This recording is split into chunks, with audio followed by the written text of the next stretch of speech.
PUBG Mobile version 2.7 will be available soon. Let's take a look at all the new content. The long-awaited Dragon Ball Super collaboration is officially here. We'll be bringing you 2 new game modes for this collaboration: Dragon Ball Super themed mode and Battle Royale Dragon Ball Super. Dragon Ball Super themed mode will be available in Erangel, Livik, and Sanhok. In this mode, we've incorporated Dragon Ball elements into the classic Battle Royale gameplay. All players will embark on a journey to find the Dragon Balls to summon Shenron. Collect the Dragon Balls scattered throughout the map. The team that gathers all 7 will be able to summon Shenron at the Shenron altar and make a wish to obtain powerful buffs. Maybe if you're super lucky, you'll get 3 wishes at once. During the journey of collecting the Dragon Balls, players will obtain a type of energy called Ki during the game. Players can use Ki to unleash famous Dragon Ball moves. Players can obtain the Kamehameha by picking it up. It equips to the pistol slot. After charging, it will release a continuous high-damage beam. Fukujutsu is another skill that can be picked up during a match. Players can use this skill to fly freely in the air and make quick tactical maneuvers. The Senzu Bean is a new recovery item that is incredibly effective. The Dragon Radar can display the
have to move quite a lot. They won't need to move out of their comfort spot unless...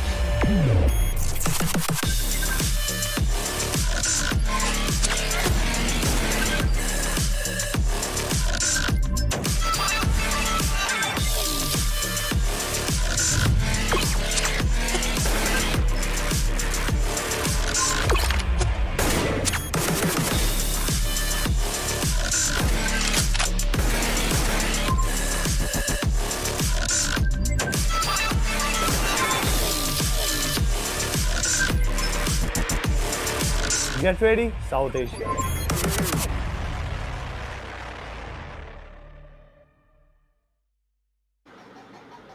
Hello and welcome everyone to PMPL South Asia Fall Season 2023. I'm your host Anna, and with me on desk we have once again Fritz.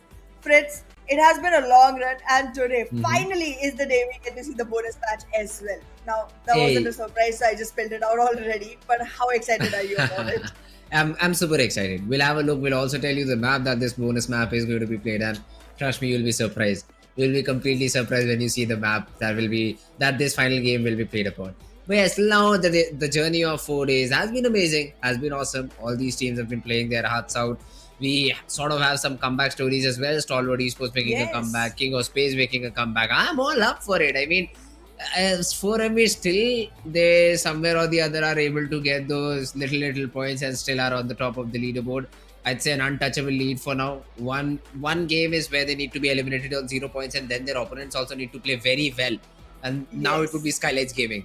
Earlier I think it was NBeSports, but now it's SKYLIGHTZ Gaming also is in the contention. So all these things have to be considered today. Super excited to see what this day brings, and this is the final day of the weekend. So even after this, we will have a complete reset for week number 2. So all these things will definitely be taken into consideration by these teams. 4MV, they would love to, just finish on with the final first top position. And let's see if they're able to achieve it or not. Absolutely. But let's take a look at how the bonus points are going to be structured now that we've already told about the bonus match that's going to happen today.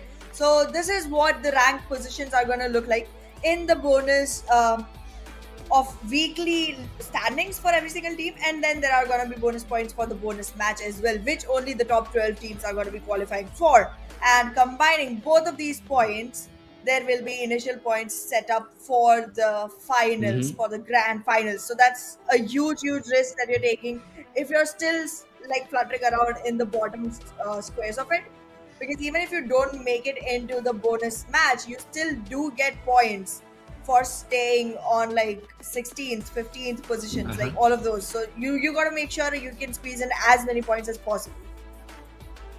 Yeah, that's true. And let's have a look for now. If this was the moment that we might have had to decide who's the one getting 20 points, so it would be 4MB. And as I said, the next competition in line is SKYLIGHTZ Gaming. Hey, the difference is huge, 31 points. Nothing to be, very worryful about, because 4MB one bad game.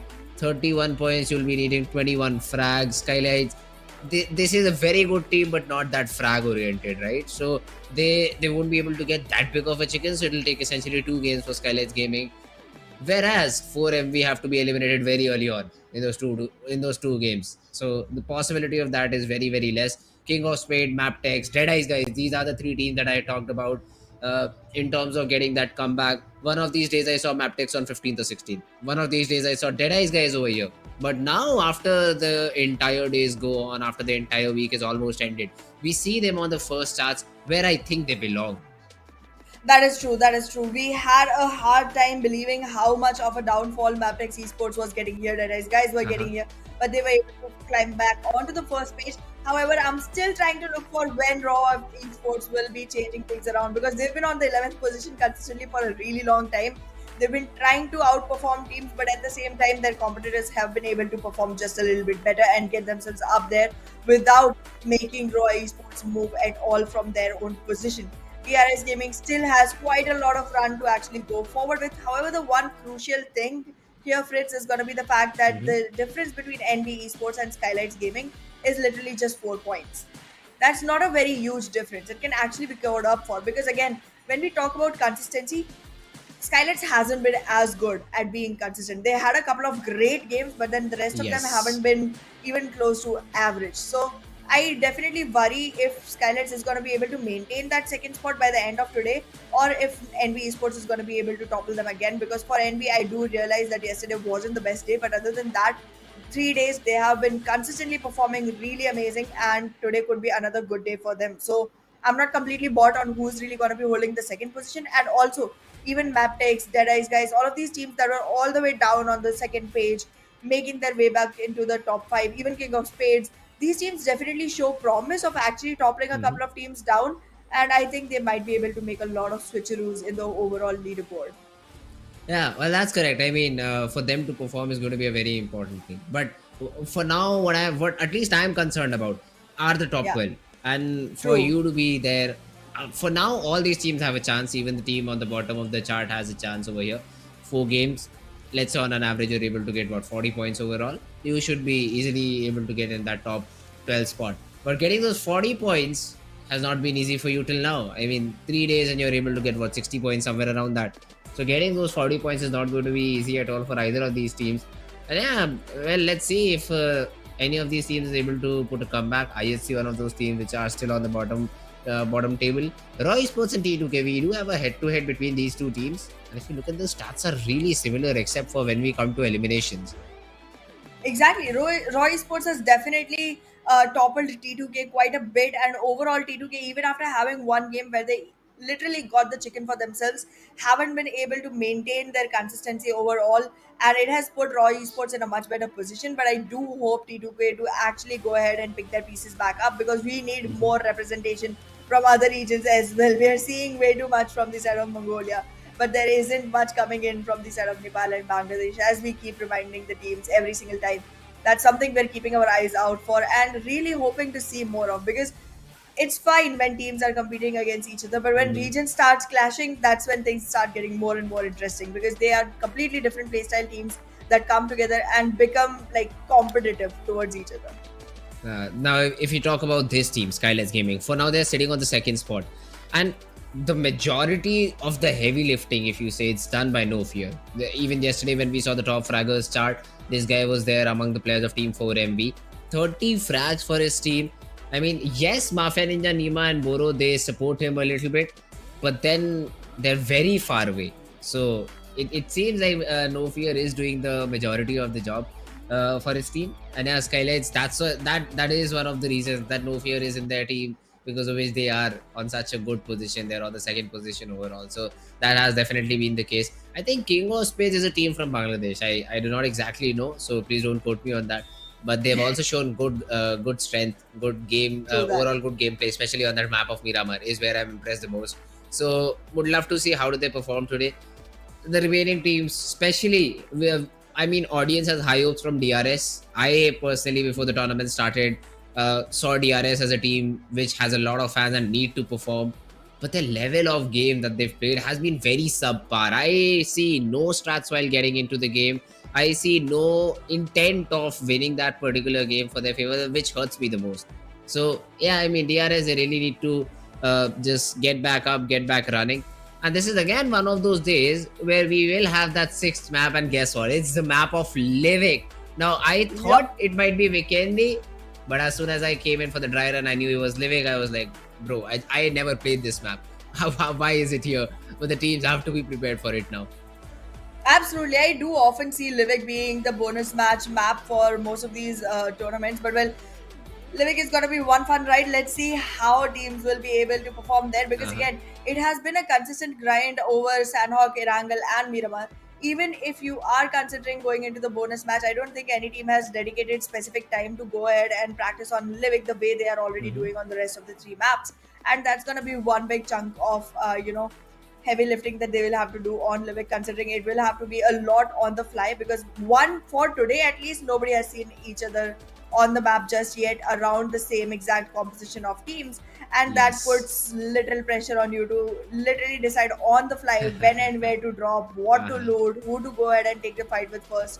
And that's just going to be a lot of surprises that the players are going to be introduced with. However, going forward, I feel like in the second week things might become a little more eased into for the teams that are going to be playing it again. But then any new team that gets added for the bonus match is going to be a surprise factor. Yeah, that's correct. I mean, any team added will be a surprise factor. Plus, this is the final day. After this, we Yep. will have Monday. That will be an off day for all of these teams to prepare for the next coming week, and the points will be reset for the bonus game.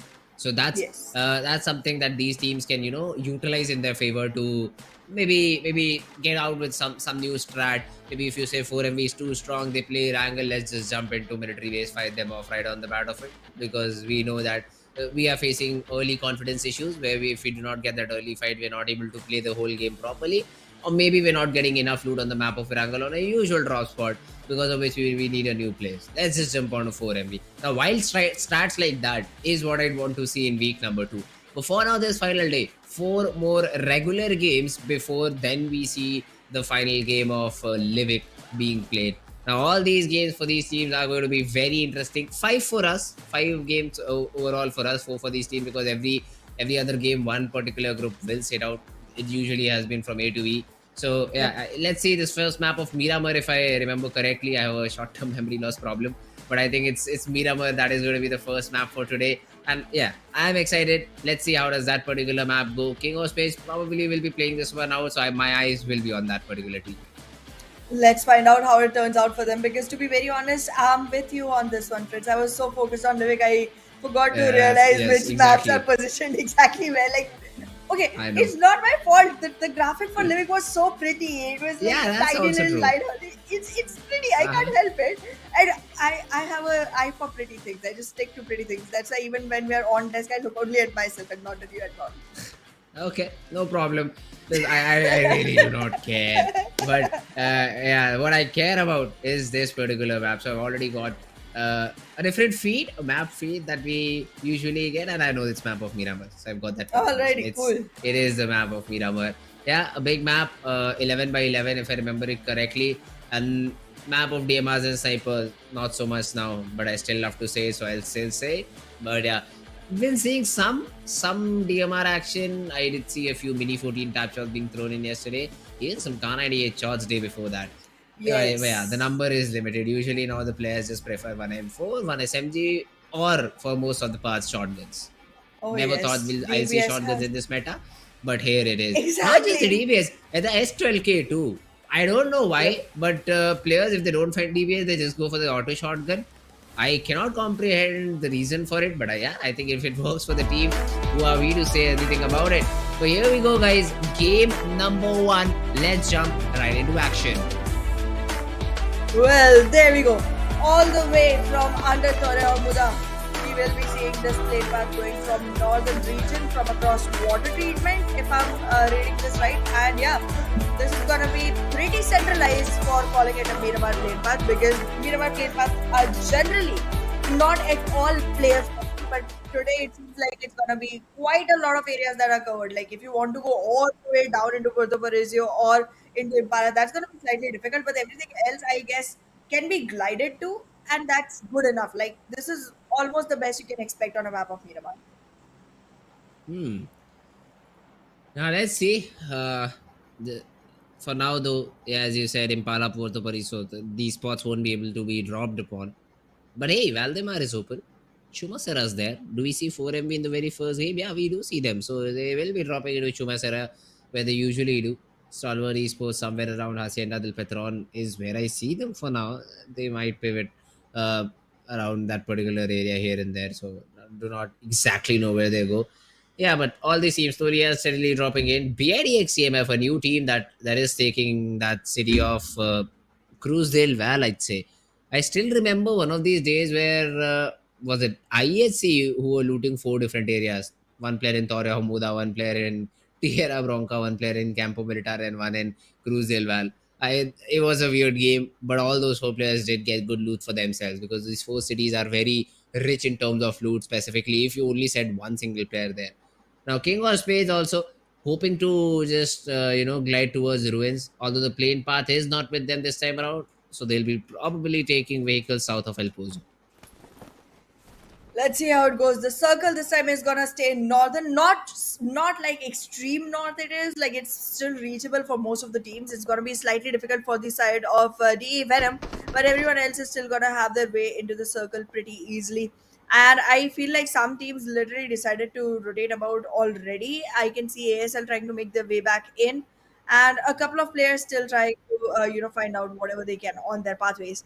Stronger fake love still on their parachutes. I think that's slightly late to drop. Most of the teams already have, and same can be said for King of Spades. But I feel scared for King of Spades more so because Leo, IHC, NBeSports, everyone is surrounding them, and they're not in a very optimal situation. Yeah, well, Leo and NBeSports, they have been fighting throughout the first 4 days too. And if these two teams play this particular game, the playing path favors them. I usually see them in El Pozo. So that's something that they'll have to deal with. And NBeSports, they did have first, I'd say 2 days were great for them, but after that it felt like NBeSports sort of lost their touch on day number 3 and 4. Let's see if day number 5 is any better for them. Sekujen for now just looting for himself as well. Also has some decent loot. Still looking for a helmet though. As soon as he finds it, he'll be ready for that very first battle. But the first battle might just come over here against the player of team JMEX. Action is very aware that Frag is available in this position. He is just sneaking around for now and would love to surprise Frag if he overcommits even by a little. Well, let's see. There it is. Oh, he You can missed it. already see JMEX players getting picked off, and Frag might not have as much luck. He has hidden away for right now, but is he going to be able to conceal himself for long is going to be one big question. He does not have any healings to get back into a good HP state. He does have some meds and some energy drinks that can help him a little, but he does not have any band-aids or anything that can support him. Stalwart Esports, in the meanwhile, does want to keep their sights set and wants to make sure that JMEX does not have a good run going forward. And I guess Stalwart Esports has adapted this, whole situation of trying to be a spoil sports for any team they find in the beginning, isn't it? That's correct. I mean, these early battle is something that JMEX would not like to have though. And the only Absolutely. thing that Frag has are the boosters. So getting back to the HP that he wants to, or I'd say that he needs to before taking a fight, is very high. JMEX is coming in with the backup. I do see Snipe hovering around Frag, even Orange with the Mini 14 that he has. But the problem is Stalwart Esports, they have vehicles. So they can go in for a quick execute onto this particular player if they have some information about him. And then suddenly just disappear away too at the same time. So all these things have to be taken into consideration. Already Snipe throwing in some shots, giving away his location. But this really might help Frag over here. Because Stalwart, they do not know that it is an entire team of JMEX who have arrived to the scene and are now trying to help Frag out. Well, let's find out if Frag will actually be in a rescuable position as of now. Because looking at the weapons, it seems like JMEX might be able to take the fight, but then the numbers do not support them at all. However, I can count one player out from the side of Stalwart as well because I see he's running on a UMP, and UMP is not going to be as easy. But the help of utilities can definitely support him quite a bit going forward. JMEX still looks like it's just gonna be a three-player party that can actually provide the right amount of ability to take part into this fight, and that's not the very optimal situation considering one of your players really has a struggling point already arriving onto his head. This has to be hard. Hmm, that's true. Although JMEX, they are able to get Frag away out of that position, so they will also just fall back. Not interested in taking in just participating in any sort of that early battle. NB Sports as well showed some interest over here. All right, so I think JMEX has that fair idea about another team being in that particular compound now. Some shots also being thrown in, so they will know that they have to just make sure that they just run away from this position. Maybe go somewhere else, rotate somewhere else to find some good loot. Because I don't think so. JMEX that early on would have any sort of decent loot available to their name, considering they came in very early to help their teammate escape that situation. So loot is something that probably they'll be struggling with. I do see a lot of teams, just trying to take the center of the very first zone. NB Sports as well. They looted early on towards one of these cities, and now are here around JMEX, who were near the center of the zone. So all these cities, I think they looted El Pozo, and after that they're over here. So it's a very quick rotation. No early fight against the players of Team Leo that early on. King of Space still went to their usual drop, Ruins, and the split that has been taken by the remaining two players, Detsom and Faisal. They will also be slowly and steadily coming inside the circle. So all these teams, let's see how do they continue, right? That's the biggest question that I have for now, because most of the extremities of the circle are empty. Any of these teams can just move in. Stage 2, stage 3, I'd say even, is really where the fight for real estate begins. The fight for the center of the zone begins, and we see a few teams, fighting it out, getting those frags for themselves. Well, the frag numbers are definitely going to be essential considering that right now nobody has been able to open up their accounts just yet with numbers of eliminations getting added to their point table. But so far, it just seems like HP has been derived, but there hasn't been any connection that actually converts it into a elimination point for any team just yet. So currently, it seems like NBeSports does have to make sure that they do survive quite a little longer because giving up that second position all on the basis of four little points is going to be something that will hurt them a lot. Considering every single position has a point boost, which can actually result into an added bonus for an initial walking into the grand finals. And the way this team has been performing, I can assure you that they are going to be in the grand finals. They cannot be taken away from that. But well, so far they do not have any advantages walking into this specific fight with JMEX, so just holding back is going to be a good enough idea. Talking about the teams that are literally outside the circle, it's going to be slightly hard for the players that are still struggling the blues. I am still surprised how easily the Venom has been able to make their way back in, but IHC is going to be one big thorn in the way, and they have already proved that. First track coming in for the side of IHC, and the Venom still fighting the blue alongside fighting IHC. IHC, I mean, 1700 meters. Now that's a big distance to cover. Even with vehicles, I'd say. Even with vehicles, it's very difficult to just run on the terrain that Miramar has to offer.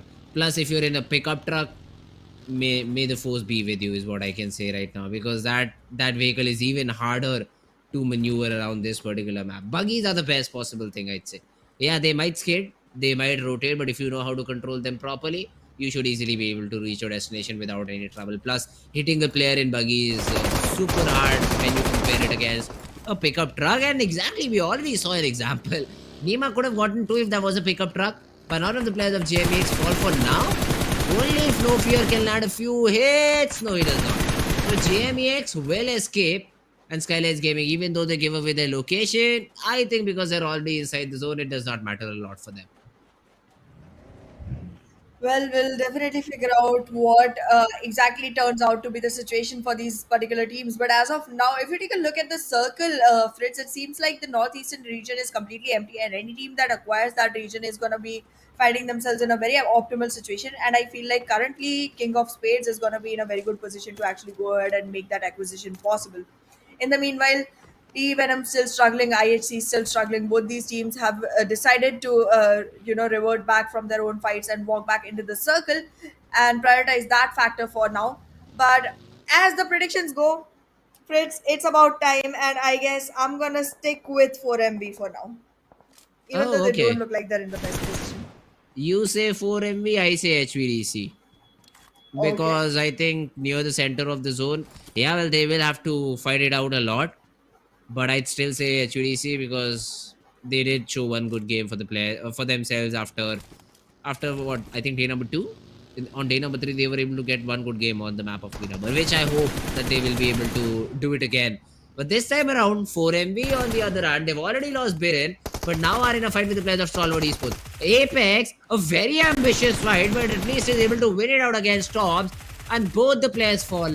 He's a little bit over ambitious, I'd say, in that particular area. Wanted to push in, has been caught off guard. And even though Stalwart have only one player standing, I mean, Action in a 1v2, if you give this guy these battles, that time you'll be in a lot of trouble, and you do. Action gets another knock and now wants to just finish the frag before being eliminated, but at least Apex will make sure that does not happen. 4MV, I early loss for them, but still are able to get 3 frags to their name. I swear I was about to switch to King of Spades and the fight just began, and I was like, now if I switch, you're gonna be on my back forever. So I just Ah, I did wouldn't not have say let a you. word. Yeah, I know you wouldn't have let me, but like, yeah, I was definitely thinking of King of Spades the moment I looked at the map again. But well, Going back into the current situation, it seems like 4MB is going to be surviving with just 2 players. Let's see how these 2 players are able to pick themselves up, because as of now, healings are going to be in abundance. So definitely Doc will be able to recover. But can he actually participate in any further fights? I don't think so. And 4MB might not have as good a run as they generally do. That's just a slight dip, but if the dip continues, they will have a hard time. And it seems like Stalwart Esports has definitely decided to just make sure that 4MB does not get enough points so that they can have enough wiggle room to actually go ahead and reacquire their position. Yeah. Now let's see, Doc. I mean, I'm sometimes surprised to see 4MB. They only have 2 players, but still are so confident that they still always want to poke and prod. Look at this. Apex is all out in the open, going for some shots. Gets a little bit help from the other team around ASL, and ASL will be the ones getting those frags.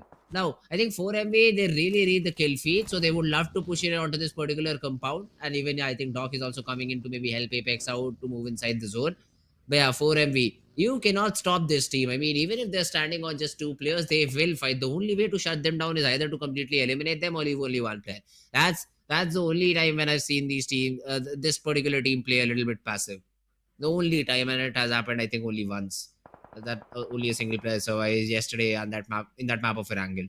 So other than that, these 2 players, just watch them get top 5 with 7-8 frags to their name. Just watch them. If they just don't indulge themselves into that early fight, they'll be able to easily get that particular scenario in their hands.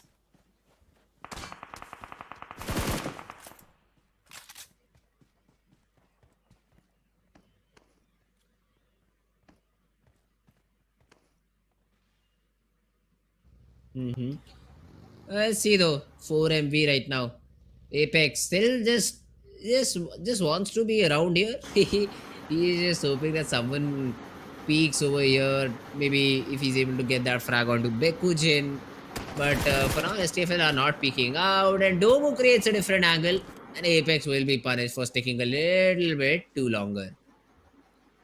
Well, this is definitely going to turn out to be one of those days where we do see 4MB finally turning into a passive team, because I don't think recovery is going to be very possible for the side of 4MB. Once the player is down, it's going to be one single player surviving. That's going to be Doc, and he might have to try and save his life to gain those position points. But look at him still trying to take the fight and getting eliminated on 16th position. Sorry, 15th. Okay, still same thing. No position points, just 3 frag points, and that's about it. Stalwart Esports 4MB both losing at very little numbers on their backpacks, making it very possible for NBeSports and SKYLIGHTZ Gaming, alongside even IHC, to be very honest, to go ahead and make some standings for themselves, which can help them out. IHC has been struggling in the leaderboard, and this might be one opportunity which they can squeeze out pretty soon.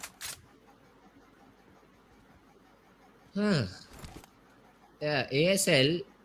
Look at these players. They have 2 frags to their name. They are in this battle. I think against the players of Team Raw officials. Yes. Bekujin on the other hand from STFL is also fallen down because of the play zone. So not the best possible game for the players of STFL too. Now the problem I see for Raw officials right now, they all are constricted in just one small little compound. And that is so open that if any team just takes their northern side ridge and decides to toss some few nades, they literally will have a flurry of frags flowing their way. That's unless ASL decides to third party them. I think XMPL has already heard me and is going for the same play over here. Rig is also very interested in joining that particular. Okay, no, he's on the other side of the hill. I thought he was very close to the players of Raw official, but yeah, maybe if he gets called upon, Rig will join into the battle and try to take this fight over here. But for sure, XMPL wants to explore. He wants to see where this team is. Maybe get a few frags because they already have the zone, so they know that they would be better off gatekeeping their opponents from this particular angle rather than seeing any other position. But yeah, like I would love to see. I would love to see how do they for now just continue with the game. And Akazo on the other hand being sprayed down a little bit. Mondo was spotted down. Mondo spotted a player down, was able to take down one, but Leo comes in with a trade. The Mondo is down. Akaz has to throw some smokes maybe to get Mondo back up and running. Domain on the other hand gets a good knock on to Knight. Fights are happening finally all over the map, and that's the third zone closing in. That's where we predicted these fights to happen. Fizzboy also falls, but this is to a player of SKYLIGHTZ this time around. So this is not looking good at all for the players of Team NBeSports. Cars getting third party too. It's better to leave Mondo out here completely in the open. Let him be eliminated, but you have to survive. That's the biggest Yeah. thing. IAWO, Woofes has been tagged up a little bit. But yeah, he will be able to reset back up and maybe take that fight, continue that fight against their opponents. Nima over here tosses a good nade and Venom also facing the elimination right now. Exactly, and as of now, it seems like SKYLIGHTZ Gaming is gonna be putting themselves in a much better position with 3 frags to their name. It seems like the defeat numbers is keeping on increasing for the team. However, I am slightly worried about what's gonna happen next because SKYLIGHTZ Gaming definitely does seem like they're gonna be closed in upon soon enough. Because there's quite a few teams that will be interested in the position that SKYLIGHTZ Gaming has, considering that NB Esports does want to escape this wrathful closure coming onto them from the side of King of Spades and IHC and Leo, sorry, and Leo too might be wanting to close in a little because the circle is not in their favor anymore. Now walking back into the circle is not going to be an easy situation for SKYLIGHTZ Gaming, but in the meanwhile, King of Spades definitely finding themselves the most optimal situations going forward. However, these may not turn out to be the best as there is another team waiting right inside.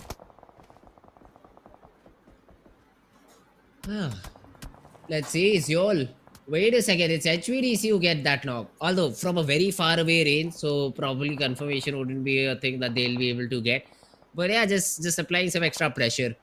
Faisal gets a knock onto the player of NB Esports as well. So yeah, these fights are all happening because of these rotations that these teams have been forced to make. Now, Faisal is able to get that confirmation too. So once again, as I was saying, KS, they really have a good way to play this map of Miramar. Although a big wave from Frag, he should have been able to get that knock onto Viper. But JMEX's player seems to just not have a good day today. He just missed all of his shots and just got eliminated over there. Now JMEX have to play the remainder of the game with only 3 players surviving. Well, let's find out if JMEX is going to have any opportunity to go ahead and capitalize with this tiny little number that they have. Because for JMEX, I think 3 is also slightly low, considering that they haven't been able to acquire even with 4 man on board. In the meanwhile, NB Esports, though, getting shot on by King of Spades, and King of Spades finding themselves in a very good position. Now I'm really sad about not having switched my prediction. However, currently it seems like the better position is going to be with T2K, considering that ASL is losing their lives to T2K one after the other constantly. T2K though, look at this, 15 meters that they'll have to move, so that wouldn't be a problem. But they'll definitely create some problems for the players of Team ASL. Not players, I'd say only player because I just see Chari surviving. Raw for now are safe. But would you really call it safe? Because there is literally a ridge in front of you that you need to climb if you want to get inside the next zone. Probably the 6th zone won't be your friend this time around. And as soon as you try to just claw your way up, T2K is sitting right there with their weapons. So they'll be happy to take you down as soon as possible. Sky for now is just hoping to be outside the compound, throw some smoke, survive over there. So if maybe Turulav has a wide idea of tossing some nades, he just does not get taken down. But King of Spades on the other hand, they get that knock, and now suddenly instead of them, it is Leo Esports is Noah pushing in. He's all alone, but that is something that SKYLIGHTZ do not know, and because of it, they've lost a player over here. Let's find out if that's gonna be one situation that SKYLIGHTZ can recover from. No, they won't, because Leo Novax is gonna be fighting it, but still loses. Leo gets taken out completely, and SKYLIGHTZ Gaming is still gonna be able to survive and walk forward with 3 players on board, going strong and long. In the meanwhile, Raw Esports still has all of them online and does have 2 frags to the name. So Raw Esports, King of Spades, looking good so far, but I'm really hoping for IHC or T2K to be the ones that acquire this victory because they really need it. They've been dropping down quite a bit. Yeah, well, if you look at the zone this time around, it hasn't been very good for the teams out north.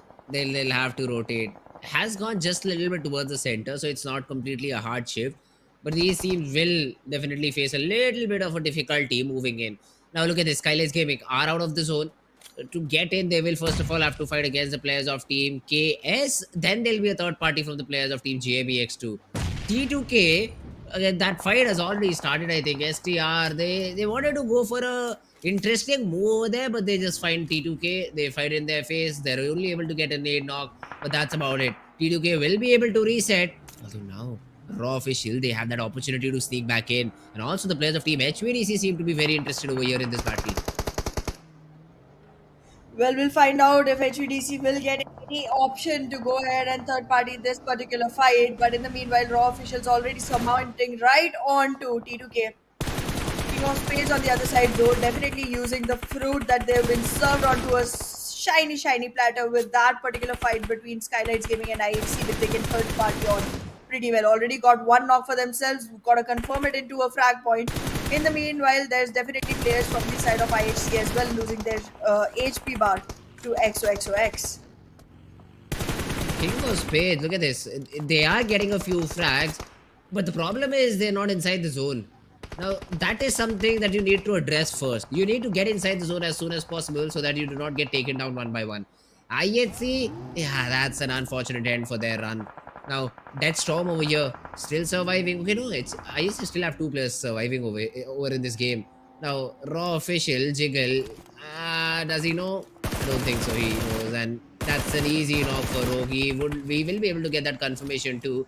Unless there are some nades coming in from the players of Team Raw official. Where are the nades, guys? Smokes are being thrown in. Rogue will escape. Sky is cooking one out, but now he has been spotted down. The rotation will come in. He will be able to avoid that particular angle. Although, no, okay, Rogue still falls. I thought he will be able to dodge that particular nade.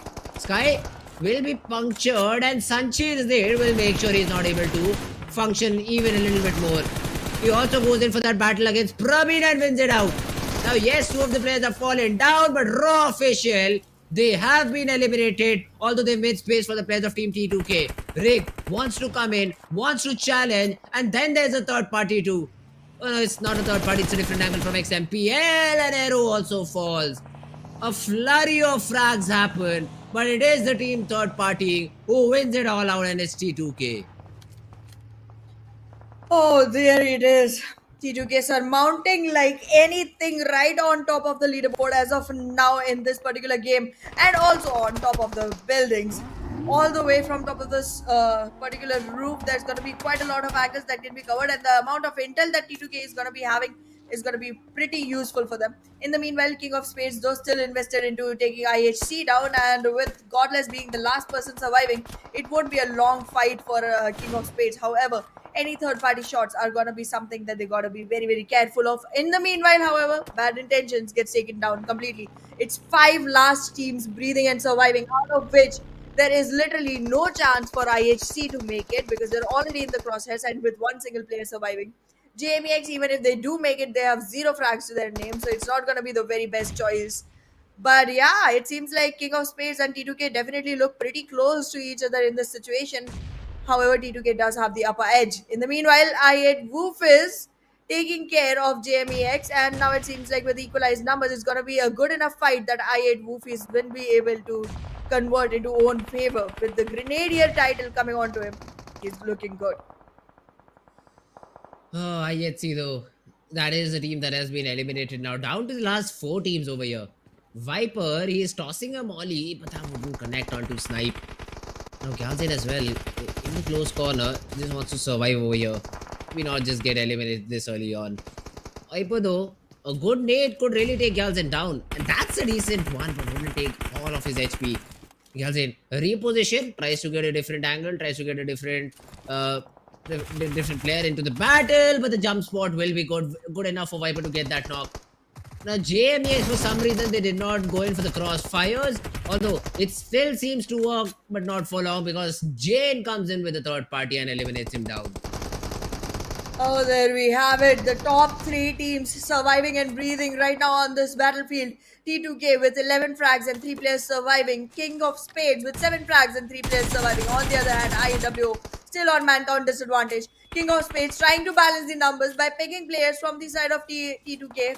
Will this be a fight that they can reward themselves from? Because Jane is already taking Faisal down, making it slightly difficult for King of Spades to come back into the fight.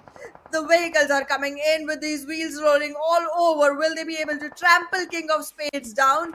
That's gonna be the question. T2K, the circle is pushing from one side, T2K is pushing from the other. King of Spades cannot hope to survive, and with that, it's gonna be the top two teams surviving. T2K and IAWO. Yeah, well, not for long because Wolfies is also very low on HP. The zone might just even take him down if it touches him. Now T2K exactly know where this guy is, and they've just got that knock onto Viper, so they will be just pushing in and will be getting that frag. We needed a Nepali team to step up. T2K it is getting a good chicken dinner, and it's not one of those chicken where you just get 4 or 5 frags. It's a double digit, more than 10 frags, and that's good enough for a team like T2K. 16 frags overall, 26 points. What a game from them.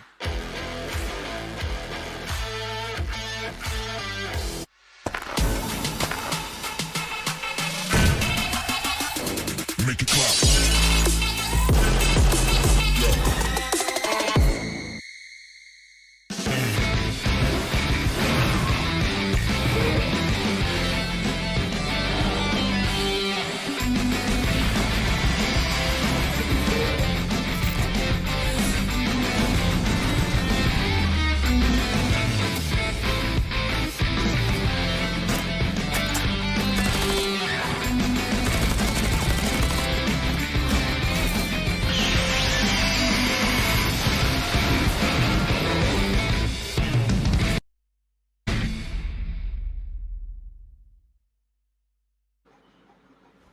Hello and welcome back everyone to PMPL SA 2023 Fall Season. I'm your host Hannah, and with me on this is Spades. Spades, this was something we were really waiting for. We wanted to see Yes. T2K take another one for themselves, put the Nepali teams up back into the competition, and they've been successfully able to do that with a huge number on their maps. But will that put it at enough position to bring them back up into the first page is the biggest question. Do you think it's true? First page, we'll have to see. I don't even remember where T2K was today in the overall standing, so I'll have to go and check. But yeah, 26 points, man, that's a good number. I mean, even Yeah. if they were somewhere around 13, 14, that definitely will put them on the first page, because the battle, I'd say, between 7th and 15th has a gap of, I think, maximum around 20 points. So getting 26 will definitely put you in top 8, top 9. So that's first page. So that wouldn't be a problem for T2K if they were there. If they were even below that, then we'll have to check. We'll have to see how many points do they need to get in the first page. But that was one brilliant performance. I love the way, Yes. especially, they decided to take those fights. So I've seen teams. See, I've seen different teams. I cannot recall the name yesterday on that map of Sanhok, the team that was able to win. I think it was SKYLIGHTZ Esports, who just got 4 frags to their name and were able to get the chicken, whereas they were having all 4 players surviving. That's a chicken I do not like. But this time around, T2K were like, yeah, we know that there's a team in front of us. We know that the chances of getting us third party are almost nil. Let's just focus on that fight. That's what they did. Now, HVDC was fighting raw official. As soon as they read the kill feed, they knew this fight is happening on the other side of the ridge. Third party chances, 0. Let's just go and let us be the third party over there and get those frags. That's what they did. Then they isolated that fight for the top 3 spot between IAWO and the other team around. They just completely isolated IAWO, ignored them for a little bit of time, and just went in for that fight against the other team. And this is a beauty, that I just found in the entire game that T2K played. JMEX MPL, obviously, it's say the pillars of this particular performance over here. But the calling from IGL, that is something just won me over. Absolutely. The strategizing has been great from the side of T2K, and on the fly thinking is something that they've gotten down to their nerves now. And that's going to be pretty essential, considering a battle royale game is generally one where you have to keep thinking on your feet constantly, because situations keep changing all the time without you having any control on it. So I think that's going to be one great addition to the whole setup of T2K to actually be able to adapt to the situations. And yeah, that's going to put them in a very good position, considering that there's 11 frags coming in from the 2 players that we saw pop up into the top 5 of the day itself, and then there's 6 more frags coming in from the same team. T2K is doing good for now, and hopefully will be able to continue the performance. Yeah, T2K, they need 2 or 3 more games like these to get extra points. That's what they'd love to have over here. But yeah, 26 points, a great game for them. Vio and Illuminate got 7 overall frags, so that's also not a bad game for them. IAW, a decent one. King of Spades, man, once again. Consistency for this team in this map of Miramar is just too good. 12 points overall in this particular one. SKYLIGHTZ gave him 2 match, 7 points. No, not bad at all. HVDC getting 6. Now, after that is where I'd say that the teams need to little bit cope up a little bit. JMEX got 4 placement points. But then again, they could have done better considering they ended up in top 5 but did not get any frags to their name. But other than that, 4MV, no problem because I'd say NBeSports is very far away. SKYLIGHTZ Gaming also got single digit numbers, so that gap is not reducing anywhere soon. And now both these teams only have 3 games remaining, so it's all just good news for the players of Team 4MV. But yeah, other than that, STFL, Venom, these teams again need to be a little bit better on this particular map. If the situation was not with them, hopefully would be better in the next game. Well, definitely. We'll find out how it goes forward for these teams. But as of now, it's going to be Erangel. We still have the big teams playing onto this map, and the Group D is going to be the one that sits this out. So, not going to be a lot of ease that can be built in for the teams just yet.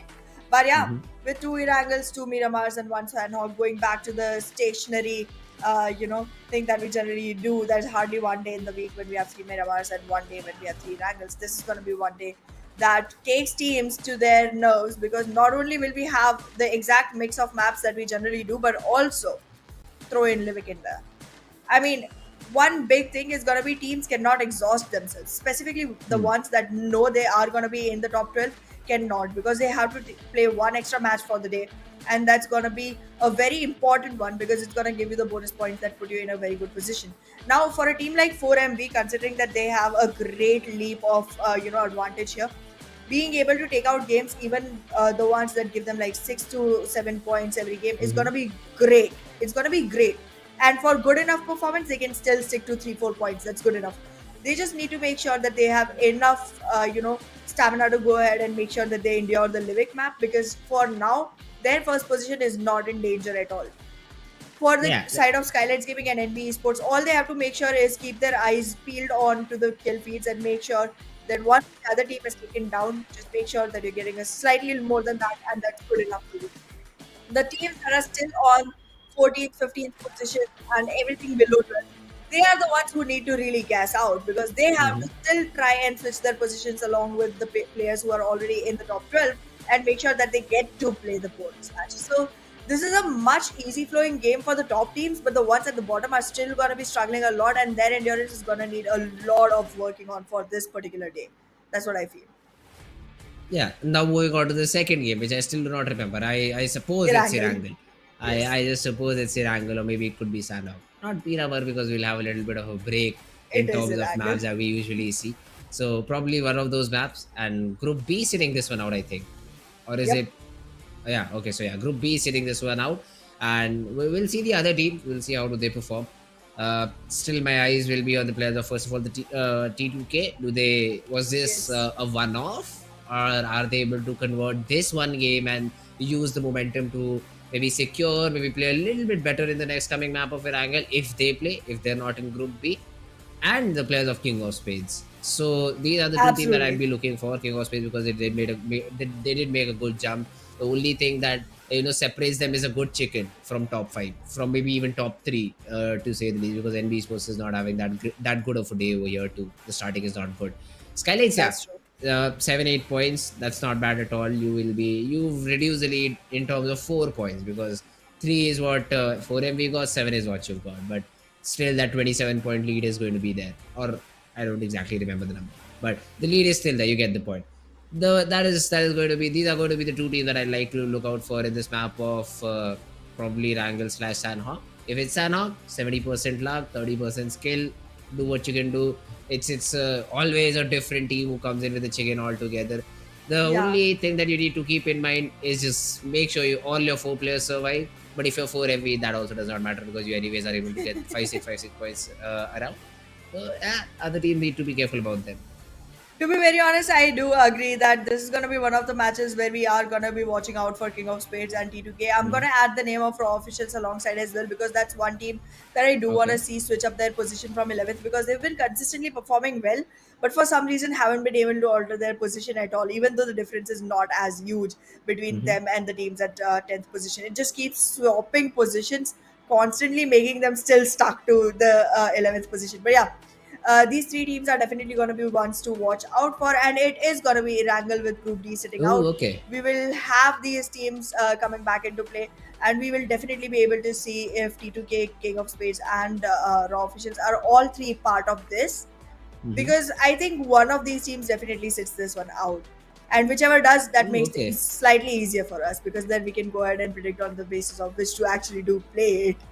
Because it's slightly getting harder considering that there's so many teams that are coming on rising constantly. But yeah, about SKYLIGHTZ Gaming, I do still feel like I'm trying to see as much consistency coming in from them, Hmm. but slowly and steadily they might get there. They might get there.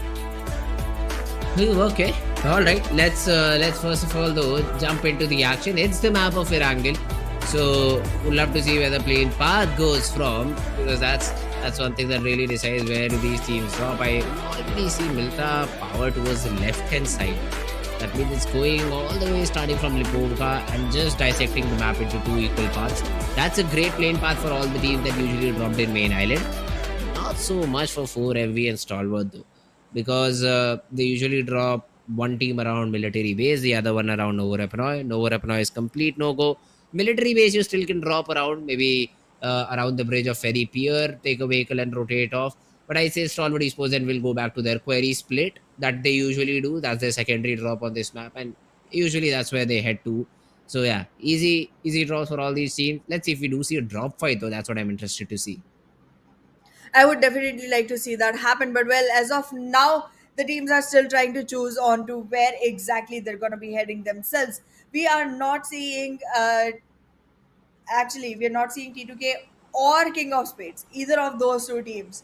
So it's going to be raw officials for me if they survive by the time we are asked for predictions. But yeah, Okay. let's find out how this goes forward, because DEADEYES guys is going to be another contender that can actually make sure that this game turns out to be in their favor, because they had a great game yesterday but they haven't been able to give as much remarkable position just yet. So this has to be one of the situations where they go ahead and squeeze that in. But look at the circle. It's going northeast. Okay, it's extremely north, but considering the fact that it's not towards the central north and towards the eastern side instead, it does give extra land area with in the form of Kameshki and Stalwart for teams to actually survive on. And that's going to be good enough. But then again, we do have teams going all the way to Primorsk, which is going to be a long journey going back in. Oh, this this circle definitely gives me vibes that this is ending around Stolber. And if that's the case, literally any team having that higher ground will have an advantage. DRS CMF would be thanking the PUBG gods right now. Thank you so much for giving us a position that literally supports our drop. Although Stalwart Esports, we talked about that query split. Instead, they went in for a Gutka split, and they've been able to pick off one of the players of Team Leo Esports. That's the last thing Leo wanted in their menu, but now have to deal with it. Well, the menu will keep altering as they go forward, and now it's just dependent on what exactly Stalwart Esports is gonna be up to. Because again, being able to take one flag out is fine and good all, but you do gotta make sure that you survive. Because last game we saw what happened to Stalwart. Even after being able to take the first blood, they were taken out at the last exact position. Weren't able to squeeze much for themselves, and that wasn't a great position. They had just two frag points, and that was about it. But yeah, moving forward from here, they do got to be very careful. I am liking the fact that they are going for drop clashes, making sure that they have early elimination points, early defeats to themselves. But this it does require a lot of survival as well for them to capitalize on those numbers. In the meanwhile, though, Leo Esports running away just because they have already lost liquid, do not want to continue with the same exact run. That's true. Although Leo Esports, the only thing that they can do right now is find a different spot and hope that there is no one near it. Because if you go towards hospital, it's always IHC who you find around that particular spot, looting for themselves. If you decide to go somewhere around Georgiopol, two of the players of Team IHC are still there, and the northern city is covered by I8W. So it's a difficult spot for the team, for Team Leo Esports to be in, and let's see how do they deal with it. HVDC though, just simply looting the city of Pochinki, no problem whatsoever for them. They are just over here hoping to catch maybe anyone that they can. 4MV still drop towards military base, so that's again a very expected sort of a drop. What I see right now on the minimap, though, probably you guys won't be able to see, so I'll let you know. Mabetex has already started their rotation. Now that team dropped Hmm. around Lipovka, but now one of their players, Wally, is around Stalwart against the players of team DEADYES CMF. So that might be a fight that we would be looking forward to us in future. Absolutely, that can be a fight that we can keep our eyes peeled for. But in the meanwhile, I do see an encounter about to happen between IHC and IAWO, which can be easily capitalized on by the players of Leo. Considering they've already lost one player, being in a third party situation is going to be great for them. But they are constantly devoted towards their rotation and are trying to move it towards shooting range and probably even relocate towards Severny once they enter into the circle. So not going to be able to reap fruits of that particular fight. But yeah, meanwhile, we do see 4MB and actually just 4MB and JMEX trying to make their way out of military base just yet, and DRS getting in their way. Yeah. Now, if I talk about the players of Team STFL, now they are still looting. They are still taking their sweet time to get their loot for themselves. And Bakujin right now, I don't understand. I think he's just scouting around, maybe making sure that there is no enemies nearby. Will also run to refuse, get him back in the vehicle, and then just maybe rotate away. That was the plan overall. Okay. For now though, they will also be moving towards the squad house now, running around Yaznaya, probably getting information, getting some vehicles for themselves. Sekujen though from NBeSports has spotted a few players of team Mabetex. Now let's see if they do take some shots and give away their position to the players of team BIDX CMF.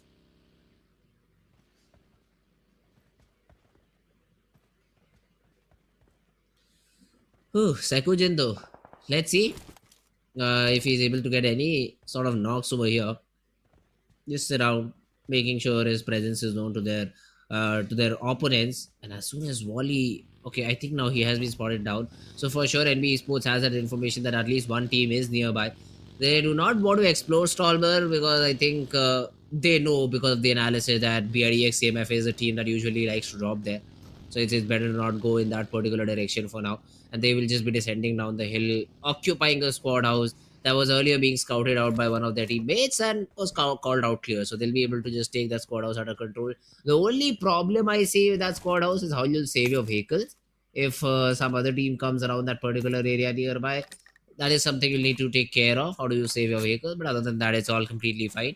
Stall was still being looted by Jax. He just found an M4. So that's also a good thing. The raw officials though, now all out in the open. Now this is an ambitious spray because you do not know the remaining player of Team HPDC where he is.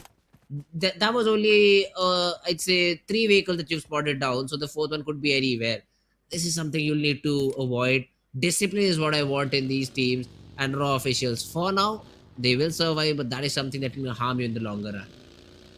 Absolutely, they do got to be pretty careful of how this survival is going to be capitalized on because, again, being one of the teams that is already trying to aim at getting into a better position from 11th, it is going to be a harder run considering that they are being slightly careless with their fights. In the meanwhile, those Stalwart Esports in a great position to actually go ahead and acquire a couple of frags for themselves, but still would have to be pretty concealed to be able to survive into the run. However, HVDC already can gatekeep IH, and if they choose not to, IH will be gatekeeping. So one of the teams is in danger, and in the meanwhile, still the kind of huge rotation they're going for, I don't understand what they're exactly aiming at from this. Huh. HVDC though, look at them. Stalwart Esports could be a threat to Sanchir over here, but now they just move away. So HVDC also not taking that. What is up with these teams? I mean, early fights, especially for teams who are very, I'd say, powerful in those 4v4 battles. If you get that opportunity to take that fight early on in such a situation, you should pounce upon that opportunity. Or probably right now they all are on damage control, hoping to get a good chicken so that they are better positioned or maybe better equipped for the final bonus game. In terms of points, that could be one of the reasons. But I really still think that if you are confident enough in those early battle, 4v4 battle, and it is being offered up to you, just take it with both your hands in the first two zones, because the chances of you getting third party, it will be very less in the first two zones. After that, it increases drastically, but none of them going for that. And yeah, all these 63 players will still survive because of it. Yeah, I mean, this is huge. 63 players all the way into such a tiny circle. Stage 2 is already going to close in. I mean, one single player from the side of Leo is all that was acquired so far, and that too by Stalwart Esports. Nobody has their open accounts just yet. Every single person is surviving on zero literal frags. However, I do have high hopes for NBeSports on this particular game, and if they are able to squeeze this in, they will be able to acquire themselves a great victory that can put them back on top and remove SKYLIGHTZ Gaming from the run, because this one is not even being played by that team. And that's going to be a good enough situation that NBeSports can capitalize on. But let's find out how this goes forward, because for now, there's a lot of teams marching right in onto the tiny little area between four quadrants. That's true. uh for now though, if I we see the players of team BITX CMF. Now Knight is still in a good position over here. STRFL, they are in a vehicle over here where Knight can really pin them down. Although they decide not to fire any bullets, they want to play it out slowly. Zeol, for a second he was in open. Fizzboy really wanted to get that knock over there, but is not allowed to do so. IHC, they have thrown in some smokes, just try to get Godless back up, but I don't think so. Unless Fizzboy is removed from this position, Godless is not getting a revive. And now that option is also just gone away because of the mollies and the nades that have been thrown in. ISC just should completely give up on Godless. That nade will also make sure. And NBeSports, they've got that frag for themselves. The only thing they need to be concerned about are their packs at this point, because IHC is not pushing you anytime soon. That's true. IHC is not, but in the meanwhile, IWO definitely might find an opening for themselves to just acquire the sweet spot that already was taken under control by NBeSports. In the meanwhile, Seal finally in the position to actually go back into safe area. Will they be able to survive though? Is a big question, because there's already three teams that are in the periphery and already ready to take up fights. Raw officials right now is still trying to make their way back into the circle. In the meanwhile, JMEX might encounter Seal soon enough, and being one of the teams that has very little to lose, they might initiate this battle soon enough. However, 4MB East, being the solo player surviving, trying to make his way back in from Yasaya Polyana, does have to be super careful of HVDC in the meanwhile. But NB Esports, they have found themselves some compounds. Is this going to be a good spot to stall at? Is my question. I don't think it is. Yeah, that is something you need to be careful about. Shifu sir, he has been taken down by IHC. Stalwart though taking a few shots, and Action is in a lot of trouble. Nirzed and Tops are too. Because this is what I was talking about. You go towards Solver, it is BITX CMF's ground. And one by one these players fall. Nirzed, no options of getting that revival, and Stalwart, yeah, they will just survive with only one player standing. Is this gonna be a good enough survival? I don't think so. I don't think so. But well, let's find out how they progress, because right now it seems like a great position is acquired by DE Venom, and they're gonna be in a great position. But in the meanwhile, if you take a look at Stalwart Esports, they're already acquired in a fight with one player lost, one player bleeding, and one player on a very low HP. Will be able to recover, but is that gonna be one fight that they wanna participate in? I would say don't.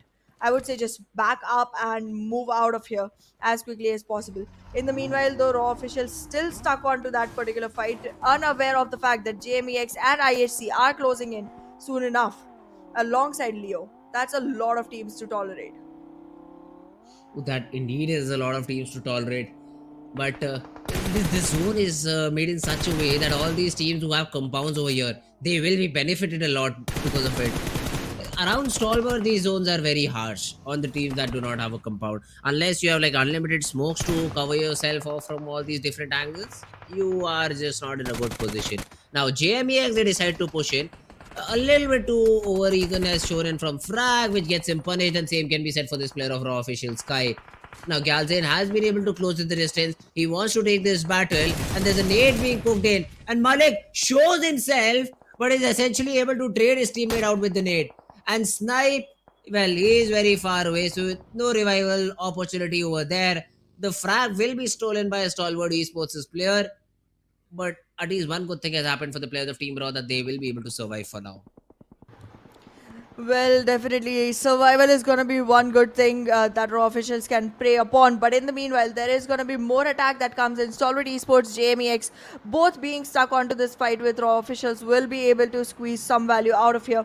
Stalwart Esports finding that one single player hiding behind the vehicle, and that's going to announce the end of raw officials. Will it? No, retaliation comes in, and with Praveen being right on aim, Stalwart Esports themselves face quite a lot of damage. Unexpected, but well, it is what it is. In the meanwhile, JMEX losing players as well, making it easier for raw officials to actually survive out of this very sticky situation at Stalbert. Ooh, East. Now he also has that M4 available for himself, looking to just take anyone down that he can. But no one shows face. The zone has again shifted a little bit towards south. Main Stalbert city is still inside the zone. PIDX CMF, they should be celebrating at this point. HVDC though would be their competition right now, because if they do not decide to go down the hill, which they should not, because that would just be them signing out their death sentence, BIDX CMF will have to fight it out against HVDC. So that's a fight I'm looking forward to. For MV though, around that hill, they are definitely dishing out damage. Baren gets a couple of knocks, and Apex is helping him clean up shop. Well, the shop will definitely be cleaned up right here, but Solid Esports, are they trying to go in from a place which is going to be super hard to navigate to? Because we do have bad intentions sticking around here. HVDC is still trying to make their way back in, and that's going to be a good enough situation for both of these teams to sandwich Stalwart in. However, in the meanwhile, if you take a look at DE Venom, surviving with one single smoke and hiding underneath it, they are not going to have a good enough position. The nade will land right on top, making it sure that one player gets knocked and it's one single player surviving to try and take the fight. Mabetex Esports, however, do lose their own players in the fight as well, and DRS gets a great opportunity for a third party, which they are gonna not invest in just yet because they do want to survive and do want to take the longer route in. Maptex Wally, he was very low on HP for a second. I was just concerned because in areas like these, if you get knocked out, getting third party is very, very easy. STFL, though, they are also falling back over here. They know that this fight against HVDC won't result fruit. So it's better to fall off from this particular position. NBeSports, one of the players also falls. So all these teams around the map, they are not having a good time getting all the way up to Stolber. We also see DRS still surviving, all four players still in the game. Still on the lower end though, so that is something that they'll be concerned about. A concern has to be shown in over here by the player of NBeSports because Akaz is down. Sekojin has been able to go and get that frag in his favor, because of which the revival will be possible. The revival has definitely happened, but will this reward them?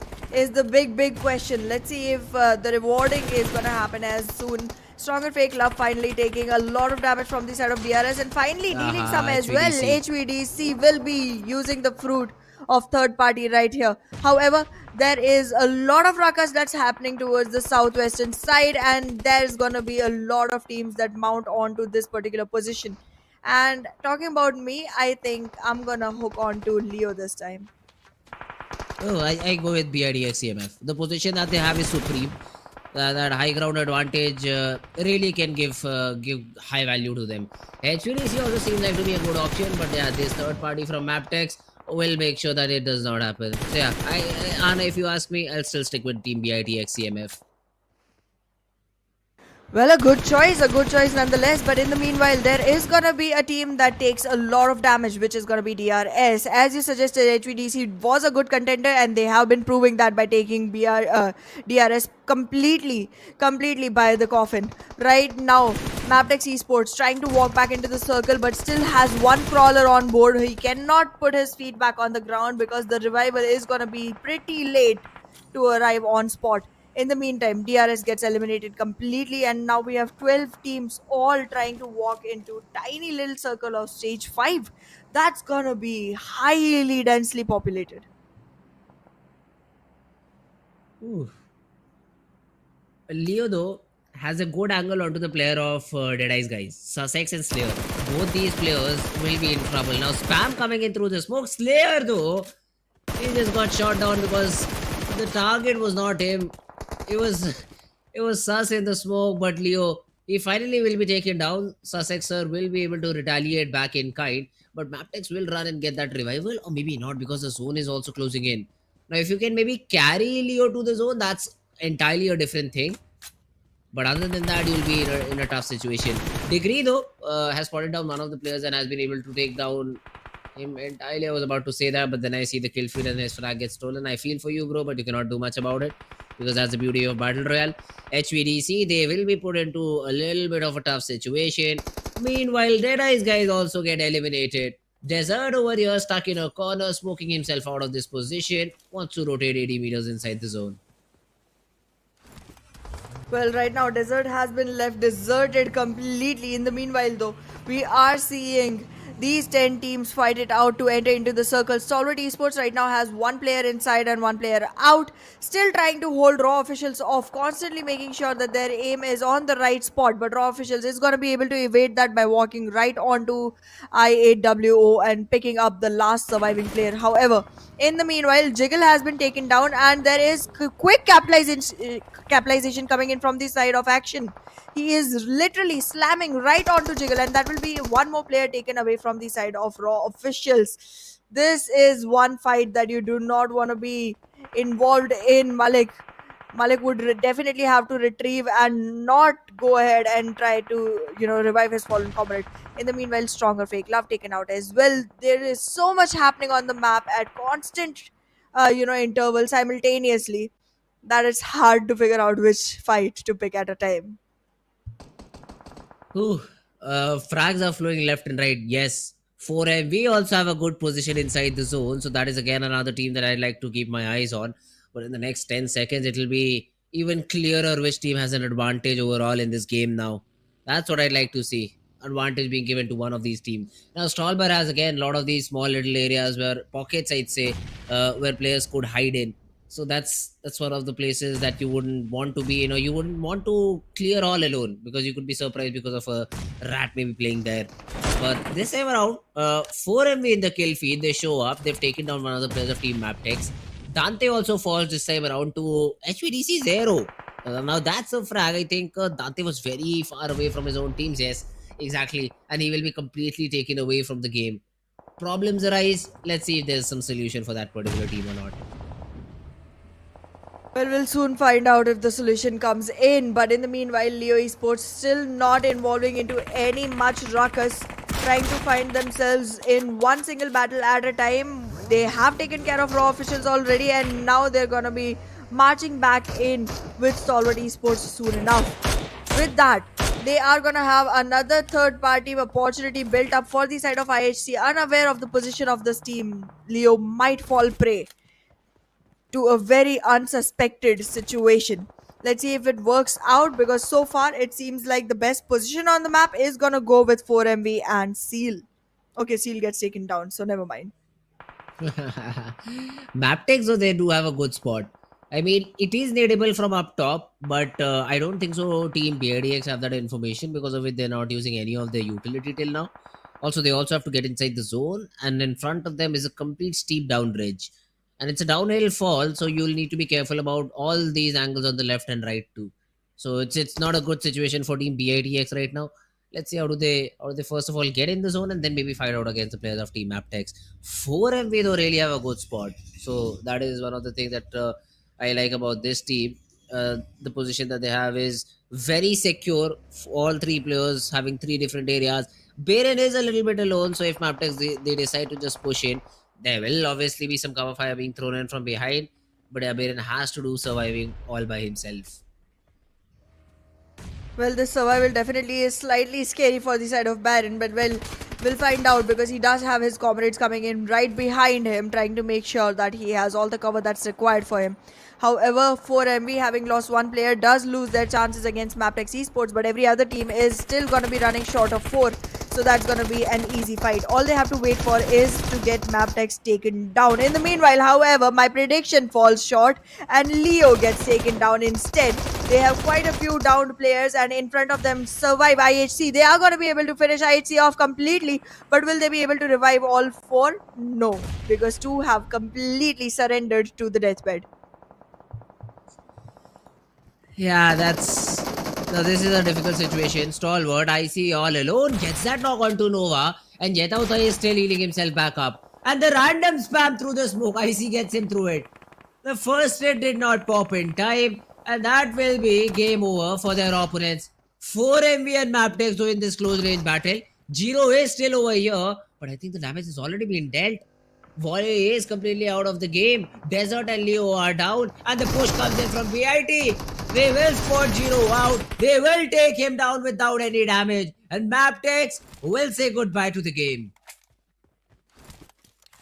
Mabetex not being able to survive through is gonna put the situation very much in advantage for the side of 4MV. With this, it seems like last three teams surviving are gonna be BITX, Stalwart Esports, and 4MV. Okay, never mind. 4MV with that number of players surviving is gonna have a really hard time, but I'm again sure Apex is gonna be investing into fights as soon as possible, making it harder for BITX to be the one that actually is able to acquire this one. With this frag, 4MV already getting happy. And now they have two more players to deal with from the side of BIT. It's going to be a hard fight to survive from, but he gets another knock. Apex! What's going on? BIT threw the game. That's what happened. BIT literally threw the game and they said, we do not want the chicken. They had all their three players standing. They could have really done it, but now they're in trouble. It is a 1v2v2 and you can just get third partied by Apex. Now, for some reason, Jax also wants to take this duel. The nade softens him up, and IC will make sure that he gets eliminated. Bad intentions. They had their chicken in their plate, but they just threw it in the garbage.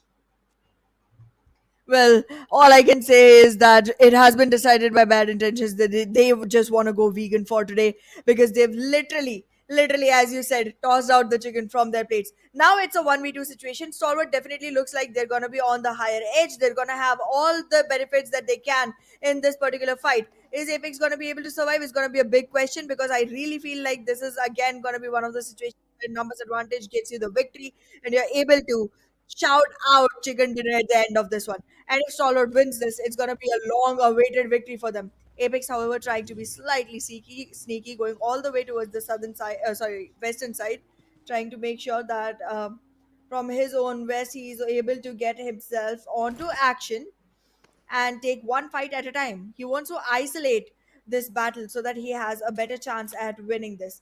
His vest, though, take a look, has been completely drained out. He does not have enough ability to soak in damage anymore. Helmet, however, will have all three bars on. No damage dealt onto the head. But then again, this particular fight, I don't think it's going to be all about headshots. It's going to be a lot of shots, and a few of them will announce Apex's demise. Stalwart, they I think have a fair idea. Now, considering both these teams are still inside the zone, I don't think so any one of them is going to make a move. So we'll have to wait for another minute or two to get any sort of action going. Unless Apex gets this knock, I don't see a reason for Apex to push in. The nade has been thrown in, but it falls a little bit short. Apex still wants to follow it up. He thinks that he has created some space with this nade, but counter nade's coming in. But action has been taken care of. The follow-up nade does not connect, and now IC has been put in a 1v1. The HP is a matter of concern for Apex, but he just closes in the distance. Now IC, he has to just connect one pump in this battle. Apex suddenly just explodes himself into the smoke, but Stalwart will still be able to find him with the random shot and convert this game into a chicken dinner. Absolutely well done by Stalwart Esports. They have been able to secure the one chicken that they've been desperately waiting for since this tournament began. And finally it's on their plates. With a relishing dinner for the night, I think Stalwart is going to be coming back in for more. However, great game for 4MB as well. Even after one single man surviving, they managed to reach the second position. That's huge enough. But with 9 points of elimination and 10 for placement, 19 total added to Stalwart's leaderboard in the end.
Hello and welcome back again, everyone, on to PMPL SA 2023 Fall Season. I'm your host Anna, and with me on the SK is gonna be Fritz. We have witnessed great game in the first one. We saw T2K seize a victory again. The second Yep. one, I don't think you're gonna be very happy with that, Fritz. Not at all. Man, this was my first correct prediction. Not first, I'd say second, but the second one, they got eliminated doing a similar thing. But then again, it was a fair fight. The final two teams were remaining with all four players. So I don't count that. But this is a literal throw. Is what these players of Team DIDEYES CMF did. For some reason, they thought that fighting 4MV alone one by one is a good idea. And that they just announced it. Why not? Why isn't that such a great idea? The two individual battles just gets in the favor of 4MV, and they're like, yeah, guys, thank you so much. I mean, Stalwart Esports, the job was made easier by them just surviving. The job just went so easy because BIDX CMF decided to just push it. I am at a loss of words. I was about to get my first prediction correct, but BID thought something else, maybe. I don't know what.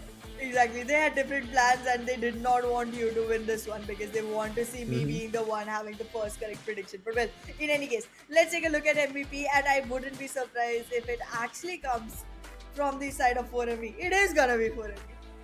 Well done, Apex. Those isolated battles definitely put him in a great spot. Mm-hmm. Easily done. I mean, yeah, sometimes you get picked off, sometimes you find yourselves in a difficult spot. But Apex was like, yeah, if you keep awarding me these, if you're not able to run me over it the first time, I'm not giving you a second chance. And easily he was able to eliminate both the players. A good attempt in that fight against STE as well. But essentially it did not go in his favor. He was not able to finally take him down. Even though IC had 6 frags, but the damage is the place where he fell short, and Apex was called the MVP of the game. Although this will help him in his overall frag standing, MVP standing. So would love to see if IC is somewhere there in that chart or not. But yeah, Stalwart Esports, they did a great job. Good closing out of the game. 9 frags between Action and IC. And yeah, slowly and steadily getting back into action, Stalwart Esports. Exactly. 4MV as well doing a great job. 7 eliminations between the two players that we saw on board. And Aero, every single time HVDC is underperforming, not able to deliver what we are really requiring from them. But Aero every now and then does show up in the top players. And I think that's huge. But yeah, Seal Esports also popping their heads in, and highest healing done. I don't think that's literally translated into game in any way. But yeah, good for you, Scooby. And if you talk about the overall ranking, yeah, 9 frags to their name, 10 placement points and a 19 frag. Great game for the players of Team Stalwart Esports. Although we'd even say 4MV got that comeback going too, 15 points for them. Mabetex got 13. Bad IntentionX CMF, 12 points overall. Leo Esports getting 10. HVDC will follow them, and Raw Esports in the charts too. So yeah, it was a good game. Erangel, again, not one of those normal zones. I think now we'll have to call this the new normal, where weird zones are all we get. They are being followed by IHC, WO8, WOI8, NBeSports, Stronger FAKELOVE, DRS, DEADEYES, Venom, and JMEX. I don't know what has happened to JMEX. Day number 1 was still better than what has happened after that. And especially today, 2 games back to back. I mean, not the best possible result. Absolutely, I'm pretty disappointed on that as well. But well, let's see how they recover from here because there's still 2 more weeks to go. But for this week, they can definitely say goodbye to Livik because I don't think there's any possible way for this team to actually crawl back in with 2 remaining matches and actually go ahead and acquire that position to be in the top 12. However, we do have 1 more Miramar for the day. And after that, we walk into Arena where we'll be seeing the TDM happen. I'm waiting to see how it turns out because it's going to be round 2 day today. So, gotta see what pumps we're getting in there. But yeah, in the meanwhile, Miramar is going to be the first thing that we encounter for the day with Group C sitting out. Yeah, I mean, this third game is going to be very fun. So, would love to see how this map of Miramar now goes. One of these groups sitting out. I think 4MV will sit this one out. So, there will be some opportunity for the players of maybe SKYLIGHTZ to get back into action because I did not see SKYLIGHTZ in this game, or they were very early eliminated. I do not exactly So remember. SKYLIGHTZ did it But yeah, today. Okay, so now this particular game, SKYLIGHTZ will be there. Let's see how does SKYLIGHTZ play overall, and it would be a fun game to watch. Absolutely. I'm definitely keeping my eyes out for SKYLIGHTZ and T2K and King of Mhm. Spades as well. All these three teams were sitting out on the last one, and this is going to be one more playground that they can encounter and make sure that they make the best out of. Considering 4MP is sitting this one out and Stalwart is still playing this one, I think Stalwart will again have an opportunity to go ahead and close it on that lead by acquiring one more winner without having 4MP following right behind them with the second position. Mhm. Okay, Miramar is for sure going to be very interesting. The previous time we saw, I'd say King of Spades again, they were very good on that map. T2K, they sat this one out, if I'm correct. So they got a chicken in that first map too. So Yes. now coming back again to a map which you were able to be the victors on. Now again the zone went to water treatment, which was comfortable for you. But what happens when you decide to rotate? When you have to rotate? Although the game you played, it does not matter where the zone ends. If you just have the perfect calls like that, if you have the perfect teamwork just like you had in game number one, you should be well and good. You should be setting yourselves for another good game in this one. But yeah, that has to continue. That is the only thing that I'd say has to be taken over. Stalwart Esports as well. I mean, you getting a chicken in Erangel will definitely put you up a little bit.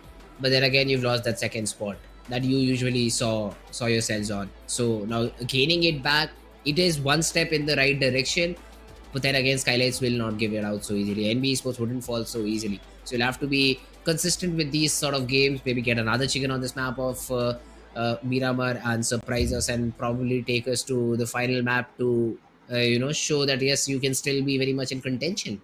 Exactly. That's going to be one thing that we're all going to be keeping our eyes out for. But in the meanwhile, it is going to be Miramar, and we are going to be seeing quite a lot of teams trying to take advantage of the fact that Mhm. 4MB is not here. And now the fact that they have already put themselves in the leading position and then again gotten a great game to push themselves even further away. There's a lot of crawling back in that has to be done specifically by SKYLIGHTZ Gaming, NBeSports, Stalwart Esports, and also I guess I'm gonna add the name of King of Spades in the list as well. So these teams can Why not? definitely try and make the best of this situation. But then there are some who are literally trailing behind. I want to see DRS step up. I want to see BITX step up. I want to see JMEX step up. These three are going to be teams that I really, really, look forward to seeing change things around and maybe shuffle the leaderboard a bit. That's true. And let's see if today is the day, or if this is the game where they're able to do any of those things. Talking about the playing path though for this Miramar map, Los Llores is where it starts. Campo Militar is where it ends. Now, places anywhere I'd say west of Hacienda del Petron San Martin won't be easily droppable. So basically, you'll have all these teams constructed in the eastern side of the map, eastern northeastern side of the map, and would like to see. I mean, how do you fan out, especially for teams like King of Spades? They usually literally go in the opposite direction towards ruins, the other corner of the map. Now, for them, this is not going to be a fun game. And I think for the very first time, we might see that Southern Little Island some love being shown towards that particular place. DIDEX CMF is also interested, and so are the players of Team King of Spades, I think. Well, we'll find out soon enough if this interest is gonna, reap any returns for the team. Because again, no matter what you invest in your interest, there has to be some interest getting, reverted on it. But in the meanwhile, Deadeye's guy is trying to go pretty far away from the rest of the crew and acquiring themselves something super, isolated. Mabetex again opting for Campo Militar, if I'm not wrong, and the circle just going completely wavered for these other Mapex. It's going to be a long run for Mapex to actually come back, and they either have to start up with an early rotation or be okay. Never mind. I was about to talk about survival, and in that meanwhile, ASL already loses a player to MB Esports. First blood already drawn, and we would be like thanking the stars right now. Thank you, God. We needed a good game. You've given us the opportunity to show one. We are very thankful for that, and that's a good thing. Although the loot is not a good thing right now, so NB Sports also need to make sure that they have all their four players surviving too. I still see Assassin inside a compound and has that M16, so it will always be preferred over the Deagle that Akaz has.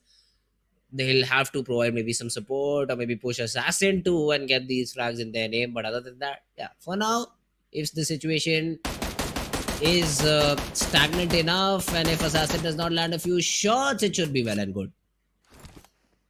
Well, let's figure out what happens for these teams because as of now, it seems like there's going to be a lot of struggle that the teams have to go forward with because Assassin right now is going to get slammed in by NBeSports and it does not seem like an optimal situation. There's two players waiting on the back lines, there's two players trying to slam in right onto him. This is not the best situation for them. Not at all. I mean, Sekujin also pushes in. NBA Sports, they just gathered around Assassin, and he thought that he has better loot. He found that M16, he would be able to take down at least two players of NBA Sports over here. Just ends up falling with false hope that he had himself. So, NBA Sports would be happy with the start that they have. Two frags to their name. And already inside stage number one zone. And zone has also gone all the way south. So, this is also again one of those things where all I'd say most of these teams, 60% of the teams will be happy with with zone number one. Well, let's see what happens to these teams because as of now, the things are not looking good for at least ASL. In the meanwhile, however, Leo is trying to acquire a great enough position for themselves, which is going to be pretty optimal going forward. But then again, even with all the loot, if you're not able to acquire the right position for yourself, it's not going to be happy enough for the side of Leo. Yetauta has been contributing quite a bit to the team, but the rest of the team also has to step up. Even after great number of frags, they are losing out on victories. In the meanwhile, King of Spades, you better save your souls because Stalwart Esports is right around the corner. Hmm. Stalwart Esports, let's see if they're able to get this fight in their favor.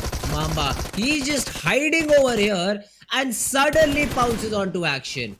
Now, that little, I'd say, good play, little high IQ play wouldn't be the right word, but he was just making sure that action wasted his bullets.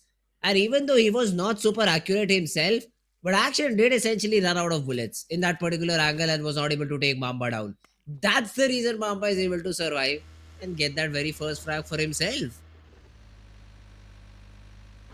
Well, let's see how it goes forward because as of now, Mamba with the frag is going to be super happy. And in the meanwhile, there is a deficit that Stalwart Esports is running around with right now. It does not seem like a very good position for Stalwart or for ASL. Again, two of the teams that invested into a very early fight struggling to make sure that they survive till the end.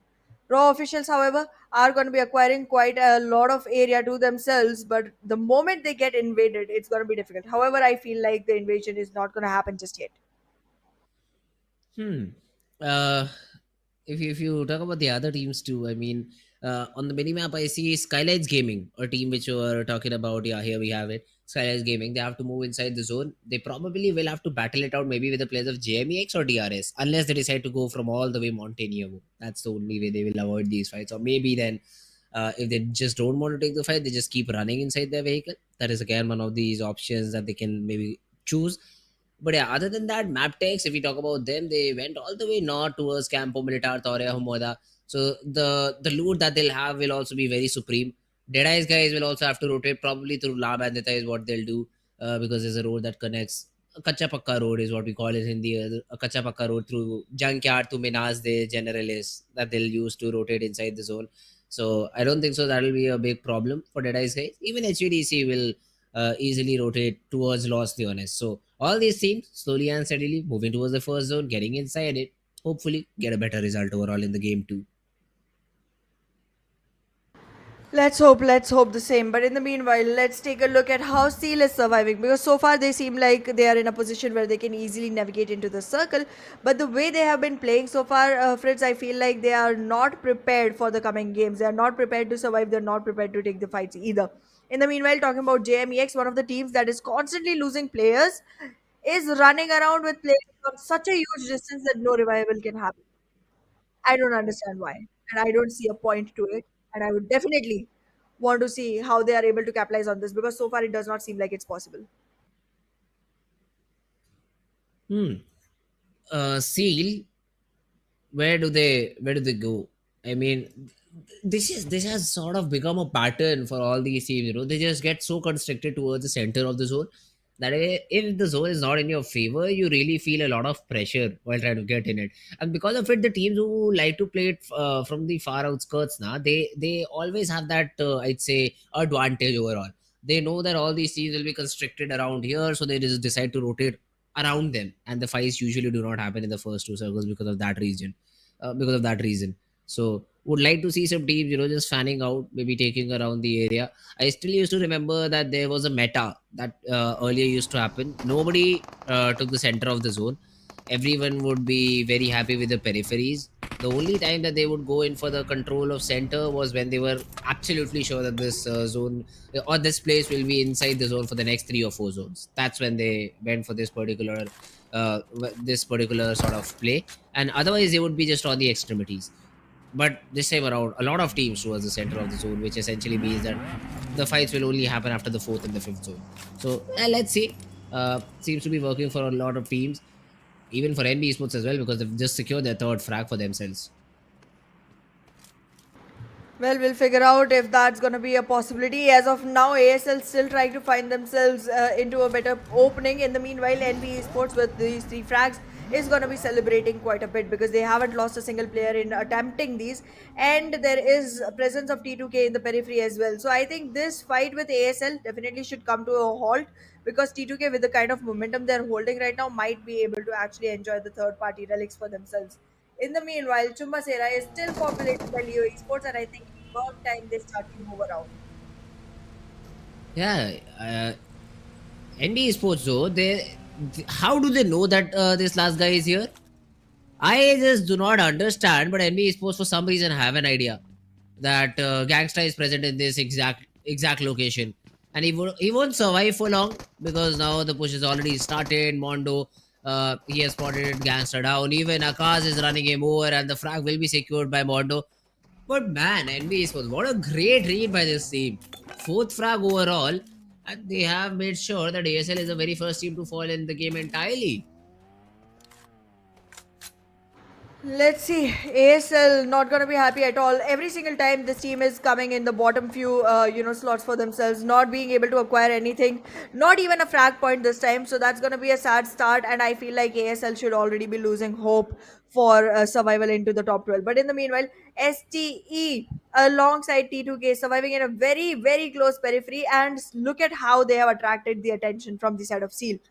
I'm not very sure if Seal is going to be able to reap the best benefits out of this fight, but they definitely will have an opportunity to do the same.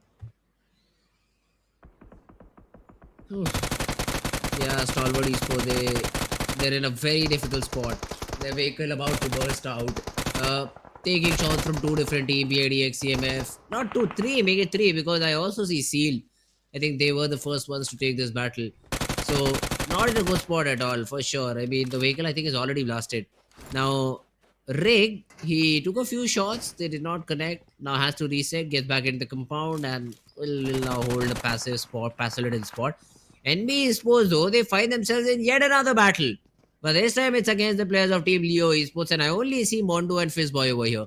The backup will obviously arrive, and then I'd like to see NBeSports take this particular 4v4 battle in their favor. Although, even from Leo, it's only Noah, and Slipknot, and the remaining 2 players are, I think, providing cover from behind.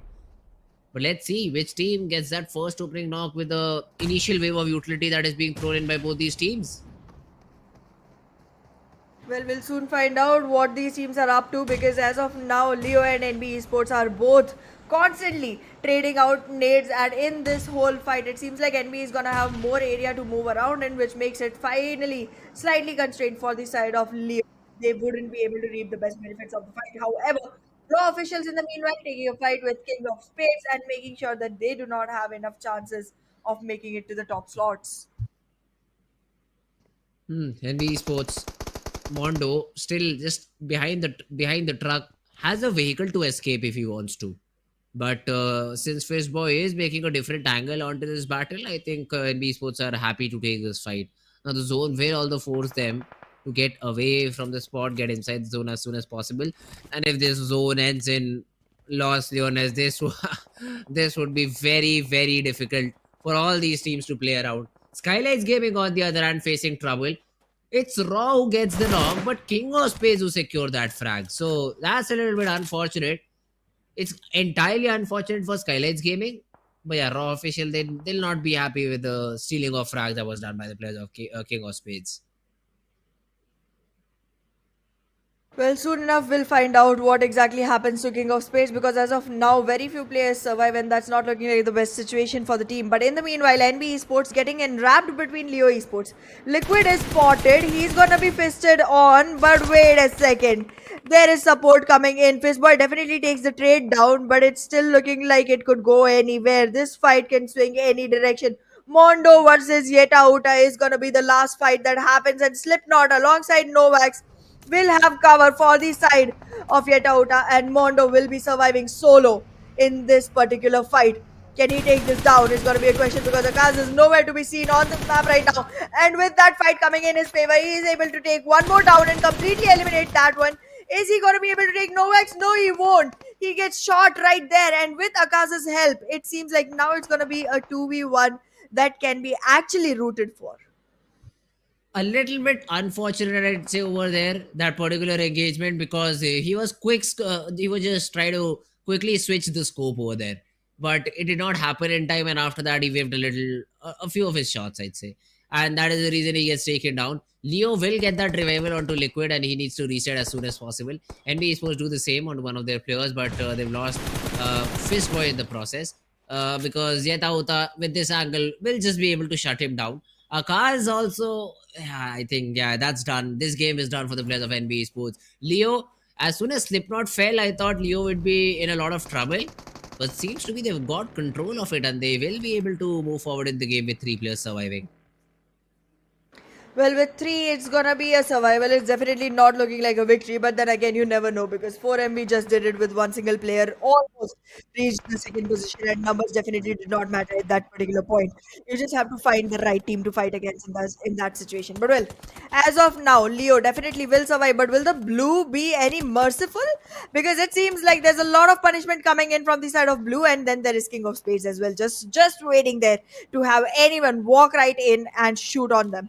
In the meanwhile, NBeSports also going through the same exact pain, and both these teams who have just fought against each other can now actually sympathize. But I think Leo will have some vehicles. So Nova has a vehicle which will be brought to just maybe pick up Yetauta and get him also inside the zone. But NBeSports do not have the same luxury. So they will have to maybe run their way in, and within the next 30 seconds, the stage number 5 is also coming in. So for them, this game is completely over. Yetauta also finds a vehicle for himself, so Leo wouldn't have a lot of trouble getting inside the zone. But on the other hand, if we talk about the other teams, Stalwart still around the center. It's the 2 players still surviving. T2K around them too. So this is looking like a great game for the side of Team T2K as well. But if you ask me, I'd go HVDC. I'd say HVDC is a team that I really think will be able to win this entire game out, considering the position that they have inside the city. And the way for rotation is completely free for them. I'd stick with HVDC this time as well. Alrighty, I see where you're going. But however, I'm gonna be slightly to the north of you, and I'm gonna pick DRS. It is gonna be a slightly, bold pick right now, considering the way the run has been. But I think in this particular game, they do have a shot. They do have a good shot. Okay. Interesting choice though, because I've seen DRS throw away good situations too. So it's, as you said, a bold choice over here. Snipe though, for some reason he decided to just stop his vehicle in the middle of nowhere, and Soulless says thank you very much for making such a big blunder. I'll punish you for. Gets that frag for himself. 2 frags overall. SKYLIGHTZ Esports still in the game, still surviving. JMEX would like to get maybe that trade for themselves. They are shooting at the feet of this player, but I don't think so. Soulless has a lot of trouble inside the zone, just throws a smoke and is chilling behind the truck. Well, this chilling is not going to last long because again, you are going to be spotted. And look at that, Soulless has been taken and taken a fancy from the side of T2K, and now T2K XMPL will definitely be revealing this information to Rig as well. And soon enough, T2K will be able to make sure that with that information, they can go ahead and acquire as much position as they are capable to. Kirito, however, will survive still and will have a good enough shot going forward. Let's see. This time the votes have finally gone wayward. They are not looking completely DRS favored, and finally we can see people supporting some new teams. We can see SKYLIGHTZ Gaming and DEADEYES guys up there beating DRS down to the game. Yeah, this was essentially bound to happen. We used to see 60% votes for DRS, but when you don't perform, then this sort of things happen. Because DEADEYES guys and SKYLIGHTZ can be seen in the top charts. So of course the support is going to shift in their favor. So let's see if these two teams are able to perform this time around. King of Spades, if we talk about them, they've already lost Faisal early on, and ExoX is also in a spot where he cannot be retrieved from. So it's only up to Mamba and Deathstorm to make their way inside the next zone too, because this fourth zone is about to close in the next 10 seconds. DEADEYES guys on the other hand have a fight on their hands, and it seems to be it's only Sussex are surviving. Now, I don't think so that all these players have been completely taken away from the game, so the revival possibilities will still be very much there. But how many revivals do you get? I don't think so much, because Domain has already started to finish the knocked out players. Well, with that, it's going to be one last player surviving from the side of Deadeyes, guys, who is still on the knees and can be brought back up. But that opportunity again depends at the mercy of Domain. But wait a second. Kirito, in the meanwhile, gets taken down by JMEX of all the teams. And that puts them with one single person lost on the side of JMEX in exchange of 3 from the side of Seal. However, those track points haven't been added for JMEX, to be very honest. But in the meanwhile, Raw officials, they are trying to pick up another fight with Mamba. Let's see how that one goes, because King of Spades right now do hold the upper ground in this fight. Yeah, King of Spades, they do hold that upper ground. But let's see, just two players, the numbers is not with them. The numbers are not with them, so that will be a big trouble. DEADEYES guys, though, they were able to get 2 of their players back up and running, but Shifu gets shot down back. The nade just connects on him. He goes down. A revival is also being thrown in, and Sussex is trying to make sure that he's able to hold down the push from Team I8 by tossing a few nades out. So, DEADEYES guys will be brought back up to 4 players surviving. But the problem is, I8, they will always have that better chance, a better angle at this battle. Because they have 2 ways of entering into this compound. One of them being this particular hole to work with, and Shifu sir tossing a nade right at the feet, and Domain goes down. Now, his frag is also being attempted to be confirmed, but that's not the case. Wolfies has a DBS, so this close range battle is not going to be easy at all. But DEADEYES guys, this is your chance. This is your way to get back into the game. Slayer sir tossing a nades, tossing these nades left and right, hoping to catch anyone off, but I don't think so. Domain is getting that revival anytime soon now. He will essentially bleed out, because DEADEYES guys have already descended down the floors. Finally, Viper touches Domain out. But do Team DEADEYES guys push in? That's the biggest question. I think they should have already done it, considering they got that knock. But they decided not to. They just want to hold this angle out. Viper also has a shotgun in his hands. So I8 is ready with the close range battles and probably wants to take it in their favor. But let's see, DEADEYES guys. Slayer sir tosses a nade, does not connect. Easy dodge for the players of Team I8, but pushes in with the DBS and gets a couple. Now that's the way to break the crossfire. And suddenly, the fight where I8W were preferred, it has turned in the favor of DEADEYES guys. Wolfies, he is able to get that final confirmation onto Sussex, and also gets another frag and converts a 1v3. What a shot! What a clutch! And Wolfies just comes out on top.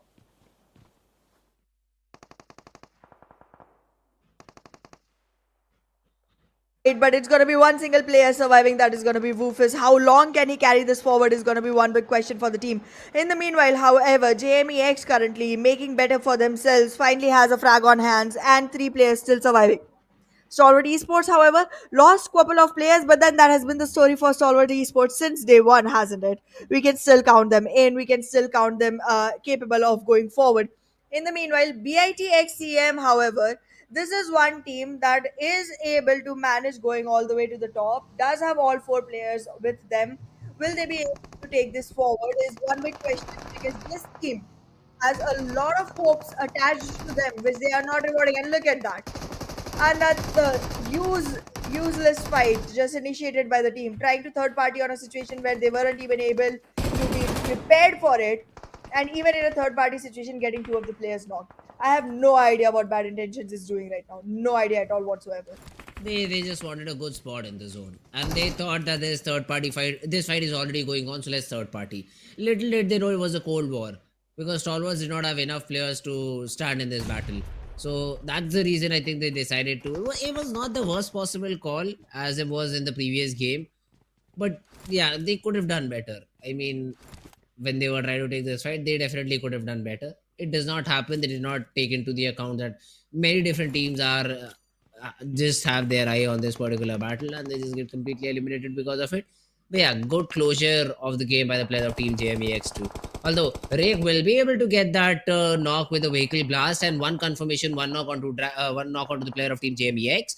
But the revival will come in and Rake also has to reset. So that's another problem. T2K, well, they are also being pushed in by the players of Team Mabetex. So Rick needs to support his teammate first and then maybe go for this fight.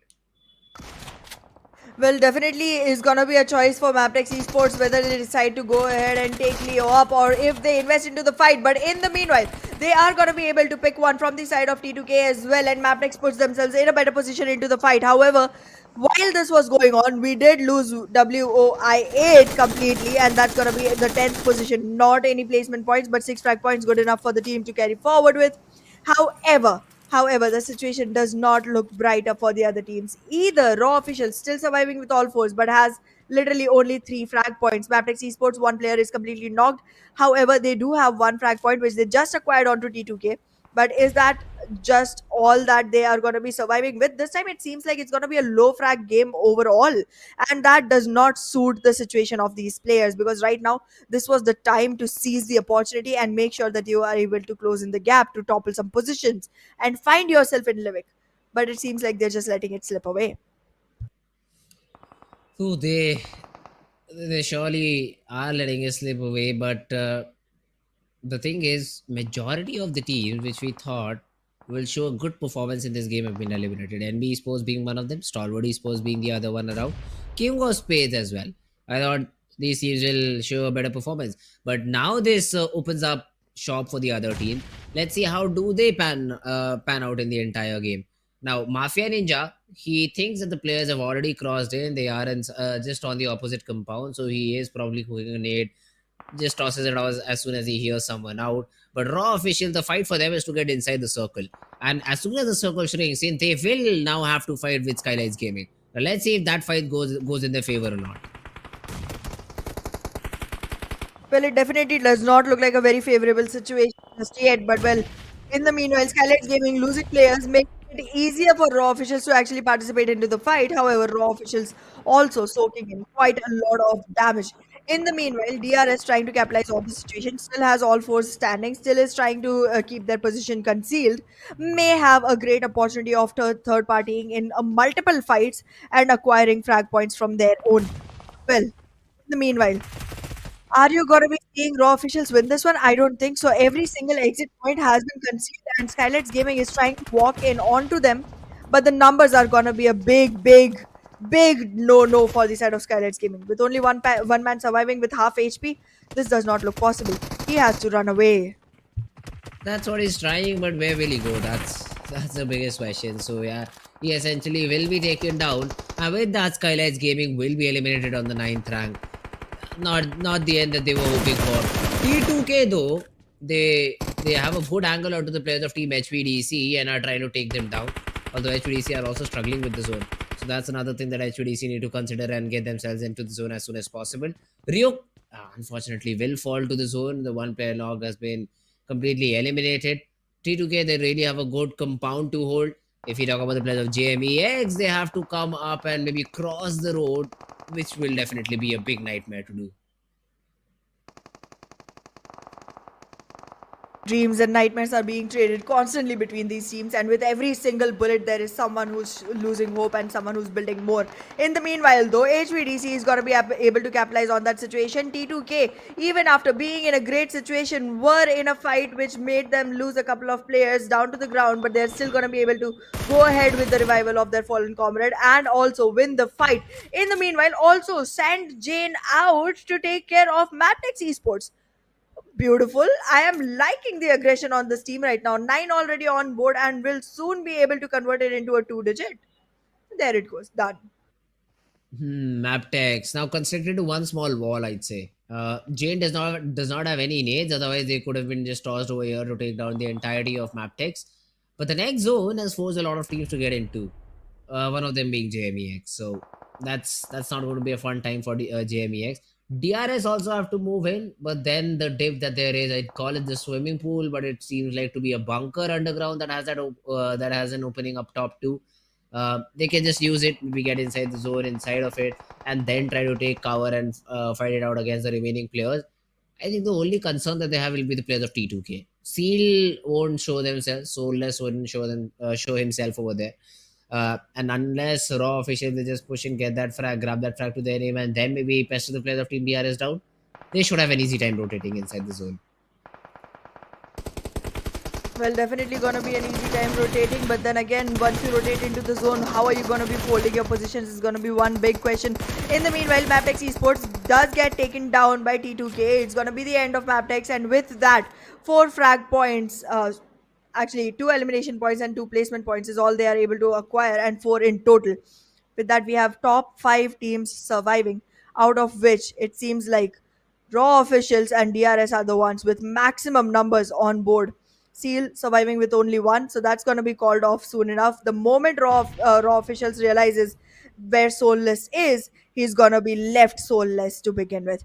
In the meanwhile, though, Raw officials does have to take care of the fight with DRS as well, because now that DRS has started moving into the zone, they will be facing Raw officials sooner or later, and they aren't prepared for this fight just yet, considering they have not invested in any fights so far and the momentum isn't in their favor. But you never know, things can swap around. It's a battle royale after all. Yeah, DRS. Let's see if they're able to get this fight, because Jiggle has an off angle over here, and even Malik is not expected. If he tosses an 8 though, that situation could change entirely. So DRS are playing around the ridge for now.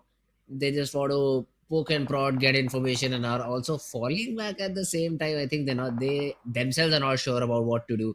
But now this is the final zone, so you really need to run towards the center of it. And we already have Soulless, who has that sort of pseudo compound to his name. Now, one of the players just falls to the zone. What? Delta just fell to the zone. Gyante gets that knock onto the player of T2K. Rig is down on the ground, and Rose wants to close the distance. But little does he know, there's a team on the right. Raw official might just come in with a third party anytime soon. Raw officials definitely might seek that, sweet opportunity to go ahead and capitalize onto the player numbers.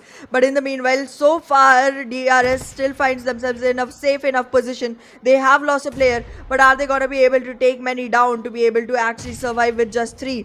The lost player cannot be revived so far, it seems. But now it's going to be T2K that keeps dropping to the ground. In the meanwhile, they are able to secure one onto JMEX, but this opens up a third party situation for the side of DRS, which they are very ready to capitalize onto. T2K being fired at from 2 different directions with DRS and Raw officials, both them having their sights set onto T2K. And now with the damage of the nade, it's going to be a call for DRS to go ahead and finish the fight off. They are able to. They can conceal. And this makes us left with 3 literal teams, 2 of them running with 4 men each, and 1 single team with a single player being Seal. This situation can go any way. Either it is going to be Raw or it is going to be DRS. Depends on who gets Seal first. Okay, Raw has 1 knocked player. That's going to be a call for ammunition from the side of DRS. Will they march in is the question. Yeah, that's another knock onto Sky. And Jiggle also falls with Molly. This is a DRS game now. Malik, he is the only one surviving outside the zone, will get that frag confirmation. And DRS Gaming finally are able to get that chicken, and someone about us gets the perfect prediction. Yes! Yes, I do. But well, I'm not going to take this credit away. DRS definitely deserved this chicken dinner. They were able to hold that fight for a really long time, and then finally invest when it was the right time. They have clearly shown how to pick your battles and how to win them right. With this winner chicken dinner, DRS makes their comeback start up, and they just have to continue with the momentum. With 8 eliminations and 18 total points, DRS acquires themselves some meal for the day.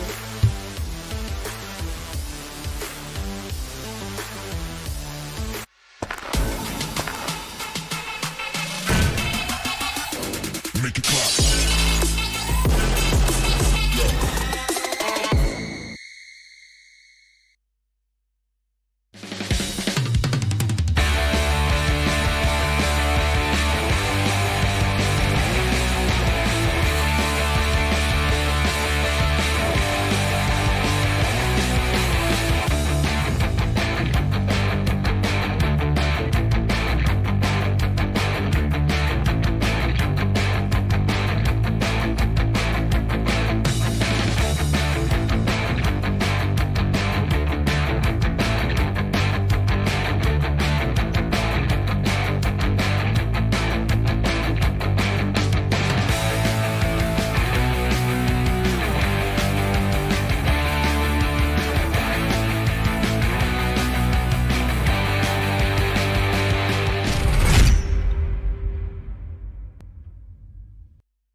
welcome back everyone to PMPL SA Fall season of 2023. I'm your host Anna, and with me on desk is Spades. Also, you could say the person with no correct predictions.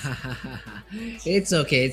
I am just I'd say used to this now. I have casted PMPL Pakistan. I've casted PMPL South Asia Spray. Not even once I've got a prediction correct. So nothing new for me. So all Nothing that new. experience adds up to nothing. Yeah, nothing new for me. I just don't understand how these teams function. I think they'll be thinking laterally, they'll be thinking to win the game, and suddenly then a throw comes in. So I really cannot predict human behavior. But some way you can, some way even Shadow could have done it in the previous time. She got what 18, 19 correct predictions overall. Oh, Don't know how nice. does she do it. How do you do it? You just got this perfect prediction. When you said DRS, I was like, nah, that's another wasted prediction. But somehow, man, the gods were with them and they're able to convert this game entirely in their favor. Absolutely. However, the maximum eliminations did happen for the side of T2K itself. With 4 eliminations on board, this team definitely put their players up there, and also quite some numbers that they needed. With the great start that they had today, I feel like this was required, and they were able to show up right when it was needed. Yeah, well, that's true. And if we talk about the other players who had an impact in the game, Break as well from T2K Esports got 3 frags to his name. Woof is Soulless and Turula. I mean, Soulless had to be there because he survived for such a long period of time, and he is the one who plays Spoil Sport in the entire game for Raw. Because if he does not get that first knock, I don't think so DRS would have had in such an easy time. Although their utility was also very good, so they essentially might have to make it a 2v4 instead of a 1v4, which they should have anyways gotten. So yeah, DRS. Great job done by them. It's still a little less in terms of the frags that they got. Only 8 frags to their name, 18 points overall, and DRS is able to get that game. But yeah, obviously something is better than nothing. This will help them get away from the position where it was like, will they play the bonus or not? Absolutely, and T2K following up pretty close behind with 4 placement points and 12 eliminations. That's a good number for the team to actually try and topple things down. I am pretty sure after this kind of a run, they will be finding themselves in a much better position. But yes, we still did not see much coming in from the side of Mabetex or DEADEYES guys. Even after surviving quite a lot, Mabetex wasn't able to get themselves the right amount of points for themselves. And ASL and Stalwart Esports again being one of the teams that literally lost way too early into the game. I just don't know how to put my words in here, because Stalwart with that victory definitely made me feel like they're going to be in a much better position today, but then the disappointment started flowing in. Yeah, well, I mean, this was about it for the map of Miramar though. But now is the fun segment. The TDM segment is what we'll see over here, and I'm excited to see this game. TDM always is fun, except for the previous 2 days, because I did not like TDM being played in the way it was. Super slow, went for the win for some reason, and they did not play it the way that it should have been according to me. But yeah, then again, there's a prize pool on the line, so these teams have to be competitive in this one as well. Absolutely, and I mean, I feel like TDM is going to be one of the games that is going to be a much needed relief for the teams that actually are able to play it, because every single day we have only 2 teams that get to play this match. But that's definitely a good reset and a good test of individual brilliance, where you can decide on whether you're having a great day or not, and then decide on whether you should be the one going in for the entries or not. But well, today 2 of the teams that are literally running at the bottom of the leaderboard constantly for the day are gonna be fighting off in round 2. It's Stalwart Esports and ASL.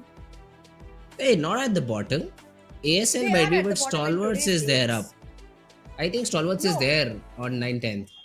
Yeah, on overall leaderboard, yes, but I'm saying according to the game, because yes, Oh, they had okay, one the victory, but previous since game. after that, yes, second game, third game, both games, these teams acquired the 15th and 16th positions, and I was like, okay, that's not what I was expecting. But yeah, they're definitely gonna have at least one winner going forward into the TDM. So let's take a look at the game itself and find out who is gonna be one to win this. Team match. Okay, Let's go. here we go. Stalwart Esports. For sure, they will be the ones preferred, I'd say. Because in terms of weapon advantage, not weapon advantage, sorry, in terms of weapon skills, obviously you'll prefer Stalwart Esports, considering ASL does not show that much brilliance. So they are just again playing it slow and steady. IC is getting a few frags. ASL though also counter it with one, but then again a very slow start to the game. definitely quite a slow game, and I do not expect TDM to be as slow as these teams make it to be.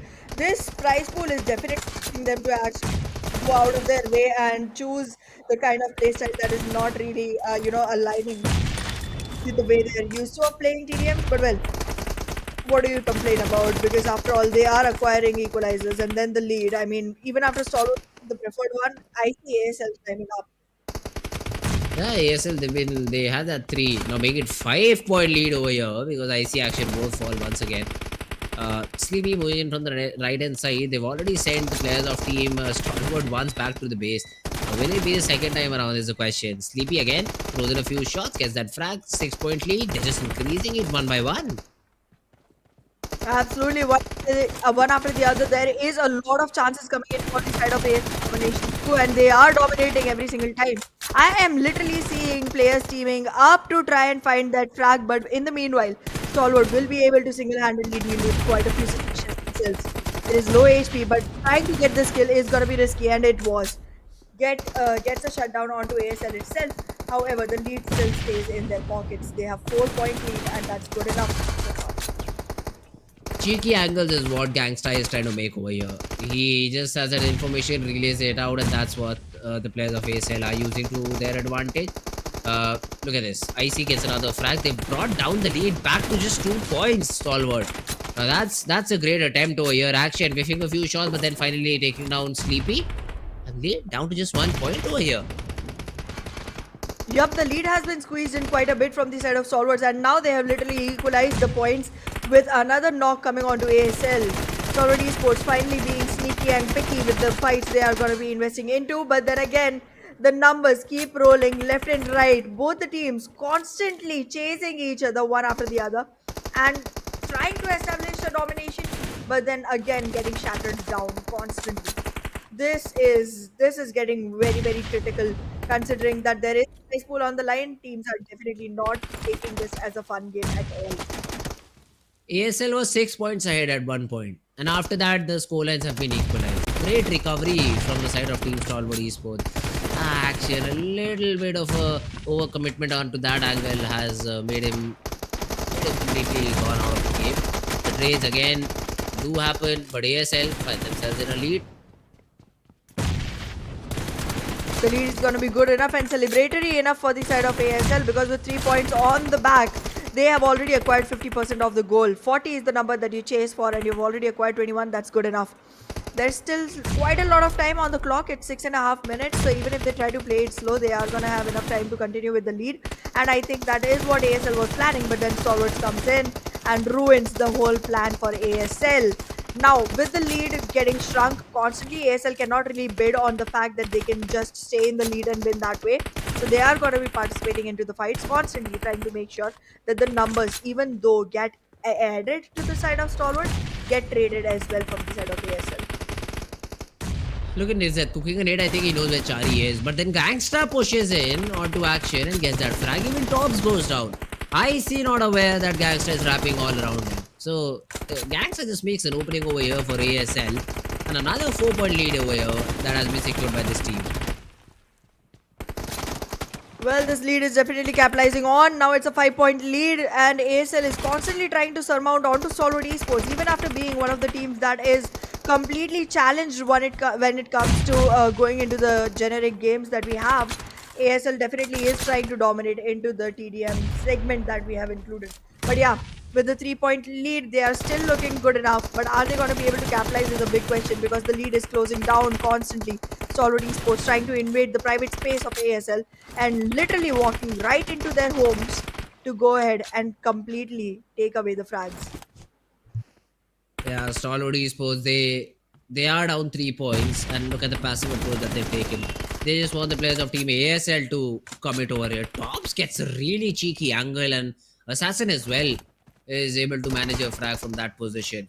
Suddenly, the game which was looking in the control of ASL has just been brought back by the players of Stalwart. Well, Stalwart finally trying to go ahead and acquire the equalizer. Right now, it's going to be a difficult situation for IC though. Rest of the team is not there to support him out into this fight. And even though we keep talking about individual Brazilians, it seems like coordination is something that Stalwart is relying on. However, the numbers keep rolling in the favor of ASL. Will the equalizer come in? Can Tops do it? It's going to be one big question that ASL is prepared to answer. However, action in the meanwhile Get the does get a lead. balance and the lead as well. Yeah, they get the lead for the very first time. Stalwart Esports 32-31 is what they have in their favor. 8 more frags is what they need to just be the victors out of this game. Now ASL have gone very passive. Whichever team just loses the lead, they're like, yeah, we'll just camp spawn. We will try to throw in some extra shots from this particular angle, maybe win it out.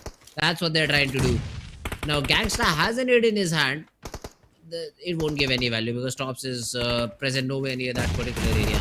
And Stalwart as well, they are happy to just sit back and relax, but as soon as action goes, once again the scoreline has just been neutralized.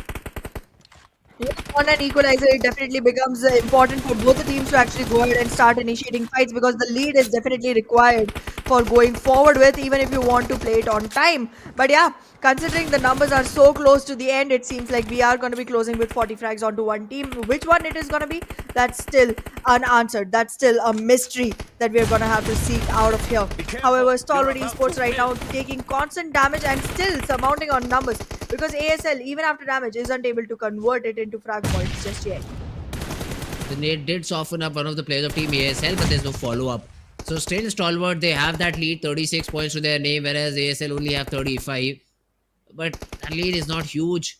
And now IC is playing that rat game inside warehouse where he has support from left hand side with through action. Right is what Stalwart needs to watch, and there's a he is trying to do so. Now Gangsta's position is known probably. IC goes in for a little bit of a pre-fire, does not connect anything out.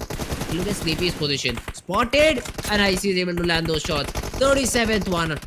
Can Stalwart get 3 more? They have that opportunity. A couple of frags over there for IC. One away Stalwart Esports from closing this game out. Exactly, and that's putting pressure onto ASL, but they're trying to close in still. With that crossfire created from the side of ASL, they're 1 away from equalizer and 2 away from the victory.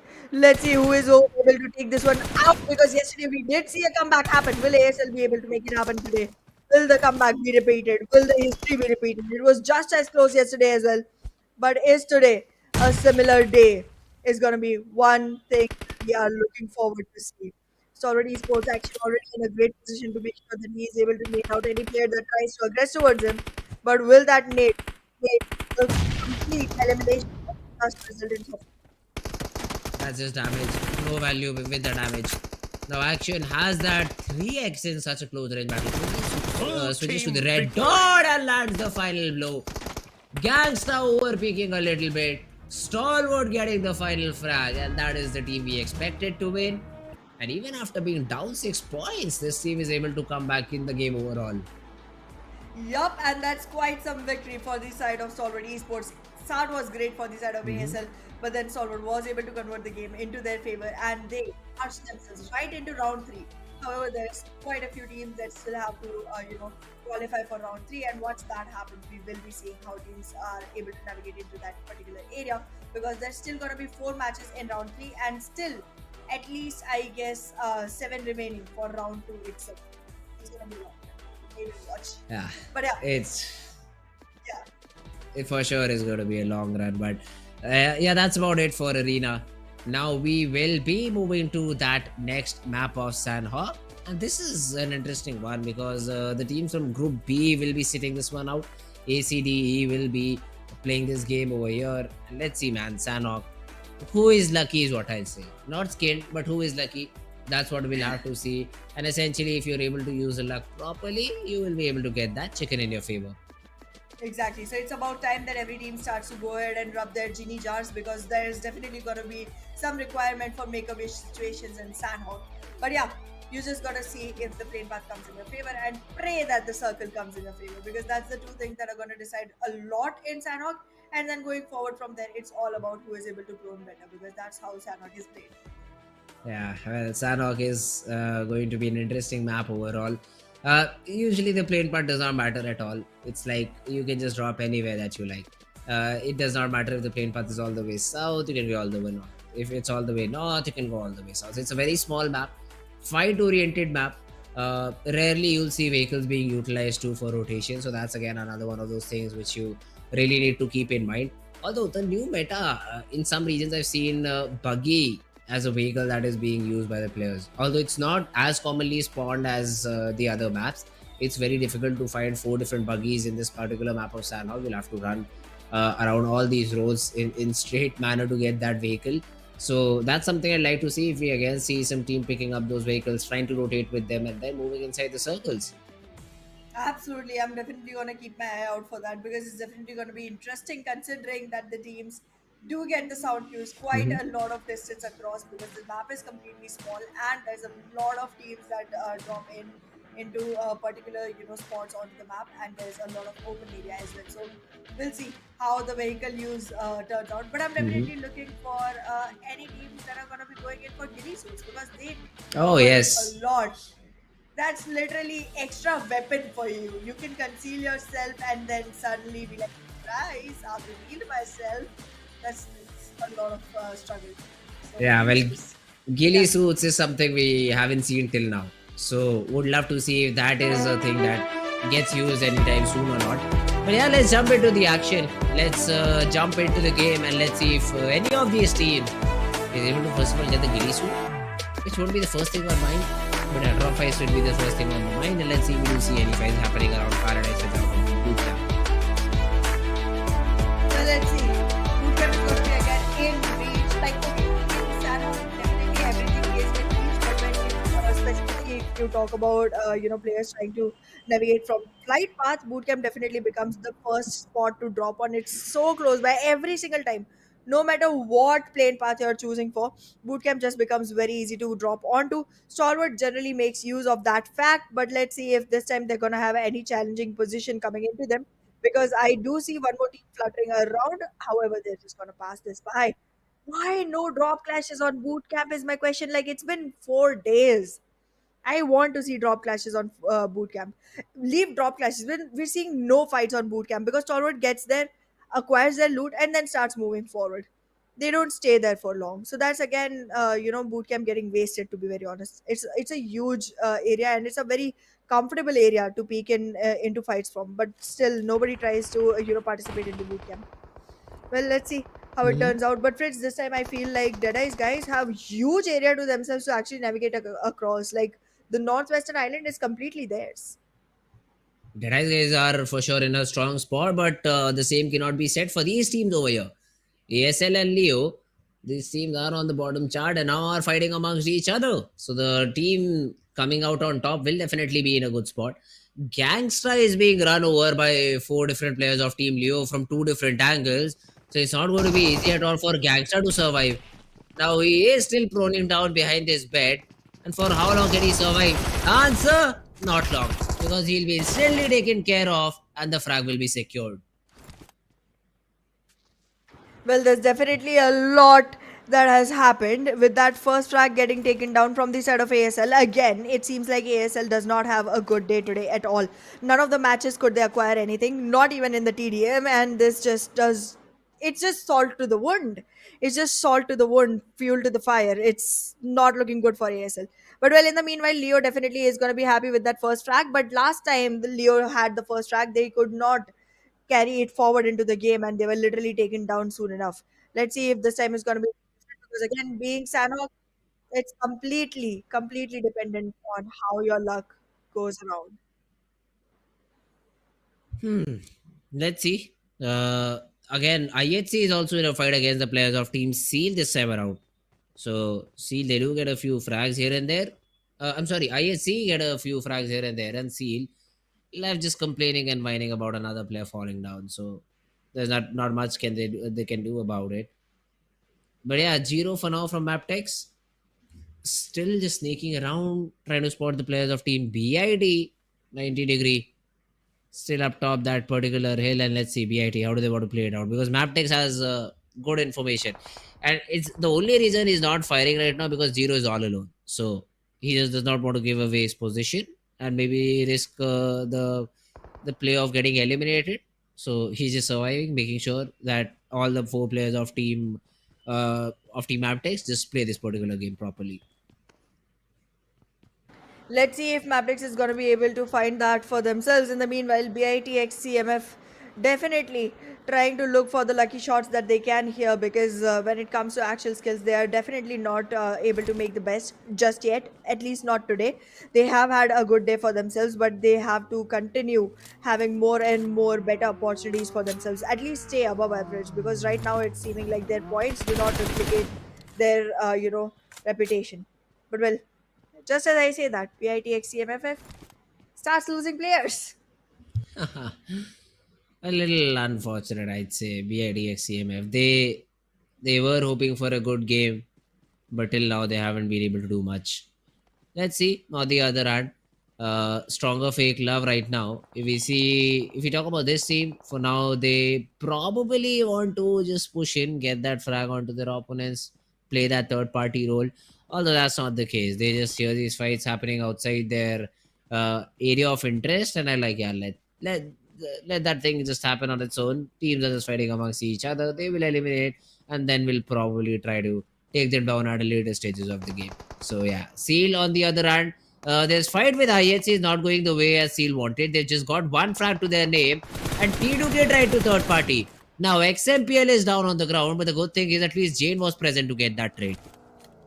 Exactly, Jane has definitely done the job, but yeah, it's gonna have a lot that needs to be done before Seal is able to march in. There is IHC as well in the proximity, so the revival has to happen soon enough for T2K to take care that Zerl does not go ahead and acquire any frags right now. There is gonna be constant rotation coming in with the vehicle to make sure that IHC Zerl is constantly delusion and Mm-hmm. decepted into taking the fights that are not beneficial for him. And with that, ISCCL will also be shut down, and T2K will be placed in a position where they can acquire themselves a position of 2 frags with all 4 members surviving, because the revival was already put in a illusionistic manner. T2K, they get 2 frags to their name. They haven't eliminated the entire. Oh, never mind. They just have. I thought one of these teams had been already eliminated, but it's IHC to fall first. Yeah, Seal get 2, T2K get 2. That's a fair trade. I'd say that T2K will be happy to get. No problems whatsoever for T2K. One of their players was knocked out, but yeah, he will be brought back into the game, and they will be continuing forward with this particular advantage. I'd say that they have. Well, they definitely do have advantage on themselves, and it's gonna be easier to convert forward with. But then again, T2K with this win will be able to topple quite a lot of things. They are definitely looking forward for this win, because if this happens, they can find themselves playing Livik. That's gonna be a good enough position, because that's one thing that you want to be comfortably, relying upon. Considering that T2K will be having the opportunity to play the 5th map as well, they are looking good so far. In the meanwhile, however, if you talk about Stalwart Esports, even after a great victory, they haven't had a good run in the remaining maps. So this is going to be one that they want to really capitalize. But look at the positioning. There's already Leo, as well as DEADEYES guys, as well as DE Venom. All three surmounting right at the position of Stalwart. One day, when they decide not to leave bootcamp completely alone, they get attacked onto it. Stalwart. I mean, they still have that upper ridge advantage, so that's one of those things that they'll be probably happy about. But yeah, there needs to reset, so should be should not be a problem for now.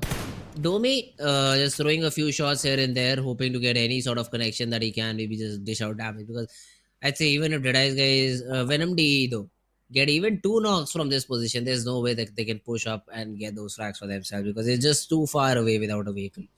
Now, SKYLIGHTZ Gaming, they are slowly and steadily approaching the players of Team T2K this time around. So, Turulov, Jay, and Drake, all these players have to be careful. SKYLIGHTZ Gaming will be a little bit difficult to be dealt with. They just take a vehicle, they just rotate away.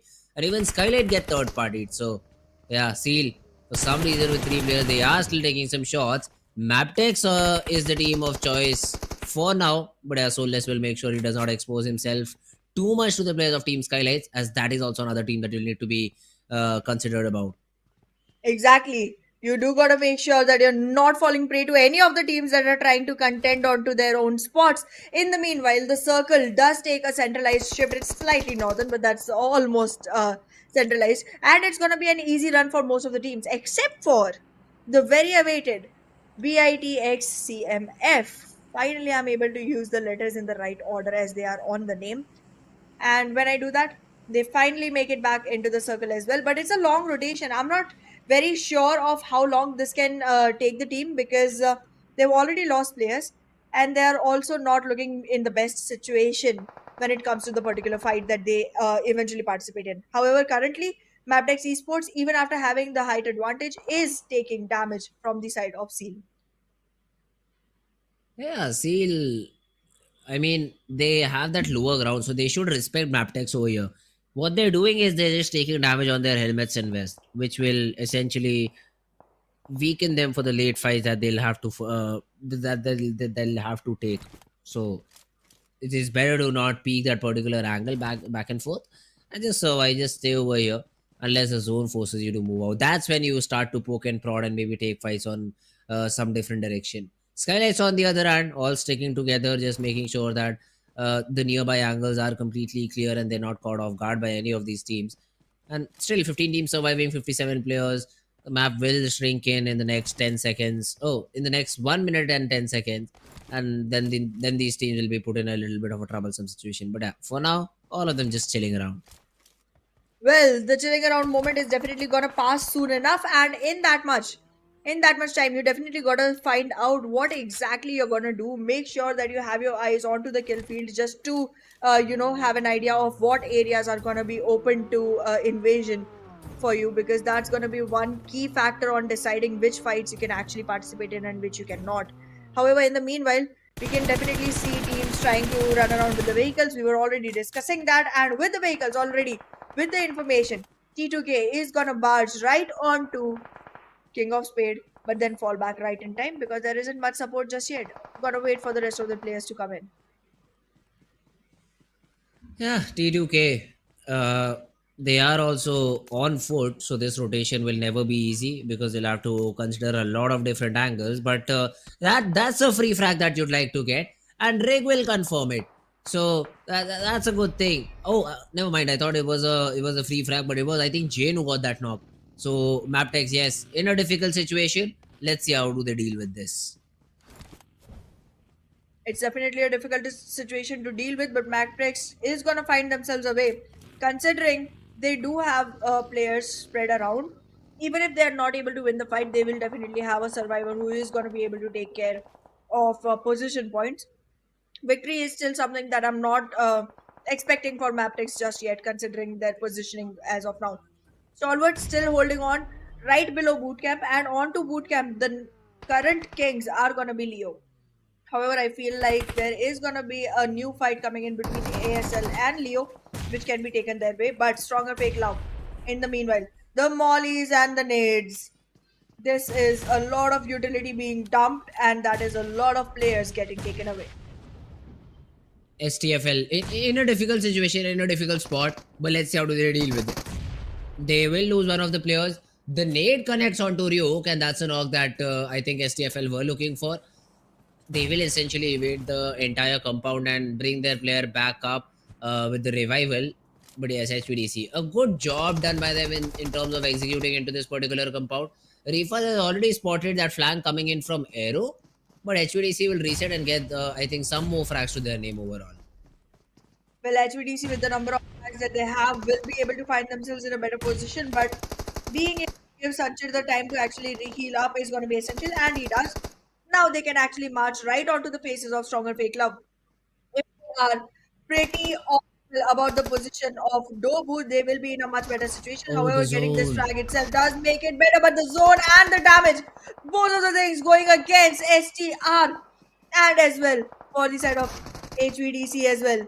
No, no, no. This was supposed to be a one battle for HVDC, but they don't survive this. Well, not going to be a very beneficial trade for the side of Stronger Fake Love either, but then again, it was supposed to be a battle and they lose it.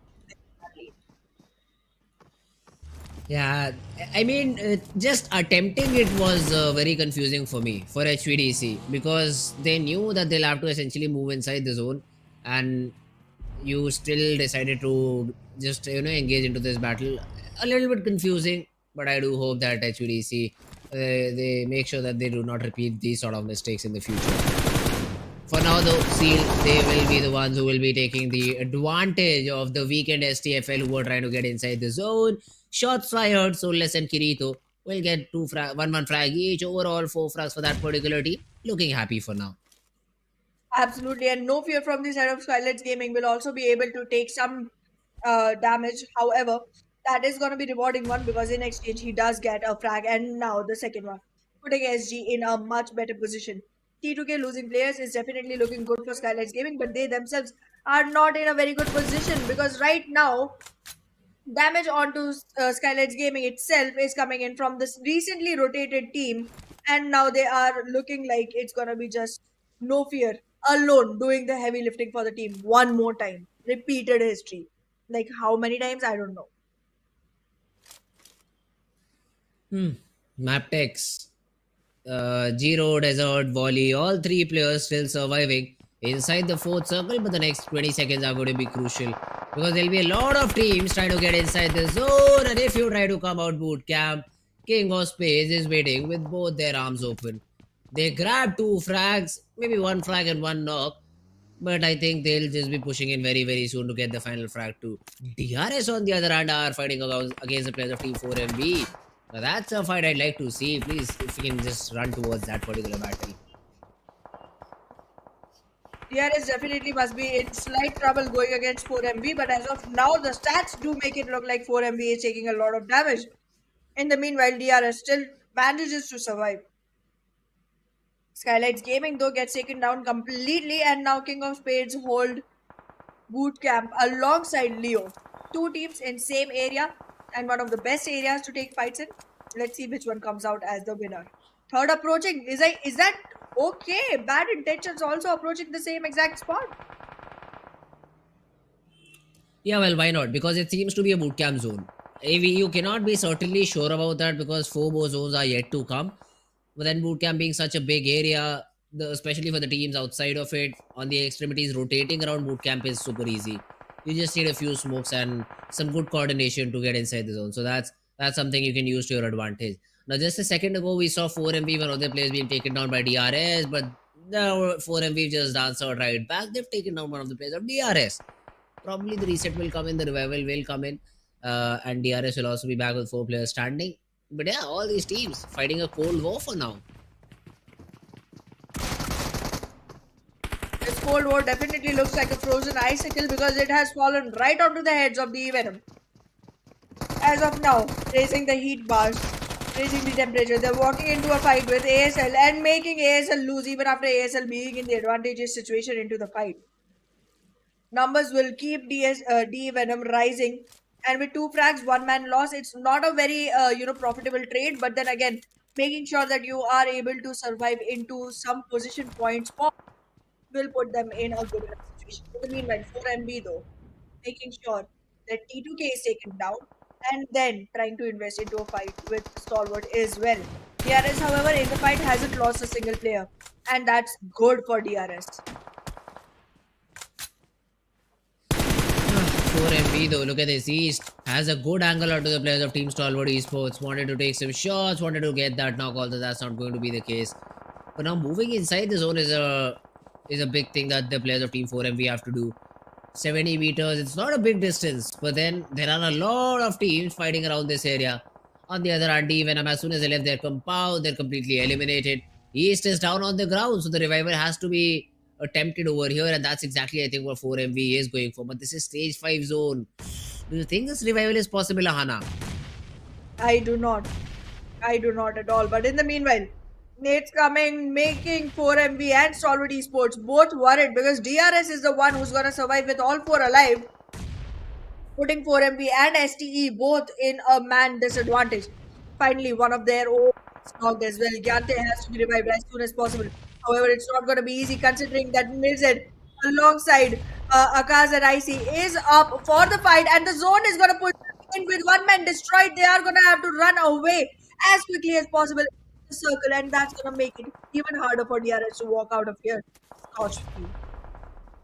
Gath is out of the game. Rules kill about it. Let's see if their luck is good enough for them to not get shot at by the players of team. I think Leo Esports in the background. Okay, no, Deadeyes, guys. Let's see if T2K is able to make it, if DRS is able to make it safe too. I mean, Sussex just takes some shots, the trades are happening. Yet Auto also gets a frag onto Slayer, so, and all these teams are out in the open. Just hoping and thinking and just praying that let them please inside the zone. That's not being allowed. Sussex will get that confirmation. And yes, even though Slayer is down, the revival is being thrown in. And Deadeyes guys will be back with all the 4 players standing.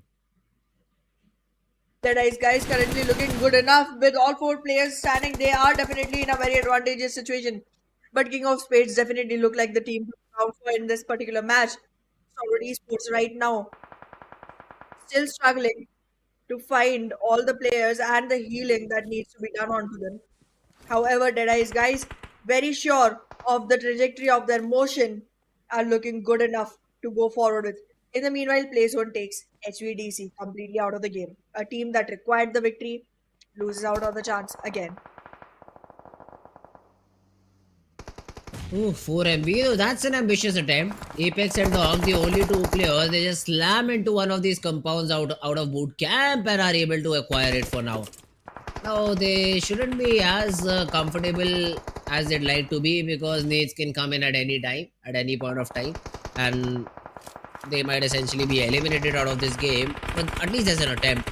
Now, Doc is cooking a nade of his own, throws it out. There was nobody inside that particular shaft over there, so nobody will be eliminated. But yeah, 4 MV, even with just 2 players standing on, they have been able to get themselves up to top 6.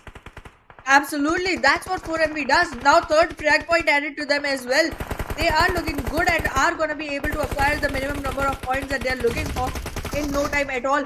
With that, Stalwart Esports trying to fight against King of Spades. That aggression from King of Spades did not go rewarded. It was no mercy moment coming in from the side of Stalwart Esports. Took one down, trying to take another. And in the meanwhile, DEADEYES guys losing players as well. Top 6 teams survive, out of which DEADEYES guys, one with 4 players all on board, suddenly becomes with just one able to take the fight. Ooh, KS. Let's see if they are able to win this battle or not. I mean, Mamba is trying to reset, but Deathstorm and ExoX have also to be brought back into the game. Pre-firing around the corner. Just try to punch the players of Team Stalwart Esports a little bit, but Leo Esports from the main bootcamp building are able to get that one frag to their name. Now, the revival was successful, but King of Spades perfectly third-partied. Doc, he has been spotted down by the player of Leo Esports. One by one, Leo is getting those frags and essentially asserting domination over the other teams. Absolutely. So far, it seems like Leo is going to be able to capitalize on the numbers. So far, Stalwart Esports, 4MV, DEADEYES guys, all in trouble. Nobody in the position to take any fights. HP is low. Capitalization is required. If the kill feed was read right, Leo must be aware that inside must be Doc, who has just been revived and not able to take a fight just yet. The nade will be tossed. No resultant just yet to it. And that's going to hold it out for a while. He goes back in with that shotgun. The timing is optimal. The support is also there. I mean, Leo, they are playing as a team. Yeta Uta, though, now is isolated. So let's not about that battle. Let's not about that fight. You should be well and good. Leo Esports are the ones favored. 50% chances of getting this chicken, and why not? The way that they've capitalized the main building, the way they've transitioned out of it has just been awesome. 8 players, 4 teams remaining. Now Leo will just charge in onto Apex. There is a shotgun, but how many does it get? It just gets one, but the confirmation is also there. Nobody follows up. Nobody follows up in time, and Leo loses a player. They did lose a player, but there's still gonna be a player up against the team they're fighting off. Stalwart with 2, Leo with 3. The numbers are there. It only needs one good nade from Stalwart Esports to be in an advantageous position. So Leo have to be aware about that. And in terms of throwable utility, Yeta Uta only has that one flash remaining. Hasn't looted through, so not going to be an easy thing at all. Making sure that the vehicle around him is bursted so that he can use it as cover fire. Action, throwing in some nades, hoping to get any sort of knocks, which he won't be able to. But now, was exposed for a very long period of time. But Liquid was not able to make the most out of the situation. The smokes have concealed Tops's location for now. Another molly being attempted by Action in the top floor. But the good thing for Leo is nobody is in that particular floor. So they are just hoping that the players of Stalwart Esports will just give away to them and be eliminated. Now Yeta Uta has to move. He has to maybe push towards the broken wall or maybe get inside the compound. That's a decision he has to make. Decides to push the wall. Nova spotted. Tops get that first frag. Through the smoke, he's able to get one, but the trade is there for Liquid. It's all down to Action. The S12K misses a shot. Misses most of his shot. And Action. He just punished the players of Team Leo Esports because of that whiff. And I think they are the ones who got that chicken dinner. Absolutely. It definitely seems like Stalwart was able to make it one more time into the game. Greatly performed. Well done. And with that winner chicken dinner, Stalwart finds themselves the second and on the overall leaderboard has acquired the second position. That's absolutely tremendously beautiful. 8 eliminations, 18 points, and second position. Good done.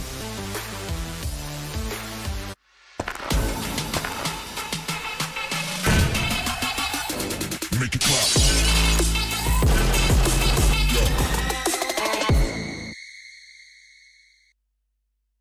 A new 1.6 by 1.6 kilometer map is coming to PUBG Mobile version 2.7. In this map, there are several energy zones where you can receive random attribute boosts, such as increased speed and health recovery. At the same time, lots of supplies spawn in the area. Be sure to grab them while you can. After finding all the supplies in an area, you should keep moving to find more supplies. The fastest way to move about is through portals. Go through one to teleport to the other side somewhere else on the map. After exploring an area, it's best to teleport somewhere far. However, it's important to note that there's a cooldown after use, so it can't be used too frequently. If you want to travel across mid-distances, be sure to take note of the updrafts on the map. Get close to an updraft to get lifted into the air. After reaching a certain height, you'll descend back to the ground. During your descent, you can freely adjust your direction to head to your destination. This transportation method is very handy for escaping dangerous situations. Another thing you have to watch out for are the volcanoes on the map. The lava erupting from these volcanoes can cause damage within a certain range. Be sure not to step on the lava, otherwise you'll keep taking damage and lose health. After arriving at a new area, be sure to search for exclusive crates. Approach them to get exclusive themed supplies. Apart from exclusive crates, timed airdrops are also a great way to get supplies, so make sure to keep an eye out for the countdown timer on the minimap. It indicates when an airdrop is about to appear. After the countdown ends, a crate with amazing supplies will rise from the ground. When this happens, there will surely be many enemies vying for the crate, so make sure to lie in wait beforehand and evacuate quickly after grabbing the supplies. If you get injured when going for the supplies, go to the recovery point indicated on the map. You'll be able to heal there. Just run into it to fully restore your health and armor in an instant, just like with teleporting. The recovery point has a cooldown after using it. It can't be used again until the cooldown ends. If the battle gets too intense and you find your teammates eliminated, you can bring them back within a limited time at the towers located on the map. The towers also have cooldown after being used. Each player can only be brought back by a teammate once. Players that have been brought back will directly respawn near the tower that was used without having to jump back to the battleground. Hurry and join your friends in the fight for victory.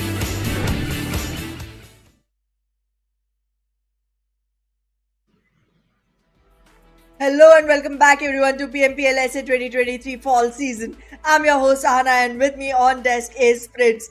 Buddy, we've seen some tremendously, absolutely bonkers game today. Yeah. Because this one was again something you would like to keep alongside the lights of what you said about bad intentions. Yeah. Hey, you said phenomenal games. I said disastrous games. I don't agree with that point. These days full of funny moments, I'd say. Bad intentions, throwing, great job. Leo Esports. Now, I entirely cannot call it throw because there was a big whiff involved. So essentially, it was an unfortunate moment, I'd say. But that cannot be an excuse for what I've just seen. 3 players, one of them gets knocked with a nade, fine. I did not see how the other one got knocked out, but it was probably again with another nade that Action threw early on, or the player of Stalwart threw early on. But that big whiff when the player's not looking at you, you have an S12K. I mean, I could have registered it in my mind if it was an M4. I could have taken it into account that the spray did not connect any. It was a literal shotgun made for the exact same thing and you're not able to do it. And then you just got shown how to use it. Yeah, it was devious on the other hand. But still, man, Stalwart Esports stealing another chicken from the pockets of Leo Esports.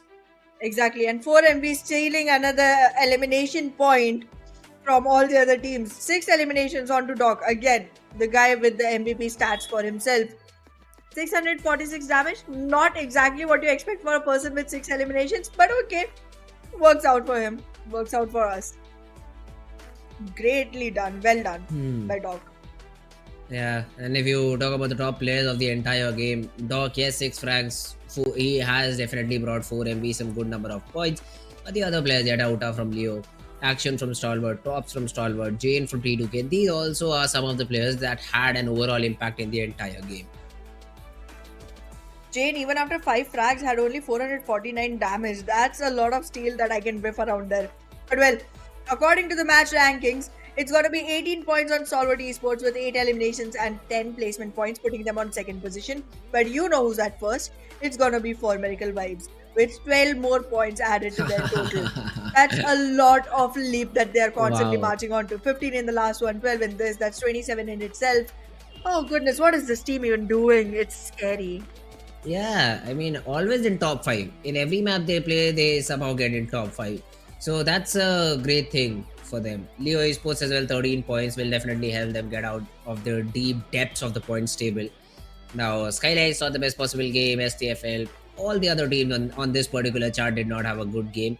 The best thing about this game was that nobody got eliminated on 0 points. And that's something I'm thankful for. So everybody was like, they got something or the other. Absolutely. And DRS got a taste of both worlds. They won the last match and now they are literally on the 16th position. How do you manage to do that? I have no idea. I really expected to see DRS take a leap, but they could not. And in the overall standings, can you believe it? It's a 46-point difference. But check this out. Because of which team? It's Stalwart Esports who made a comeback. They were 9th, I think, or maybe 8th in the previous time that we saw this overall standing. And now these two good games have just put them again back to, I think, where they belong. That fight between the first spot and the second spot has been ongoing for a very long period of time, from seasons, I'd say.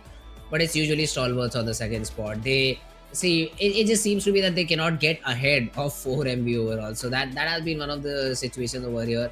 And also you need to consider the fact that Stalwart Esports have played all of their games. Now no more games are available for Stalwart Esports, and 4MB still has another map to play. Now Exactly. these things will essentially, put the players of Team 4MB in a better spot. That sure will happen. That sure will happen. But in the meanwhile, we did see Raw officials march their way into the first page. That's gonna be kudos to them after consistent performance in so many matches. I was hoping that they do it, and they did. Leo Esports falling short of just 3 points to make it into top 12, and they do not have another match. So it's sure that Leo Esports, alongside Bad Intentions, these two are going to be teams that are definitely not going to make it into Livik, because they're all falling short of 12th rank, and that's just what you can acquire, and they've already played all of their games as well. So no toppling that can happen for them anymore. But yeah, it seems like this last Erangel will give a chance to everyone else other than Leo and the other team that I mentioned from the bottom 8 to actually try and go back into the top 12. But that's about it. One last shot at trying for Livik. One last shot it is, yes. This final map of Erangel will decide if you're able to play this particular map or not, because it's only top 12 teams that will be playing it out. So now this map of Erangel, makes even more sense. So this has to be a very close game for all of these teams. Leo Esports are out because, they're on the 13th spot and have already played all their 20 games for this week. They won't be able to get another match. So being on the 13th spot won't cut it off. So Exactly. that's a team that won't be playing this particular game. The other teams, small chances. DRS again, it's a very slim chance. You need to get a chicken with good points to make sure that you're in top. Also hope that the other teams also do not get a good game. Yes. So the permutations and combinations are just close to infinite, I'd say, right now. And you can only hope and pray that DRS qualify, but it's going to be a very close call. That too, if they're able to get a chicken. If they get eliminated early, well, that's GG for them. Absolutely. There's a lot that's running on for the teams, specifically the ones that could not qualify for top 12 just yet and have one last chance remaining. However, the ones who have already played all 20 and still are in the bottom part of top 12 would still be slightly worried. The Yes. only teams that can literally relax are going to be our top 5s, because they can definitely not be toppled at all. But soon enough, we will see our players ready to march right into the match of Erangel. Let's go. And I already see Sosoka military base over here. So this plane path is definitely going to be interesting. Starting from military base, I think going all the way up to Georgia Port. And this plane path will help all these teams out here. I rarely see any team, choosing Lipovka or Mansion or Prison as the primary drop, because these are the only spots that won't be available because of a plane path like this. True that. I'm still trying to recall which team generally goes to Solver and Kamishki because they are definitely going to have a slight difficulty. But I'm definitely hoping that they have some alternate drop locations as well, considering that they have such a far away drop location to begin with.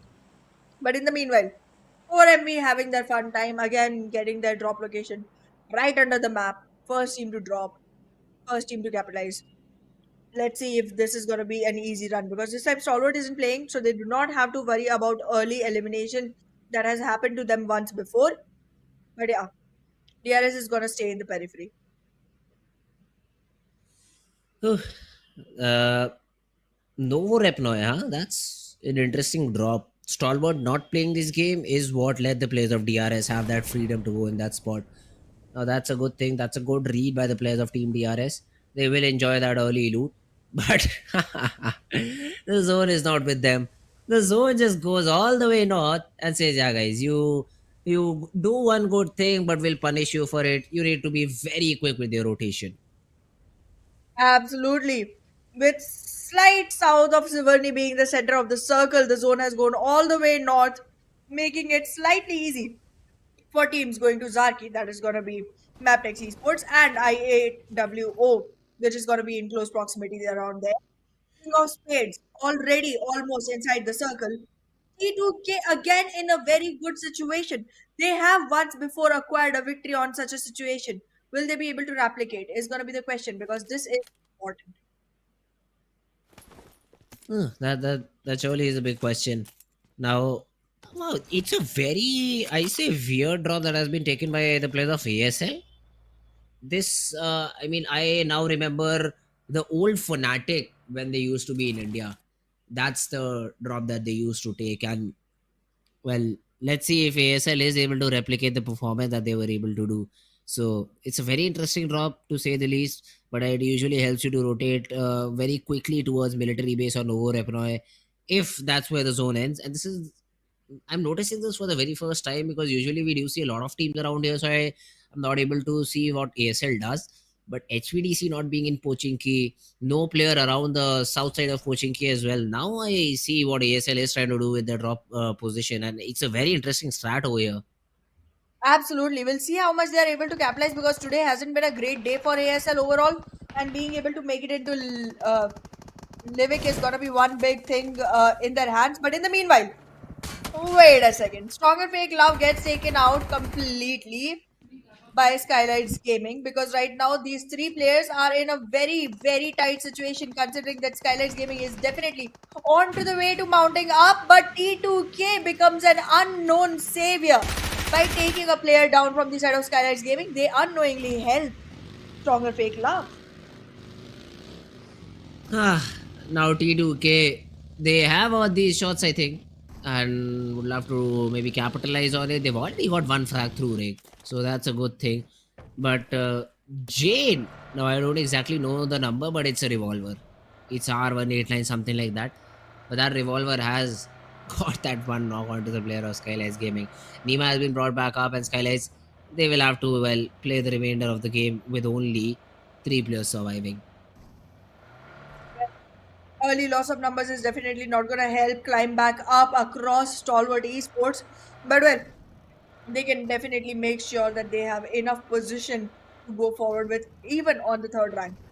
As of now, it seems like we are going to be seeing T2K try to capitalize the best because they have great position onto the map to be very honest. But in the meanwhile, Yasna Poliana is going to be covered by SKYLIGHTZ Gaming and they're going to have enough loot to go ahead and swap out because they do need to be on the best gear to be able to survive because one player is already lost and that's the kind of damage you do not expect or count on in an early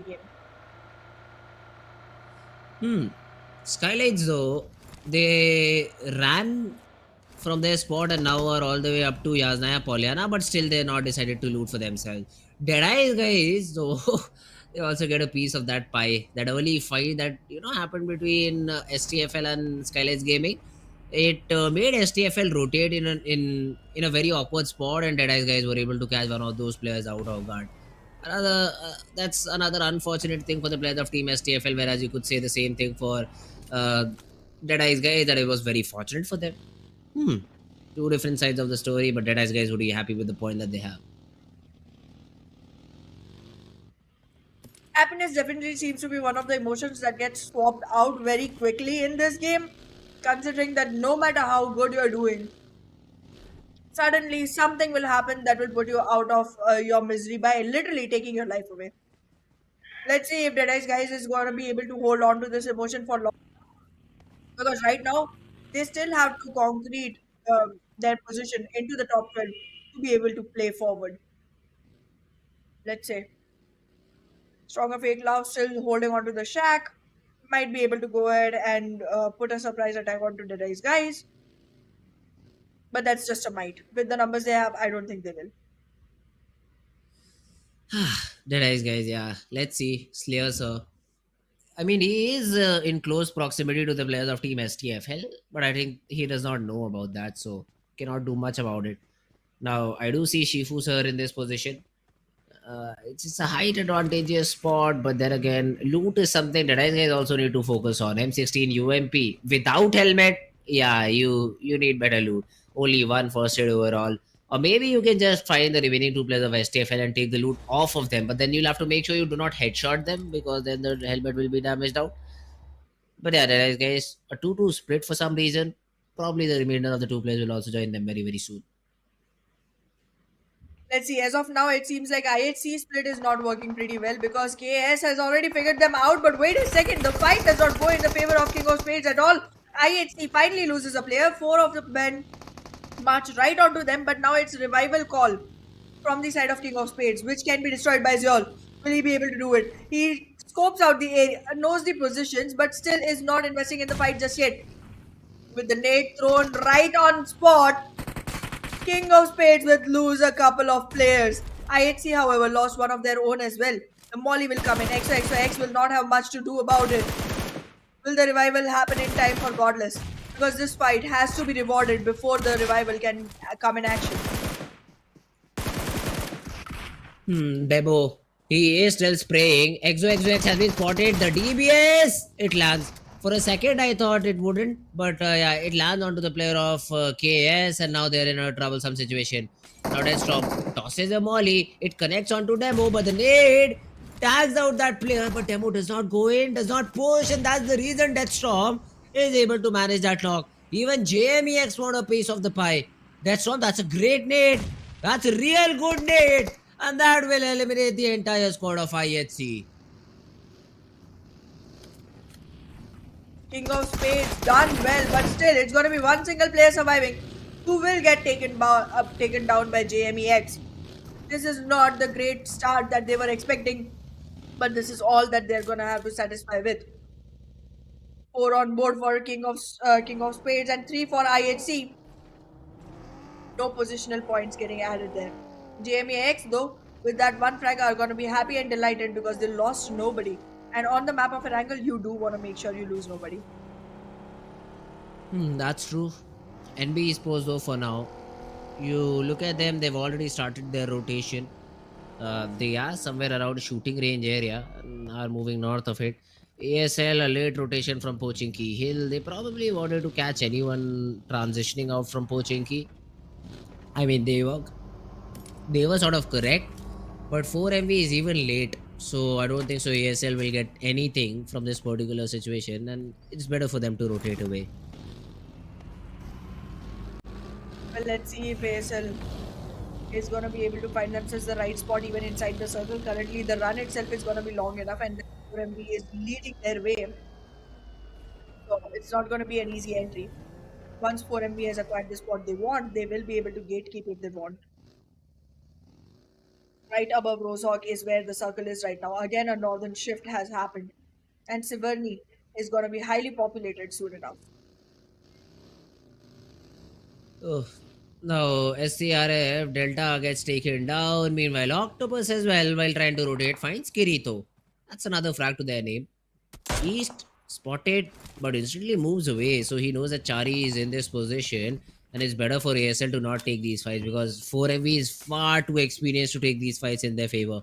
So it is better to not be in a situation like that.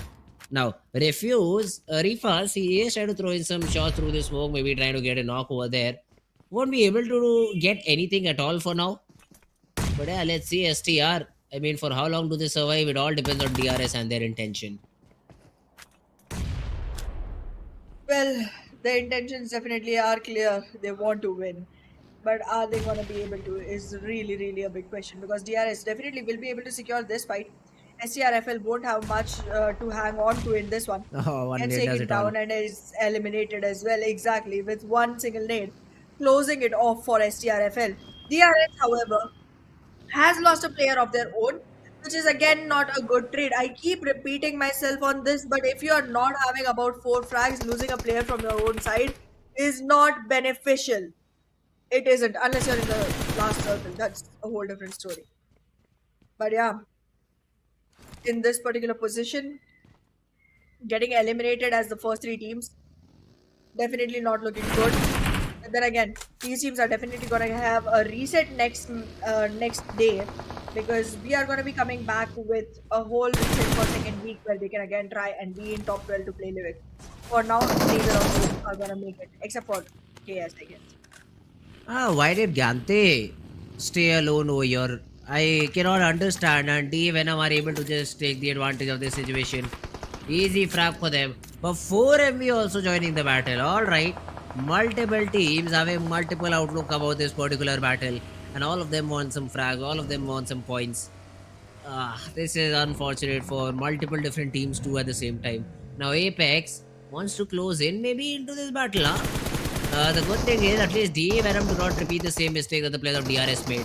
Oh wait a second, JMEX are in trouble. Not in trouble. They're out of the entire game now. DEADEYES, guys, looking good right now.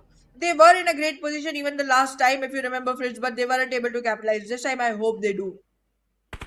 They have frag points. They have to struggle for a position point, but they have a good position inside the circle to begin with. It's an eastern shift this time. South of Siverny, still a good spot. But in the meanwhile, Mabetex Esports making it difficult for NBeSports to even stay on the first page. With the kind of games they've had today, they've been dropping down positions constantly. And Mabetex capitalizing on that fact. Domain on the other hand is able to take down Zero, so Mabetex will lose another player. Now, IAWO, if you talk about them, they also are in a situation where they know that NBeSports is right in front of them, but they're not looking for this fight right now. They just want to survive, they just want to get inside the next zone, and probably Domain will just share a ride with Viper and get inside as soon as possible. Octopus, in the meanwhile, runs over one of the players of Team Mabetex. Now that's one way to get a frag. Or I'd say that's one way to get that confirmation early on. Venom Krita on the other hand is able to get that knockout to Slayer Sir, and fights are just happening all around the board, man. Well, that's true. The complete area is now a bloodbath if you talk about it. But as of now, it still feels like 4MB is going to get a great spot for themselves right near Siverny, and right below them are going to be surviving the players of SKYLIGHTZ Gaming. This is going to be one fight worth watching, and DRS also trying to follow up onto the same. In the meanwhile, though, NBeSports completely clustered by multiple teams at the same exact time. Seal Esports trying to have a bite of it. I8 already present into the fight. Mabetex trying to get some third-party frags onto here. And in the same time, T2K trying to move as well. The circle is also punishing every single team that has become a part of this whole ruckus. Let's see how much fiasco they will cause. Yeah, I8 are susceptible to many nades over here, but Woofies with a random shot through the smoke with the DBS. Gets a knock, follows up with another one. That's a double that has been achieved. Domain with the buggy. steps out, gets the shot, gets the redirection onto his opponents, and IAWO will be able to eliminate the players of Team NBeSports. But the third party, T2K, joined the battle. At least have dealt damage, but I think both these players will get the revival back in time.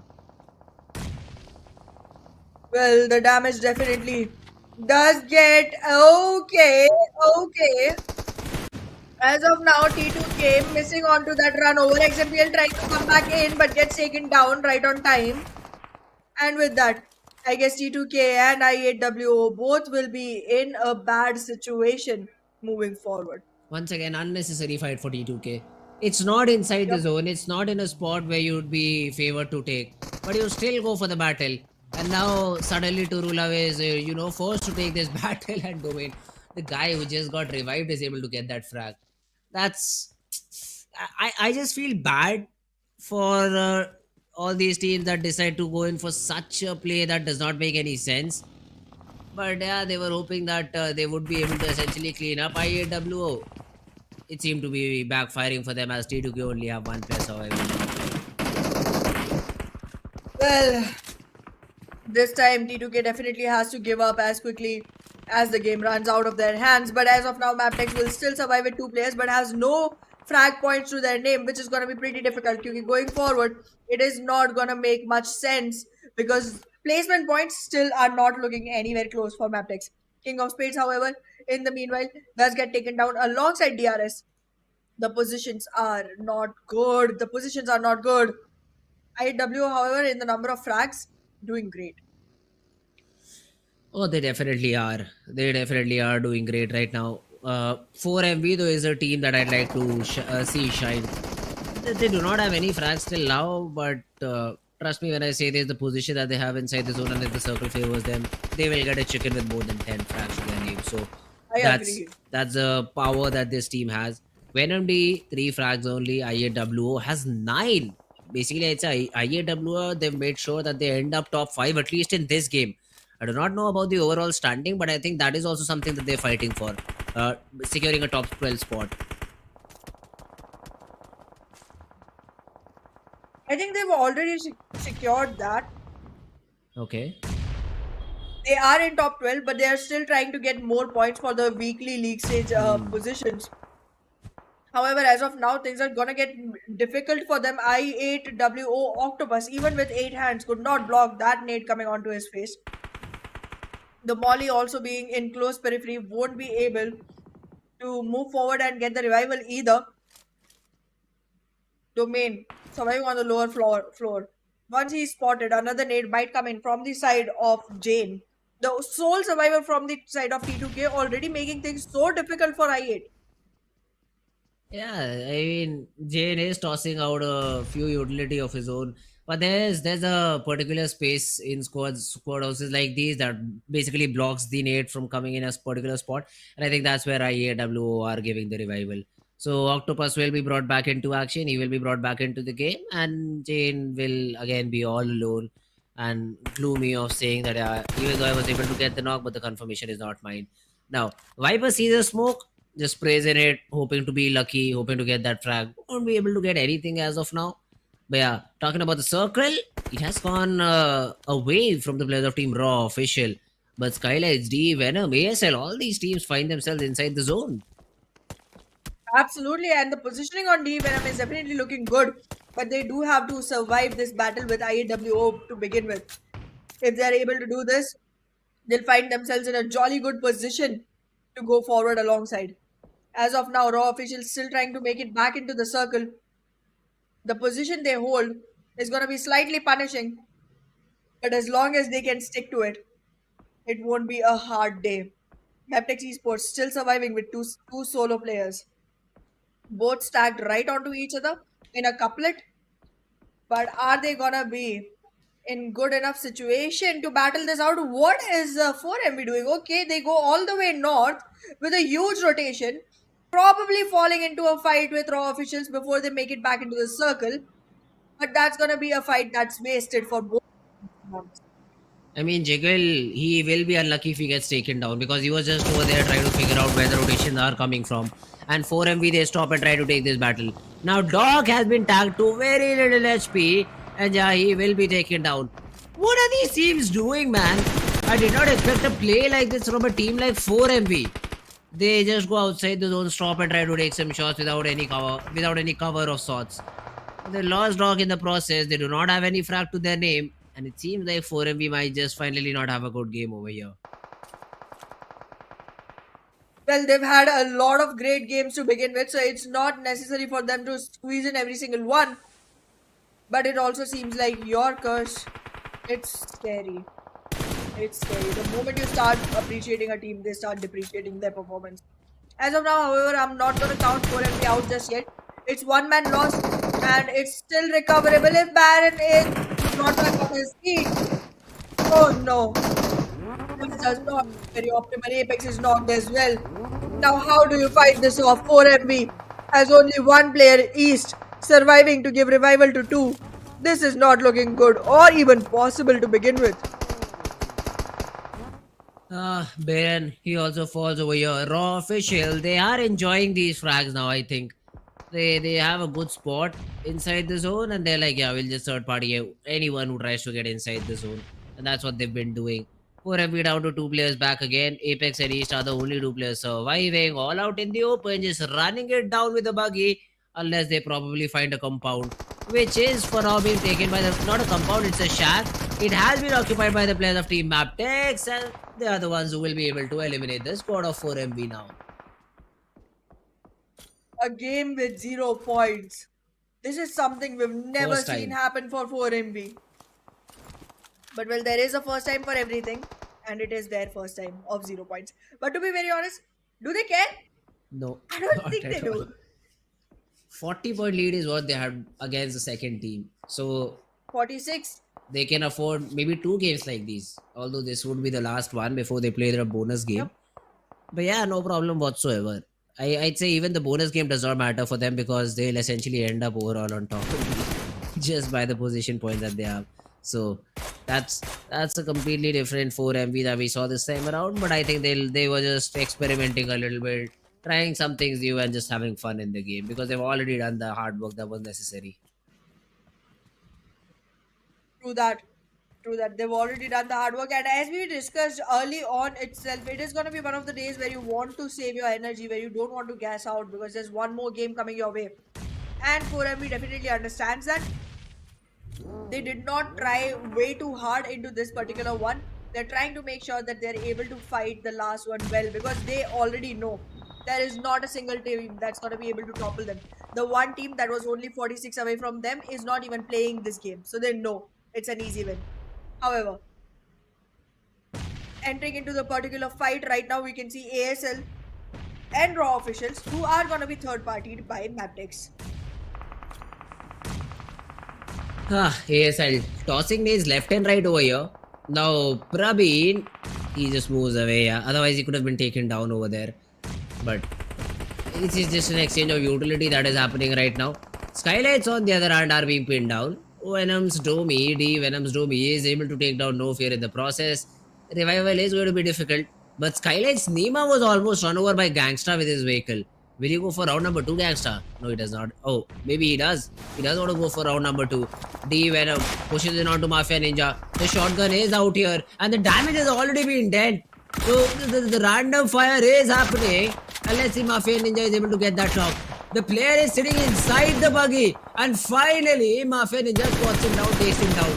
The frag will also be confirmed. And SKYLIGHTZ, he's the only one standing. So they really need him to get inside the zone too. But it will not be an easy process.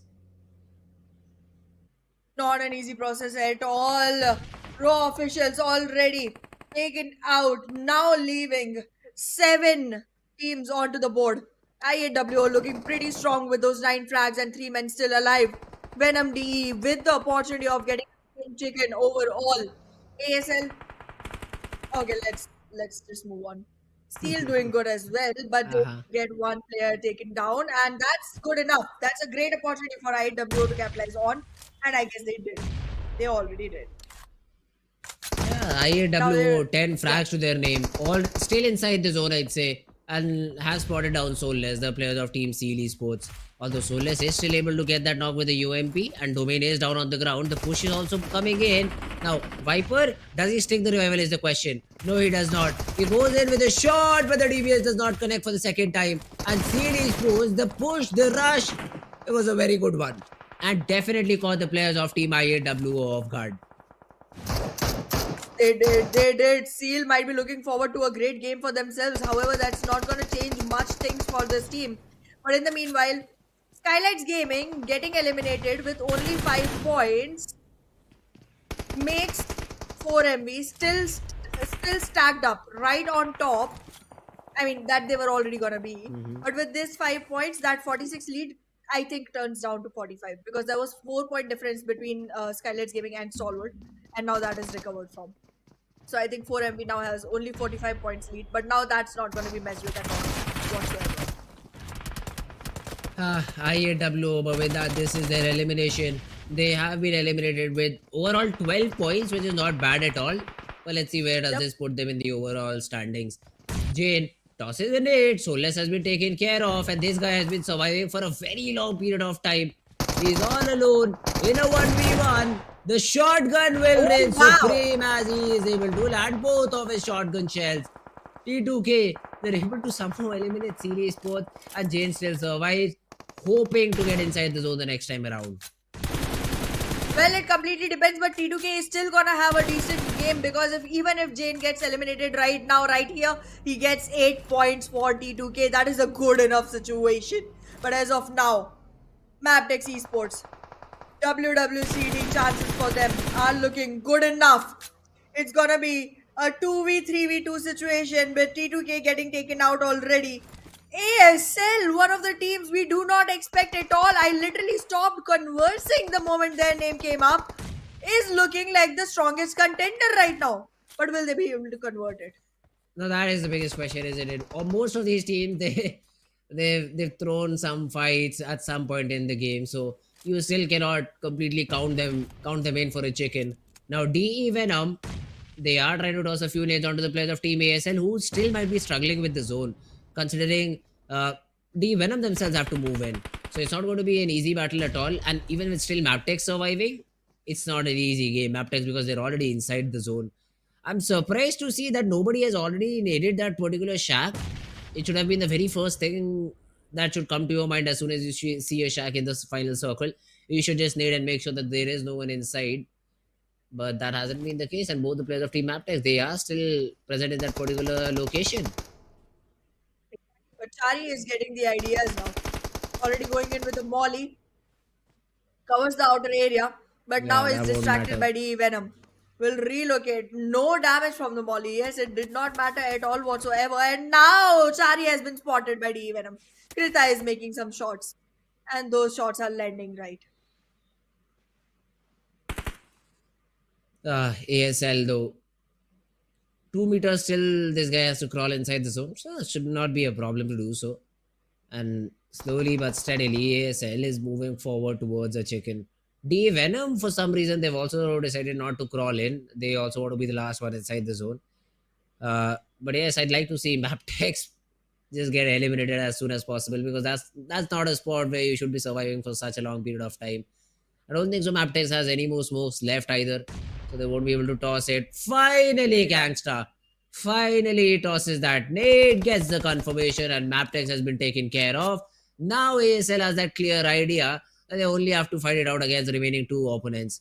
The Venom, although they also know that it's only a 2v3 battle now. The final circle, in the next 6 seconds, I think we just might have an answer. If Gangsta is able to blast one of his opponents with the nade, which he won't be able to do because of the positioning of it, the Venom could have been in a lot of trouble, but the nade from the Venom Riley went a little bit too overboard, so ASL will still survive. Well, ASL and DE Venom both in a Cold War situation. What's coming in from the side of ASL already take Krita down, but now the circle is on to ASL.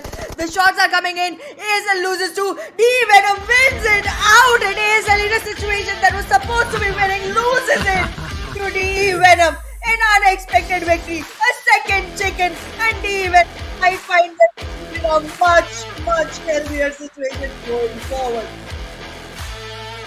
Yeah, now you see, Anna, why did I just say that these teams have one game or the other have thrown these battles? You saw exactly why. ASL, they had the tight grip over the game, a 3v2 battle. But for some reason are not able to convert it. And that has been the story for a lot of these previous games. I mean, I just cannot comprehend now how these teams play. But yeah, 3 mistakes in one single day. It's just game over, man. Venom D, great team. They again got that chicken dinner all by themselves. And what a great game for them.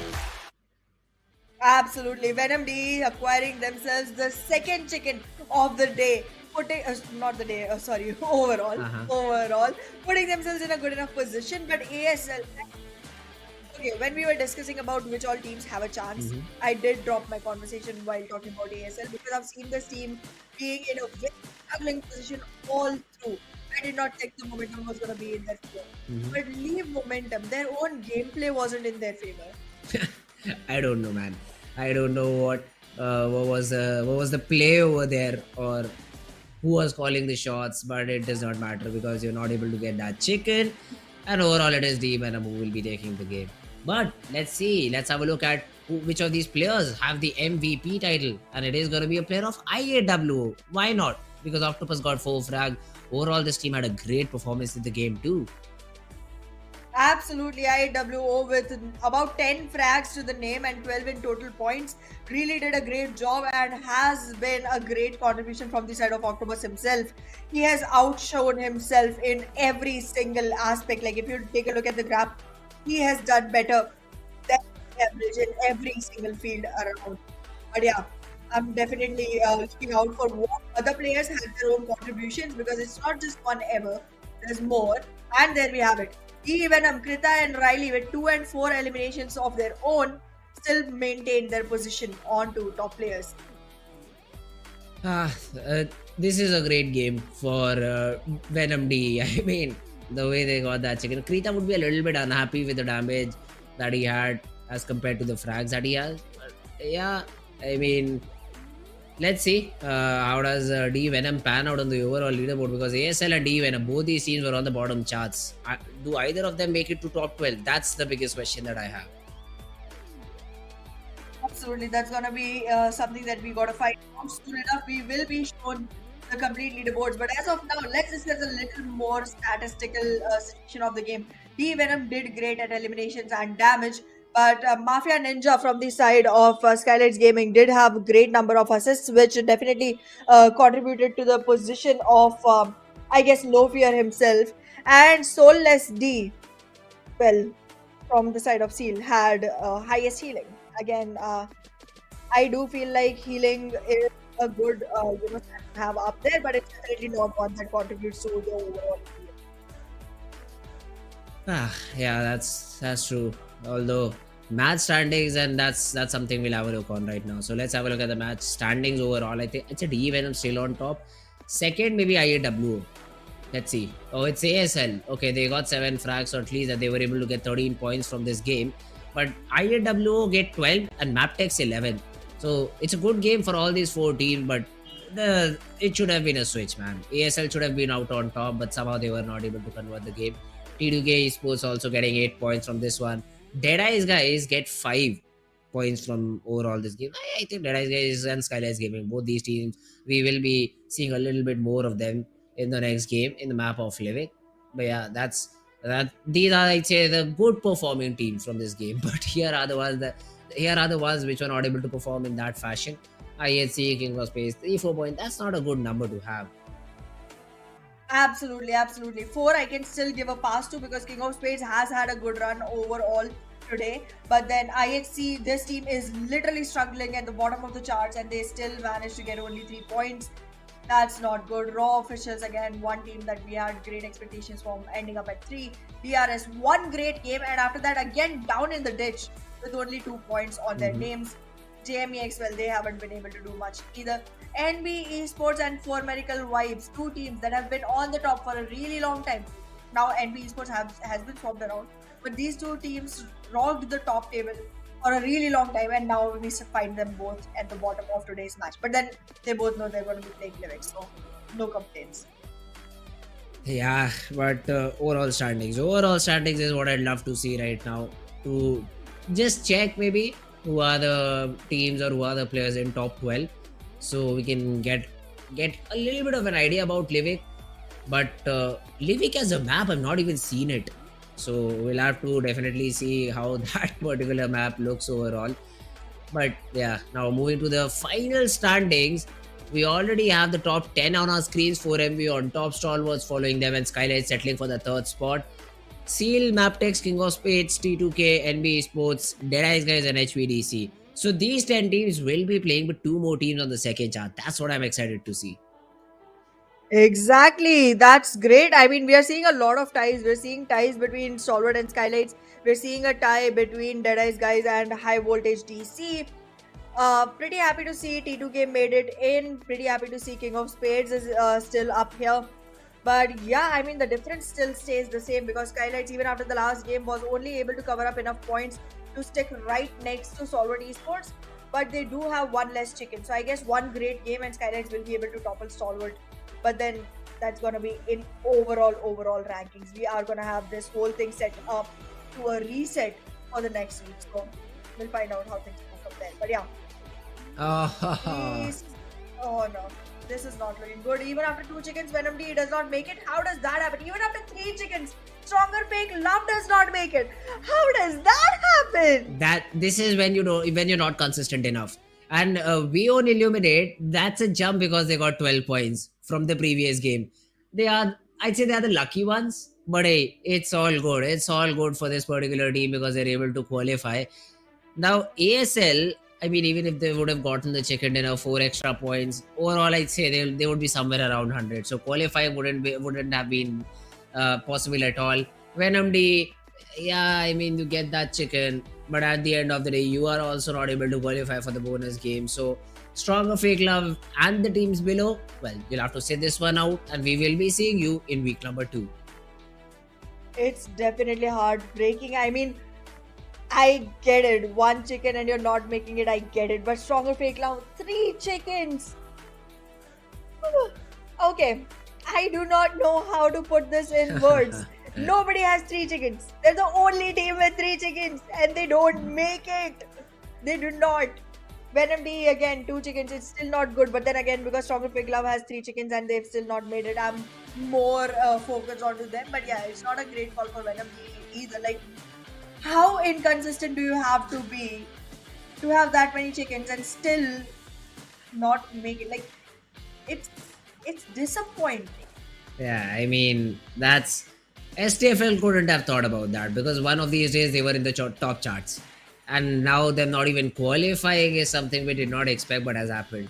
So, well, I mean, okay, it's okay, STFL, you have to try in the next week, but make sure at least you're in top 16 overall after all these 3 weeks so that you're able to secure a spot for the grand finals. That should be probably be the ultimate goal. But yeah, now moving on to the map of Livik. For the very first time, I've opened this image where I see this particular map. So it has a dry area, it has a green area like the map of Erangel, and then it has somewhat representation of what we saw in Vikendi on the northern side. Rose Farm, Iceborg, all these areas have ice on it. So it's probably a combination of all these 3 elements that we used to see in these different maps of PUBG Mobile. And hey, let's see, it looks like a fun map, to be honest. Absolutely, it's one of the prettiest ones out there, and I definitely love to, have Livik up there. But then again, when you're playing, you see only certain area of it. When you're casting, you get to see the whole map. I love that. I'm all in for Livik. Let's see how the bonus match goes because these teams definitely have a lot to struggle for. And as you said, it's a mix of all 3 maps. But then again, you can only dive in with one single playstyle. So which one is it going to be that they choose? That's going to be one big factor into deciding how this match goes forward. Because again, this is going to be an important one. It's just 12 teams, but it's a very fast game which has to be paced right. And you have to make the best of it to actually carry forward nice points for both. Yeah, that's true. Well, Livik is going to be a very interesting game. And we'll have to see these bonus points will also make an impact in the grand final leaderboard. So that is something you'll have to also worry about. This Livik will only be seen 3 times, I'd say.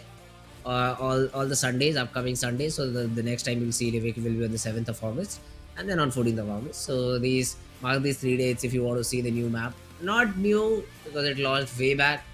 So Yeah. I'd say it is again a map that has But new been for in competitive. here, but yeah, it does not see a lot of competitive being played around it. So I'm sure. I am not sure, but I do hope that these teams are ready. These players are ready to play this map. I think there's a specific gun, there's a specific DMR also to be found only in this map. So if we do see some action of that particular DMR, Monster Truck used to be another vehicle that only used to be found in Livik, but then we got it in the map of Miramar too. So now that's not a completely exclusive to Livik, but yeah, there are some things that are here and there that Livik has to offer. And let's see if the teams are able to exploit it perfectly or not. Absolutely. This is going to be one of the chances where teams are going to be diving right into the mechanics of the games and probably relying more on their gun skills than onto their overall strategy, overall IGLing, because this is going to be one of the maps you've seldom seen the other teams play. Also, very seldom played against the same group of teams because this is only 12 teams. And that could be a random combination of any 12 every single time that you've seen them play Livik. So you definitely got to make sure that you're constantly aware, alert, and on point with your aim. These 3 things have to be checked on the boxes. And I guess considering that these 3 things are going to be the key, there's a lot of teams that are going to contest for this victory. But let's take a look at how the day has been. We started with Miramar, victory for T2K, Erangel for Stalwart, Miramar for DRS, Arena was won with Stalwart, Sanhok for Stalwart, again 2 victories in the day alongside the Arena victory making it 3. And then Erangel with Venom DE. But now it's time to see the top 12 teams play Livik. Another interesting fact about Livik Ahana, it's a 2 kilometer by 2 kilometer map. And Yup, to tiny. throw into perspective of how small that is, I'd give you the dimensions of the biggest map, that's Miramar, and it's 11 by 11. Now, if a map like Miramar gets over in half an hour, Livik is basically what? I am not good with mathematics, so I just say a random number, 1/10 of the entire map. But that's a very small map, man. It could just end in like what, 10-15 minutes? Yes, it is. It is basically 4 upon 121. If you make it 120, you could get Don't 1 give me the upon maths, 30. I don't understand. Not 1/10, it's 1/30th Okay. in area. I just threw, if that's why I 11 by said I'll 11 just is throw the a right random number. Yeah, it's 1/30th. Even thrice smaller than what you were saying. My god. It's I don't know how these teams will play, because I'd say you will be literally shooting from one top of the mountain towards the player on completely another island. But okay, let's see how does this map of Livik get played. If we talk about the head-to-head between these two teams who did not qualify, we'll see that even though NMD had I'd say great number of damage dealt, the eliminations still were in their favor. The one stat where they fall short is the average survival. Mhm. NMD did not survive long enough as ASL did. But then again, what do you do of that survival ASL? I've seen you get taken down so early, so many times, and not being able to convert those points. I mean, I am definitely wanting both of these teams to step their game up, because second week, if they repeat the same exact thing, then I don't think anyone will be able to blame me if I just diss over, because Okay. this is definitely not the kind of game that I can sugarcoat and appreciate. So better show me something new, better show me something promising so that I can go ahead and say better things about the teams, right? Yeah, well, we'll only see them now in week number 2, and the only thing we can do is we can just hope for a better performance. Especially, I was very surprised to see DRS in this list over here. So that is something I'd like to see improvement on. IHC as well was a surprise that I did not expect. Yeah. I mean, IHC as a team has been very consistent throughout the previous few seasons, but this time around, week number 1 just did not go their way. Let's just leave it at that. But yeah, now coming to another head-to-head, this time around is between the top 2 teams. It's between 4MV and Stalwart Esports. Of course, 4MV will be hitting in most of these departments. But considering Stalwart Esports has played with multiple number of players, I'd say it's not that bad. It's definitely not bad, but the numbers definitely look very different. Like 6,000 extra damage.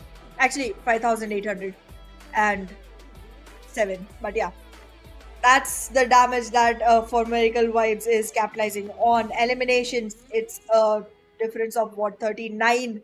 Knocks, it's a difference of about 36. It's a huge placement. 34, sorry. It's a huge jump from For Miracle Vibes. Mhm. And I think covering that up is going to be slightly difficult. So consistency is something that Stalwart Esports will have to focus on. Because again, we have discussed this before. Four Miracle Vibes constantly has great matches and good matches. They Yeah. seldom have a slip up. But that's not the same about any other team on the boards.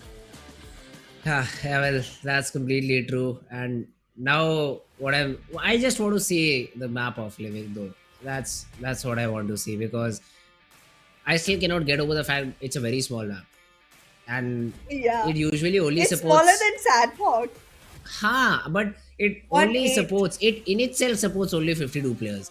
So not more than 52 players can spawn. Not more than 13 teams can play this game. We have 12 teams over here, so that will be one team less.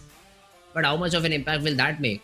I mean, if Sanhok has so many third That is all. parties, not third parties, fourth, fifth, sixth, seventh parties, how many parties will this map have? A lot, a lot. Let's do this. Let's actually count the biggest number of parties that we get to see in this map Maybe because I'm 10. definitely excited to see how that happens. 10 would be a huge number, and that, I mean, yeah, it's definitely possible.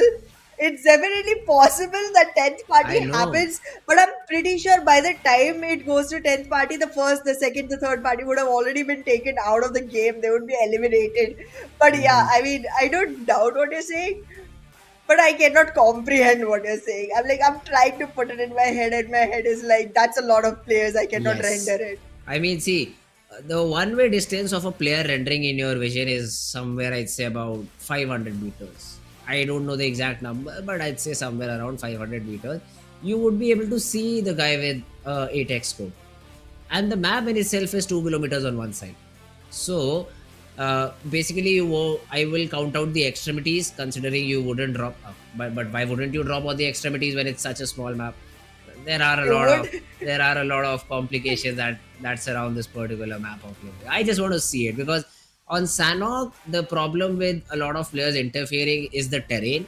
So there's a lot of grass, so you can see a player from very far away sometimes, or for some reason you can see if you're playing on low settings, you can see the player from very far away as the grass does not render. But now Livik has combination of all four maps. So Yep. that essentially means a very small part of Sanhok is a part of Livik. Grass is super small. That means I'm just making assumptions. The Yes. grass will be very little. So you basically, if have a higher angle towards somewhere around the center of the zone, you can see literally everywhere around you. That's not a problem with an 8x scope. So all these things, I'll have to see how all these things go and all these things matter. But yeah, let's go. Let's jump right into action. I already see the players dropping in. Yeah, the plane path has started from Lupin Felt and is going all the way to Shipyard and Waterfall. Exactly. And as of now, we can see slight bit of activity going on in which a lot of teams have already dropped, but I'm not seeing any action coming in towards the shipyard area. I don't think many teams are going to be dropping there because we can already see uh, about 10 teams having dropped. So I don't think shipyard is going to be acquired by anyone. In the meanwhile, however, 4MB going in for an early fight with DEADEYES guys, and in the meanwhile, Stalwart Esports very close to T2K. The fight begins and T2K wins it against Stalwart. I'm surprised, but I'm gonna be happy with the surprise. Yeah, I'd say that's only because you had a vector in hand. I just know how powerful that weapon is because I'm an avid vector player. In close range, it just devastates you with the rate of fire that it has. That is exactly, I think, why this team was able to get that first knock. Although Precious Sir tosses a raid on 2 Dog, 4MB also suffering early casualties on their side. Well, let's figure out how things go forward from here because Deadeye's guy is already trying to capitalize onto the numbers with that P90. Oh no, wait a second. Deadeye's guys, even after being in a great situation, silently start losing players suddenly. And now 4MB has Baron to pick back up. Is that going to be possible? Yes. Yes, it will be. However, Slayer Sir also has to be resurrected for the side of Deadeye's guys. But no, East, look to your own south. He gets that knock. Sussex though. That's a little bit unfortunate for 4MV, but let's see if DEADEYES guys is able to capitalize on that knock. Stalwart Esports on the other hand are taking the players of team G2K down too. And even SKYLIGHTZ Gaming and King of Spades are in that battle. 4MV, they don't find themselves in a good spot. It's only all down to I think Apex who's surviving all alone. And now the push comes in. Apex just wants to maybe get some frags over here because survival, that's not happening in the city of Crabgrass now. Well, as of now, it seems like Apex and East are way too far away from each other to be actually do anything right here. But now, DEADEYES guys, are they gonna give any opportunity to 4MV to actually survive? I don't think so. 4MV will definitely be losing their breath right here, right now, and that's not a good color on 4MV. In the meanwhile, though, King of Spades get taken down by SKYLIGHTZ Gaming, a team that hardly made it in, is now putting another team out by taking those shots right on time. IAW, one lucky team who wasn't even supposed to be here, to be very honest, has made it, and now are gonna be one problem because look at the advantageous position they're holding. They have great height advantage that they can capitalize on constantly.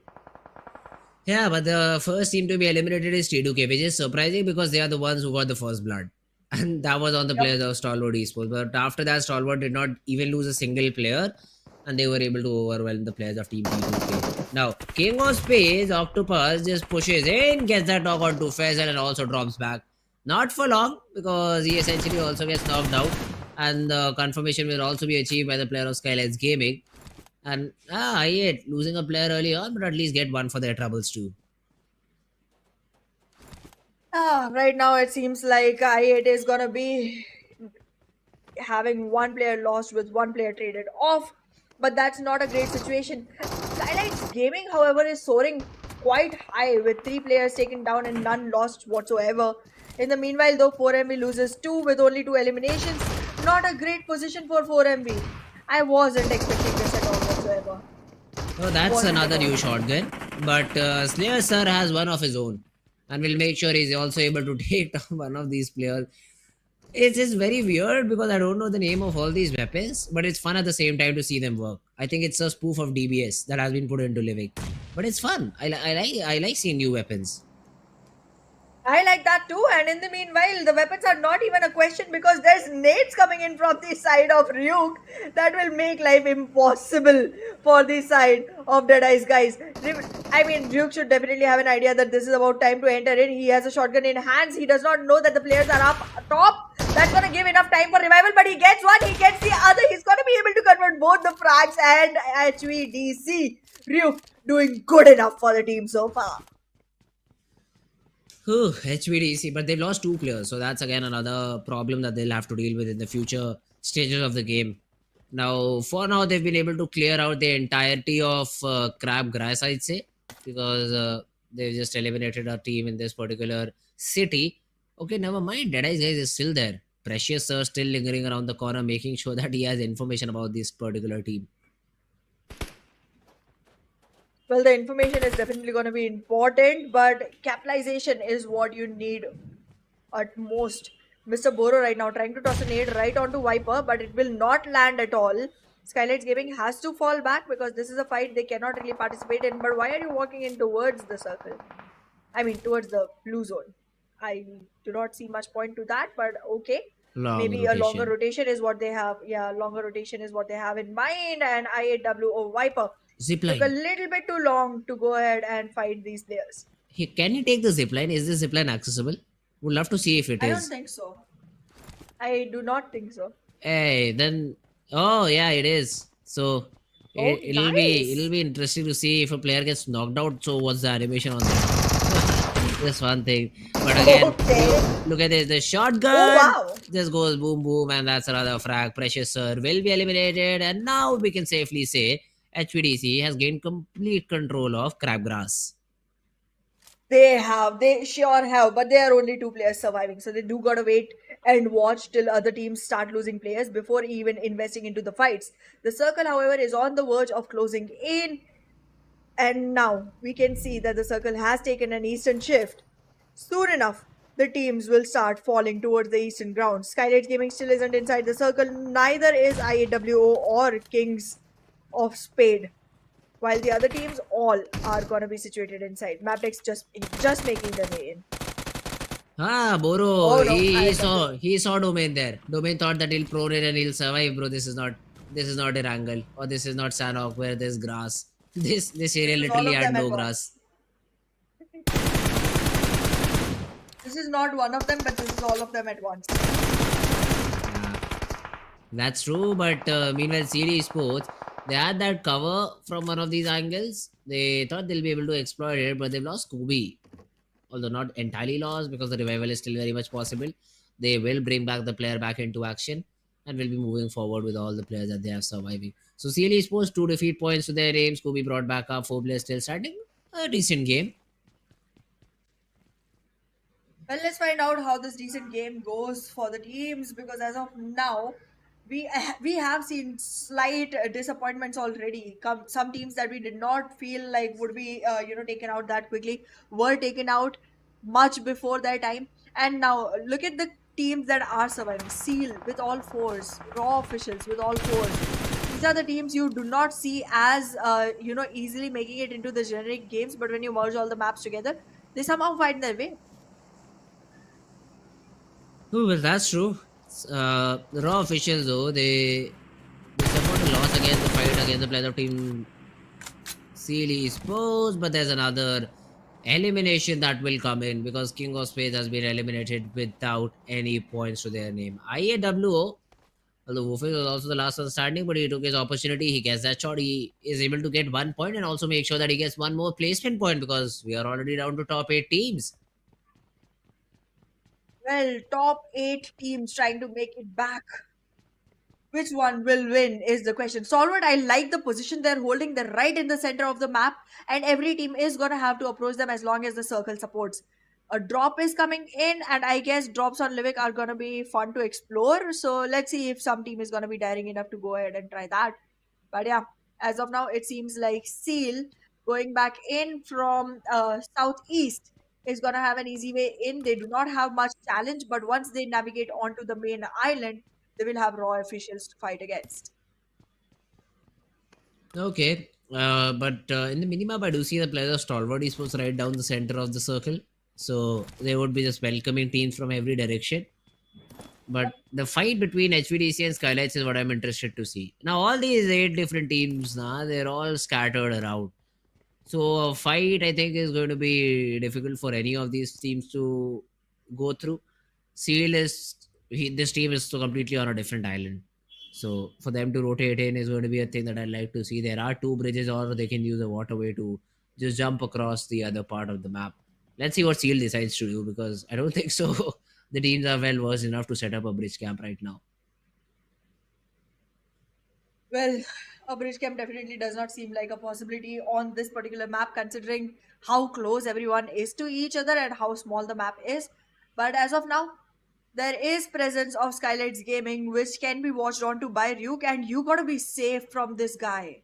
He is literally wreaking havoc onto anyone he spots, anyone. But the good thing is he's carrying a shotgun, so you might really be able to save yourself for a while. But then again, the closer you, harder it will be to survive. In the meanwhile, Stalwart Esports so silently and patiently waiting inside, and Raw officials trying to pick out IC. But this is a cold, cold chain that they won't be able to break. Oh no, unaware, completely unaware. Raw officials run in, shotgun in both hands, coming in. You oh no, wait, what? IC got frozen. Ah! Yeah, for some reason, IC shotgun did not shoot straight. He was able to connect one bullet but did not get the knock. And for some reason, Praveen also just connects one bullet but gets the knock. Don't understand the mechanics, but hey, it's fun because Stalwart just lost another player. Stalwarts with 2 players, just as usual, just as usual. Nothing new for them. But I am liking the fact that every single team is trying to stick with shotguns, and they have at least one player who's still going with assault rifles, just to make sure that the distance can be closed in upon based on that player, and then the shotgun players can move in with a better opportunity. However, Jiggle is going to be the rifle pioneer for the side of raw officials, while the rest of the team survives on shotguns. And Tops, switching weapons is gonna be able to make sure that the long range can also be dealt with. Let's see how far this will take him, because right now with only 2 players, Stalwart does not look as strong as they were expected to be.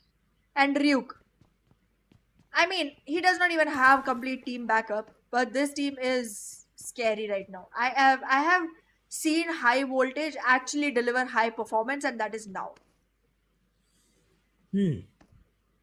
Jiggle though from Raw inside a compound. Don't like the way that Praveen is playing, so disjointed, so disconnected from his team that even if Seal is able to get that knock, Malik and Jiggle won't cross the road, right? Because they might just get shot in the back from stalwarts too. Scooby Yep. might have a different angle, so all these reasons will make sure that Praveen falls, so he has to be very careful. Meanwhile, carelessness shown by the player of SKYLIGHTZ Gaming, and punishment has been thrown in.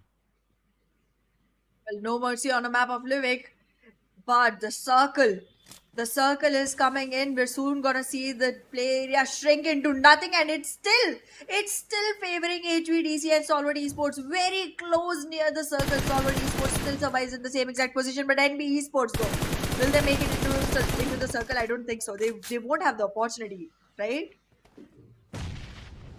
Let's see, NBeSports, they are down in terms of numbers and in terms of the area that they have to. And there we go, another nade from No Fear will knock Akash down.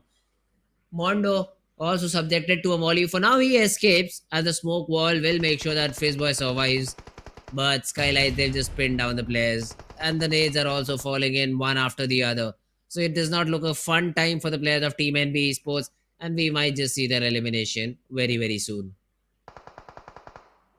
NBeSports though, still able to recover every single player and are trying to get back into the fight. The circle has frozen right behind them, and now it's covering the players as well. SKYLIGHTZ Gaming trying to participate, but the guns are not meant for this range. Even with a shotgun, you're trying to take the fight. That's not the best situation for the side of No Fear, but he will be covered by the comrades. He will be covered by Ninja. Mafia Ninja is gonna have a great shot from this rock. Also a great cover at the same time. But no, can he save No Fear? I don't think so, because the circle has closed in. He gets the frags, he gets the eliminations, but No Fear won't be able to bring this back up. Jiro, he just pushes in and takes down the last remaining player. That's another team being eliminated in this particular battle. Mabetex though, in top 4. Okay, that's good. Also just 15 meters away from the zone. So let's see how do they rotate in. Now, on the other hand, I do see the kill feed just lighting up with players. So that's the fight that Livik has. And as you said, 15 minutes is what it takes, huh, Anna, for this game to end? Yep, it's a tiny map, so it gives a lot of time for us to navigate onto how the players are playing, but not enough for them to actually go ahead and make a play. They have to go with the flow in this particular map.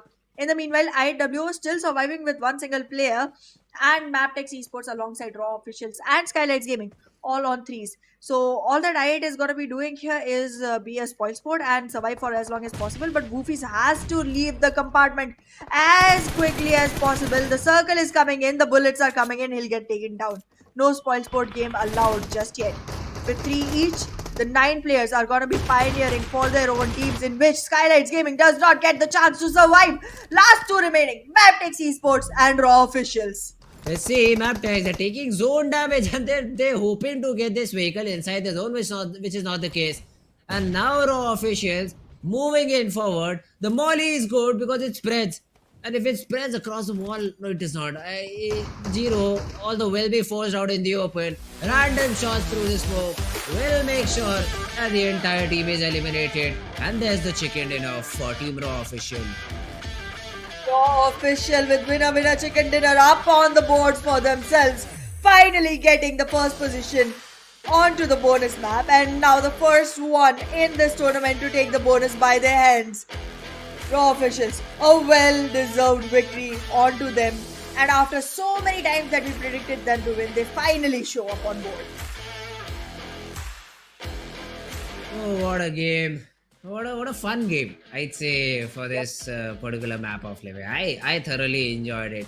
So, I mean, it has been a great day, and what a way to end the entire week. Ended with a bang, 4 MB, out all on top.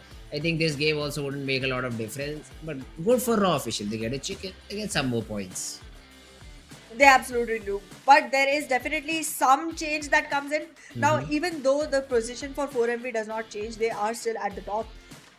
But considering that they were eliminated first, the added points are gonna make it slightly different. But well, let's take a look at how this particular match went. And it is gonna be Mr. Boro who takes the MVP position from SKYLIGHTZ Gaming with 4 eliminations. One guy from SKYLIGHTZ Gaming that we were waiting to see on boards finally shows up. Yeah, I mean, Mr. Boro, great job done by this guy, SKYLIGHTZ Gaming. The attempt was there, the damage was there, everything was there, but the chicken was something that was still missing. True that. But yeah, I mean, considering that the bonus game points do give you a lot of leeway going into the finals, I think teams will be more prepared coming into it the next time around. But yeah, this time the preparation worked very well for 5 of the teams. Ryuk, we know how berserks he was going all over the map. With his 3 eliminations, he has secured quite a lot of damage and a lot of respect as well. The guy was playing with only 2 players and he was doing good enough. Same can be said for Top Solus and Prabeen. Great performance nonetheless. Yeah, that's correct. And let's have a look at how many points all these teams were able to accumulate for themselves. If we talk about Raw, got the chicken, 6 racks, 16 overall points, followed by SKYLIGHTZ Gaming with 13, Mabetex with 13, HIGHVOLTAGE with 8. And yeah, that's the remaining of the team. So, a decent game for all of them. Surprised to see 4MB not in the chart, but then again, it's a map that you literally do not play. So, no complaints there as well. Exactly, not yet though. I mean, I will definitely start complaining the next time we see Livik coming around because you Okay. played one game and that should be good enough. Because 4MB has shown it to us before as well that they are well capable of making sure that they adapt in one single match. We've seen that happen on the first day. So they better do it again. But yeah, NBeSports, T2K Esports, and King of Spades with 0 points. That's not good at all. But well, it is what it is. We're gonna satisfy ourselves with whatever we have on board. But the next week, I hope to see things change a lot. And looking at the overall ranking, all the way on 185 with a lead of 35 PC for medical vibes. See, the good thing is that SKYLIGHTZ is able to also, join the second spot. So that's one of the things that you'll feel good if you're a SKYLIGHTZ fan. 150 points overall from 21 games. Not the best possible one, but if it puts you in the second spot, that's good enough. Stalwart Esports, they fall a few points below. Even Mabetex also pushing in forward and getting some good points to their name. I remember Mabetex after I think day number 1 or day number 2, they were on the bottom chart, 17th, 18th spot, somewhere around there. And now when the week ends, they're on the second spot. Exactly. And with that, I mean, it's becoming quite a good competition towards the first few places. But then again, coming back to the second page, I am still waiting to see these teams rise up all the way from 13th to 20th. You could not even make it into the top 12, so the points are going to stay stagnant. But DEADEYES guys and I8WO still maintaining the same exact positions because they could not really reap very much out of this particular game. They have 116 and 115 in total, but they had the same exact positions even before the bonus match. So I guess that's about it. Yes, that's about it. But let's also have a look at another one of the rankings that will be very interesting to see. So in terms of bonus points, of course, 4MB they ended up first. They will be there with 20 points, followed by SKYLIGHTZ, Mabetex, and Stalwart Esports. Great job done by all of these teams, and these are the points that you will carry in the entire grand final. So it's better to have as many points as possible in this scenario.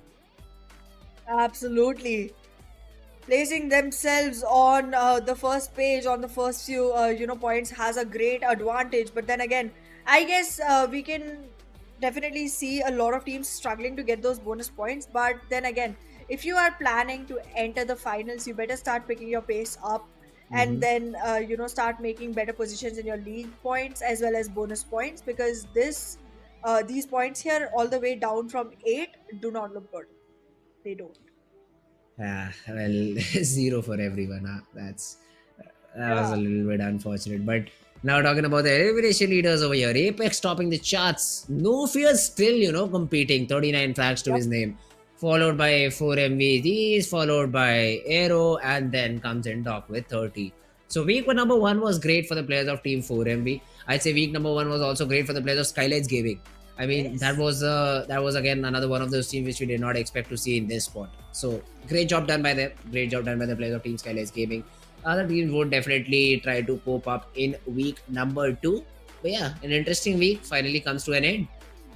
Yep, and we're definitely gonna have a lot more coming coming in after tomorrow, because tomorrow is an off day. But yes, in Tuesday we will have a lot of fun, because now that Yes. the bonus points have come into reality, once you see them getting added to your final list, things Mhm. change. Your Yeah. mentality change, because everything becomes real, and now the fight is gonna be even more interesting and intense. However, this is all we had for this particular week for you guys, but the league stage still continues one day after tomorrow, and we'll be seeing you right here, right on this time. And that's gonna be another day to come in for.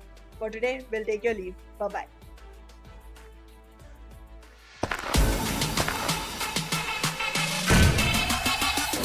Make it clap.